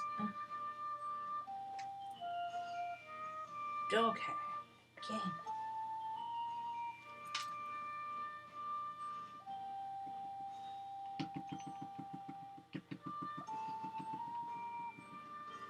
Maybe the yellow isn't such a good idea. It's not really standing out, is it? The yellow on the yellow bee. Let's try a bit of orange.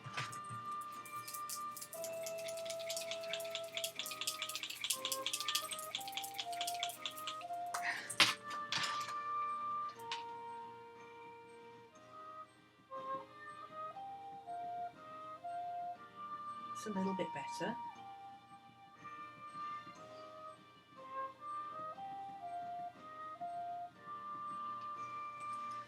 But not much, not enough. I'm gonna have to go around that in pen, I think, or pencil or something. Maybe once I put black pencil over it to turn it into the two flowers, it'll look better.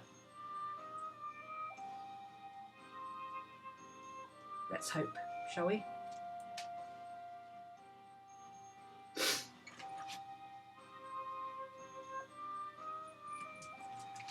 Wolf looks like a spirit animal, yeah. It's kind of the idea. He is my spirit animal.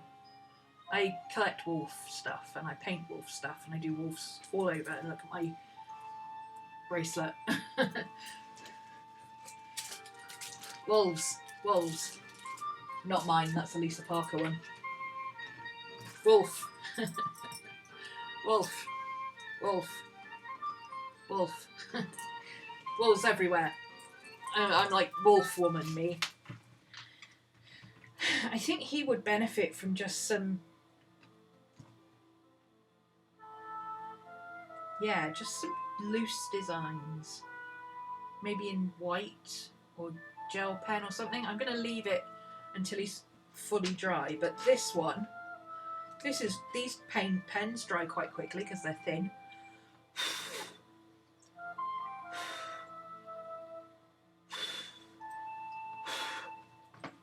Well, if you've enjoyed this, go and watch Micki's tutorial because she does it all in paint, which is really... I don't think I could do all this in paint. I have to mix and match all sorts of stuff. See you later, Ish. I have to be able to just grab whatever it is that I think I need at the time and just go for it.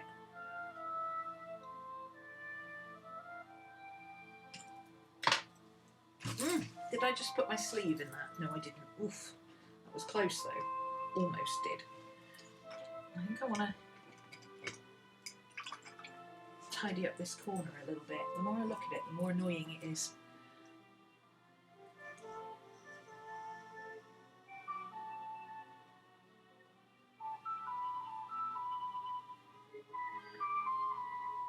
That's better.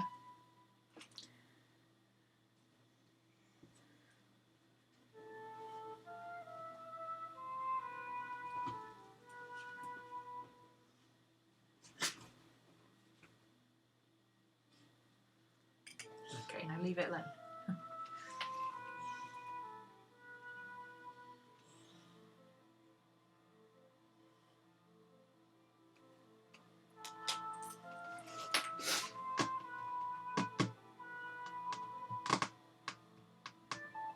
I can't believe I've done 2 paintings in 3 hours. Wow. I need to play with this paint technique. Everything else is stuff that I already do, but Micki's paint technique of just globbing the paint on and letting it do what it does is very, very different to what I normally do. I'm normally a very precise painter.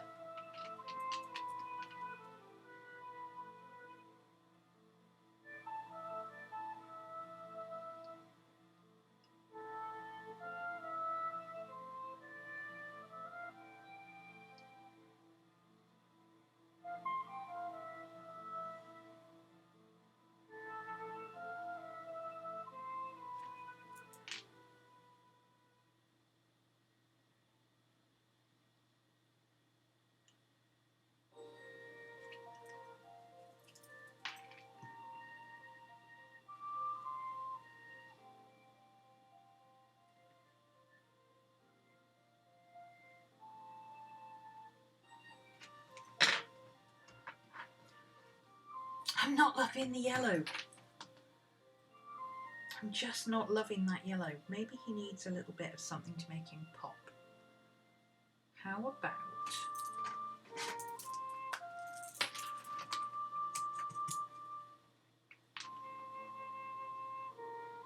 doing the back one purple. Well, purple and yellow make brown.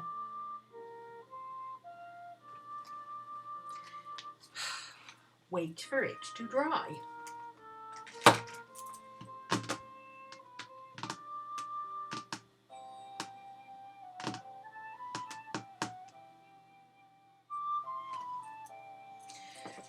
Yep, that's not going to work for me. I don't like that.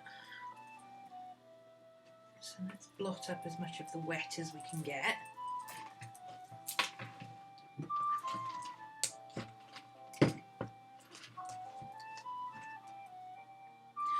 Let's reintroduce this pinky colour, because my mum likes pink, so I'm not a big fan of pink, but she likes pink.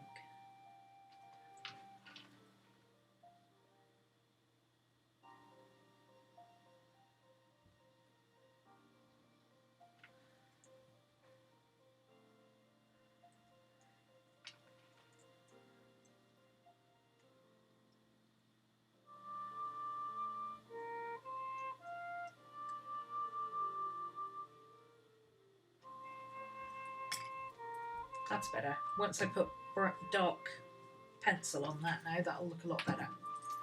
Let it dry first though. Hardest part of watercolouring on actual good watercolour paper.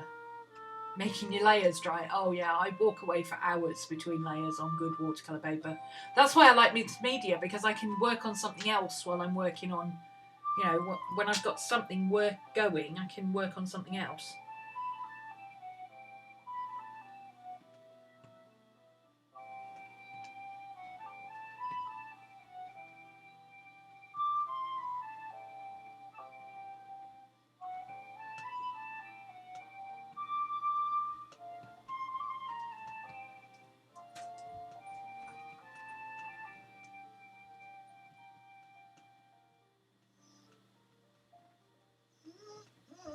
Hi, baby. Are you dry yet? Very thin layers of acrylic tend to dry very quickly, so.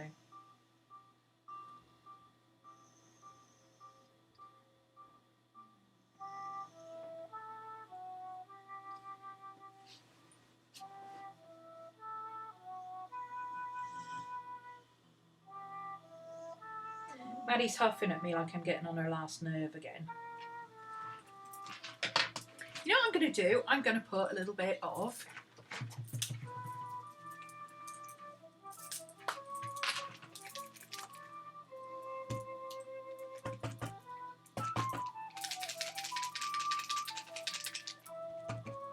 okay, I should have just used the white I've already got out. So much faster.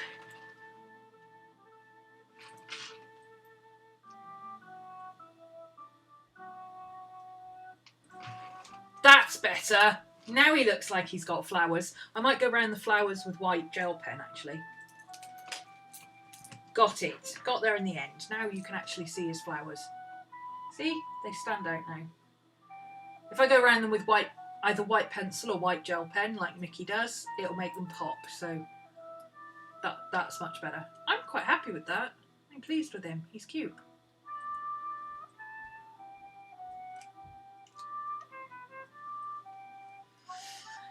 Very Beltane. And then my Wolfie, who I'm absolutely in love with. I love him. His eyes are beautiful. Look how many colours are in his eyes. Oh, so pretty. Let's take photos while I remember. And I have the lights on.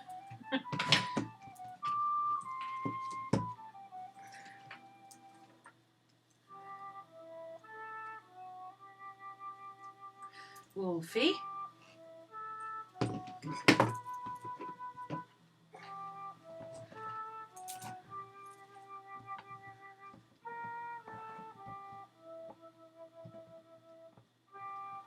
Stay.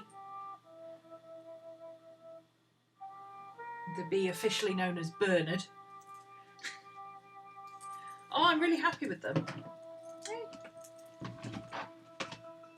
Right, I'm going to stop there and go and have some food and tidy up this mess, because honestly, if you saw my desk right now, it's not pretty. Not cute. Not cute. So I'm going to pack up and going to have some tea. Thank you for joining me. Do go and check out Micki's tutorial. Show her some love down in the description below. It's a 40-minute tutorial, so you can sit and watch it anytime. She's got music over most of it. She talks at the beginning and then there's music, so you can watch it and paint along in relative calm. It's got subtitles if you need to have them, and go follow her on Instagram, and I think she's got a YouTube channel as well, but she doesn't use it very much. And definitely go check out her Etsy shop, because she does prints and all sorts of all her stuff, very reasonably priced, and she's got classes. Go and go.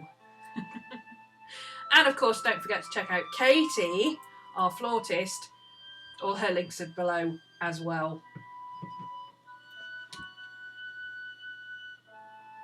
Spirit animal is a camel. That's kind of cool. I've never drawn a camel. Ooh. Challenge accepted. Huh. Never drawn a camel. Oh, I've got to have a go at that. A camel. Yes way. This I have to try. I like camels. They have kind of dorky faces, don't they? We've got to try that, Pam. Let's try the camel. Maybe we do the camel next week. Okay, that's it, guys. Where's my stop streaming button? Oh, there it is. Okay, I'm off. Bye. Thanks for joining me.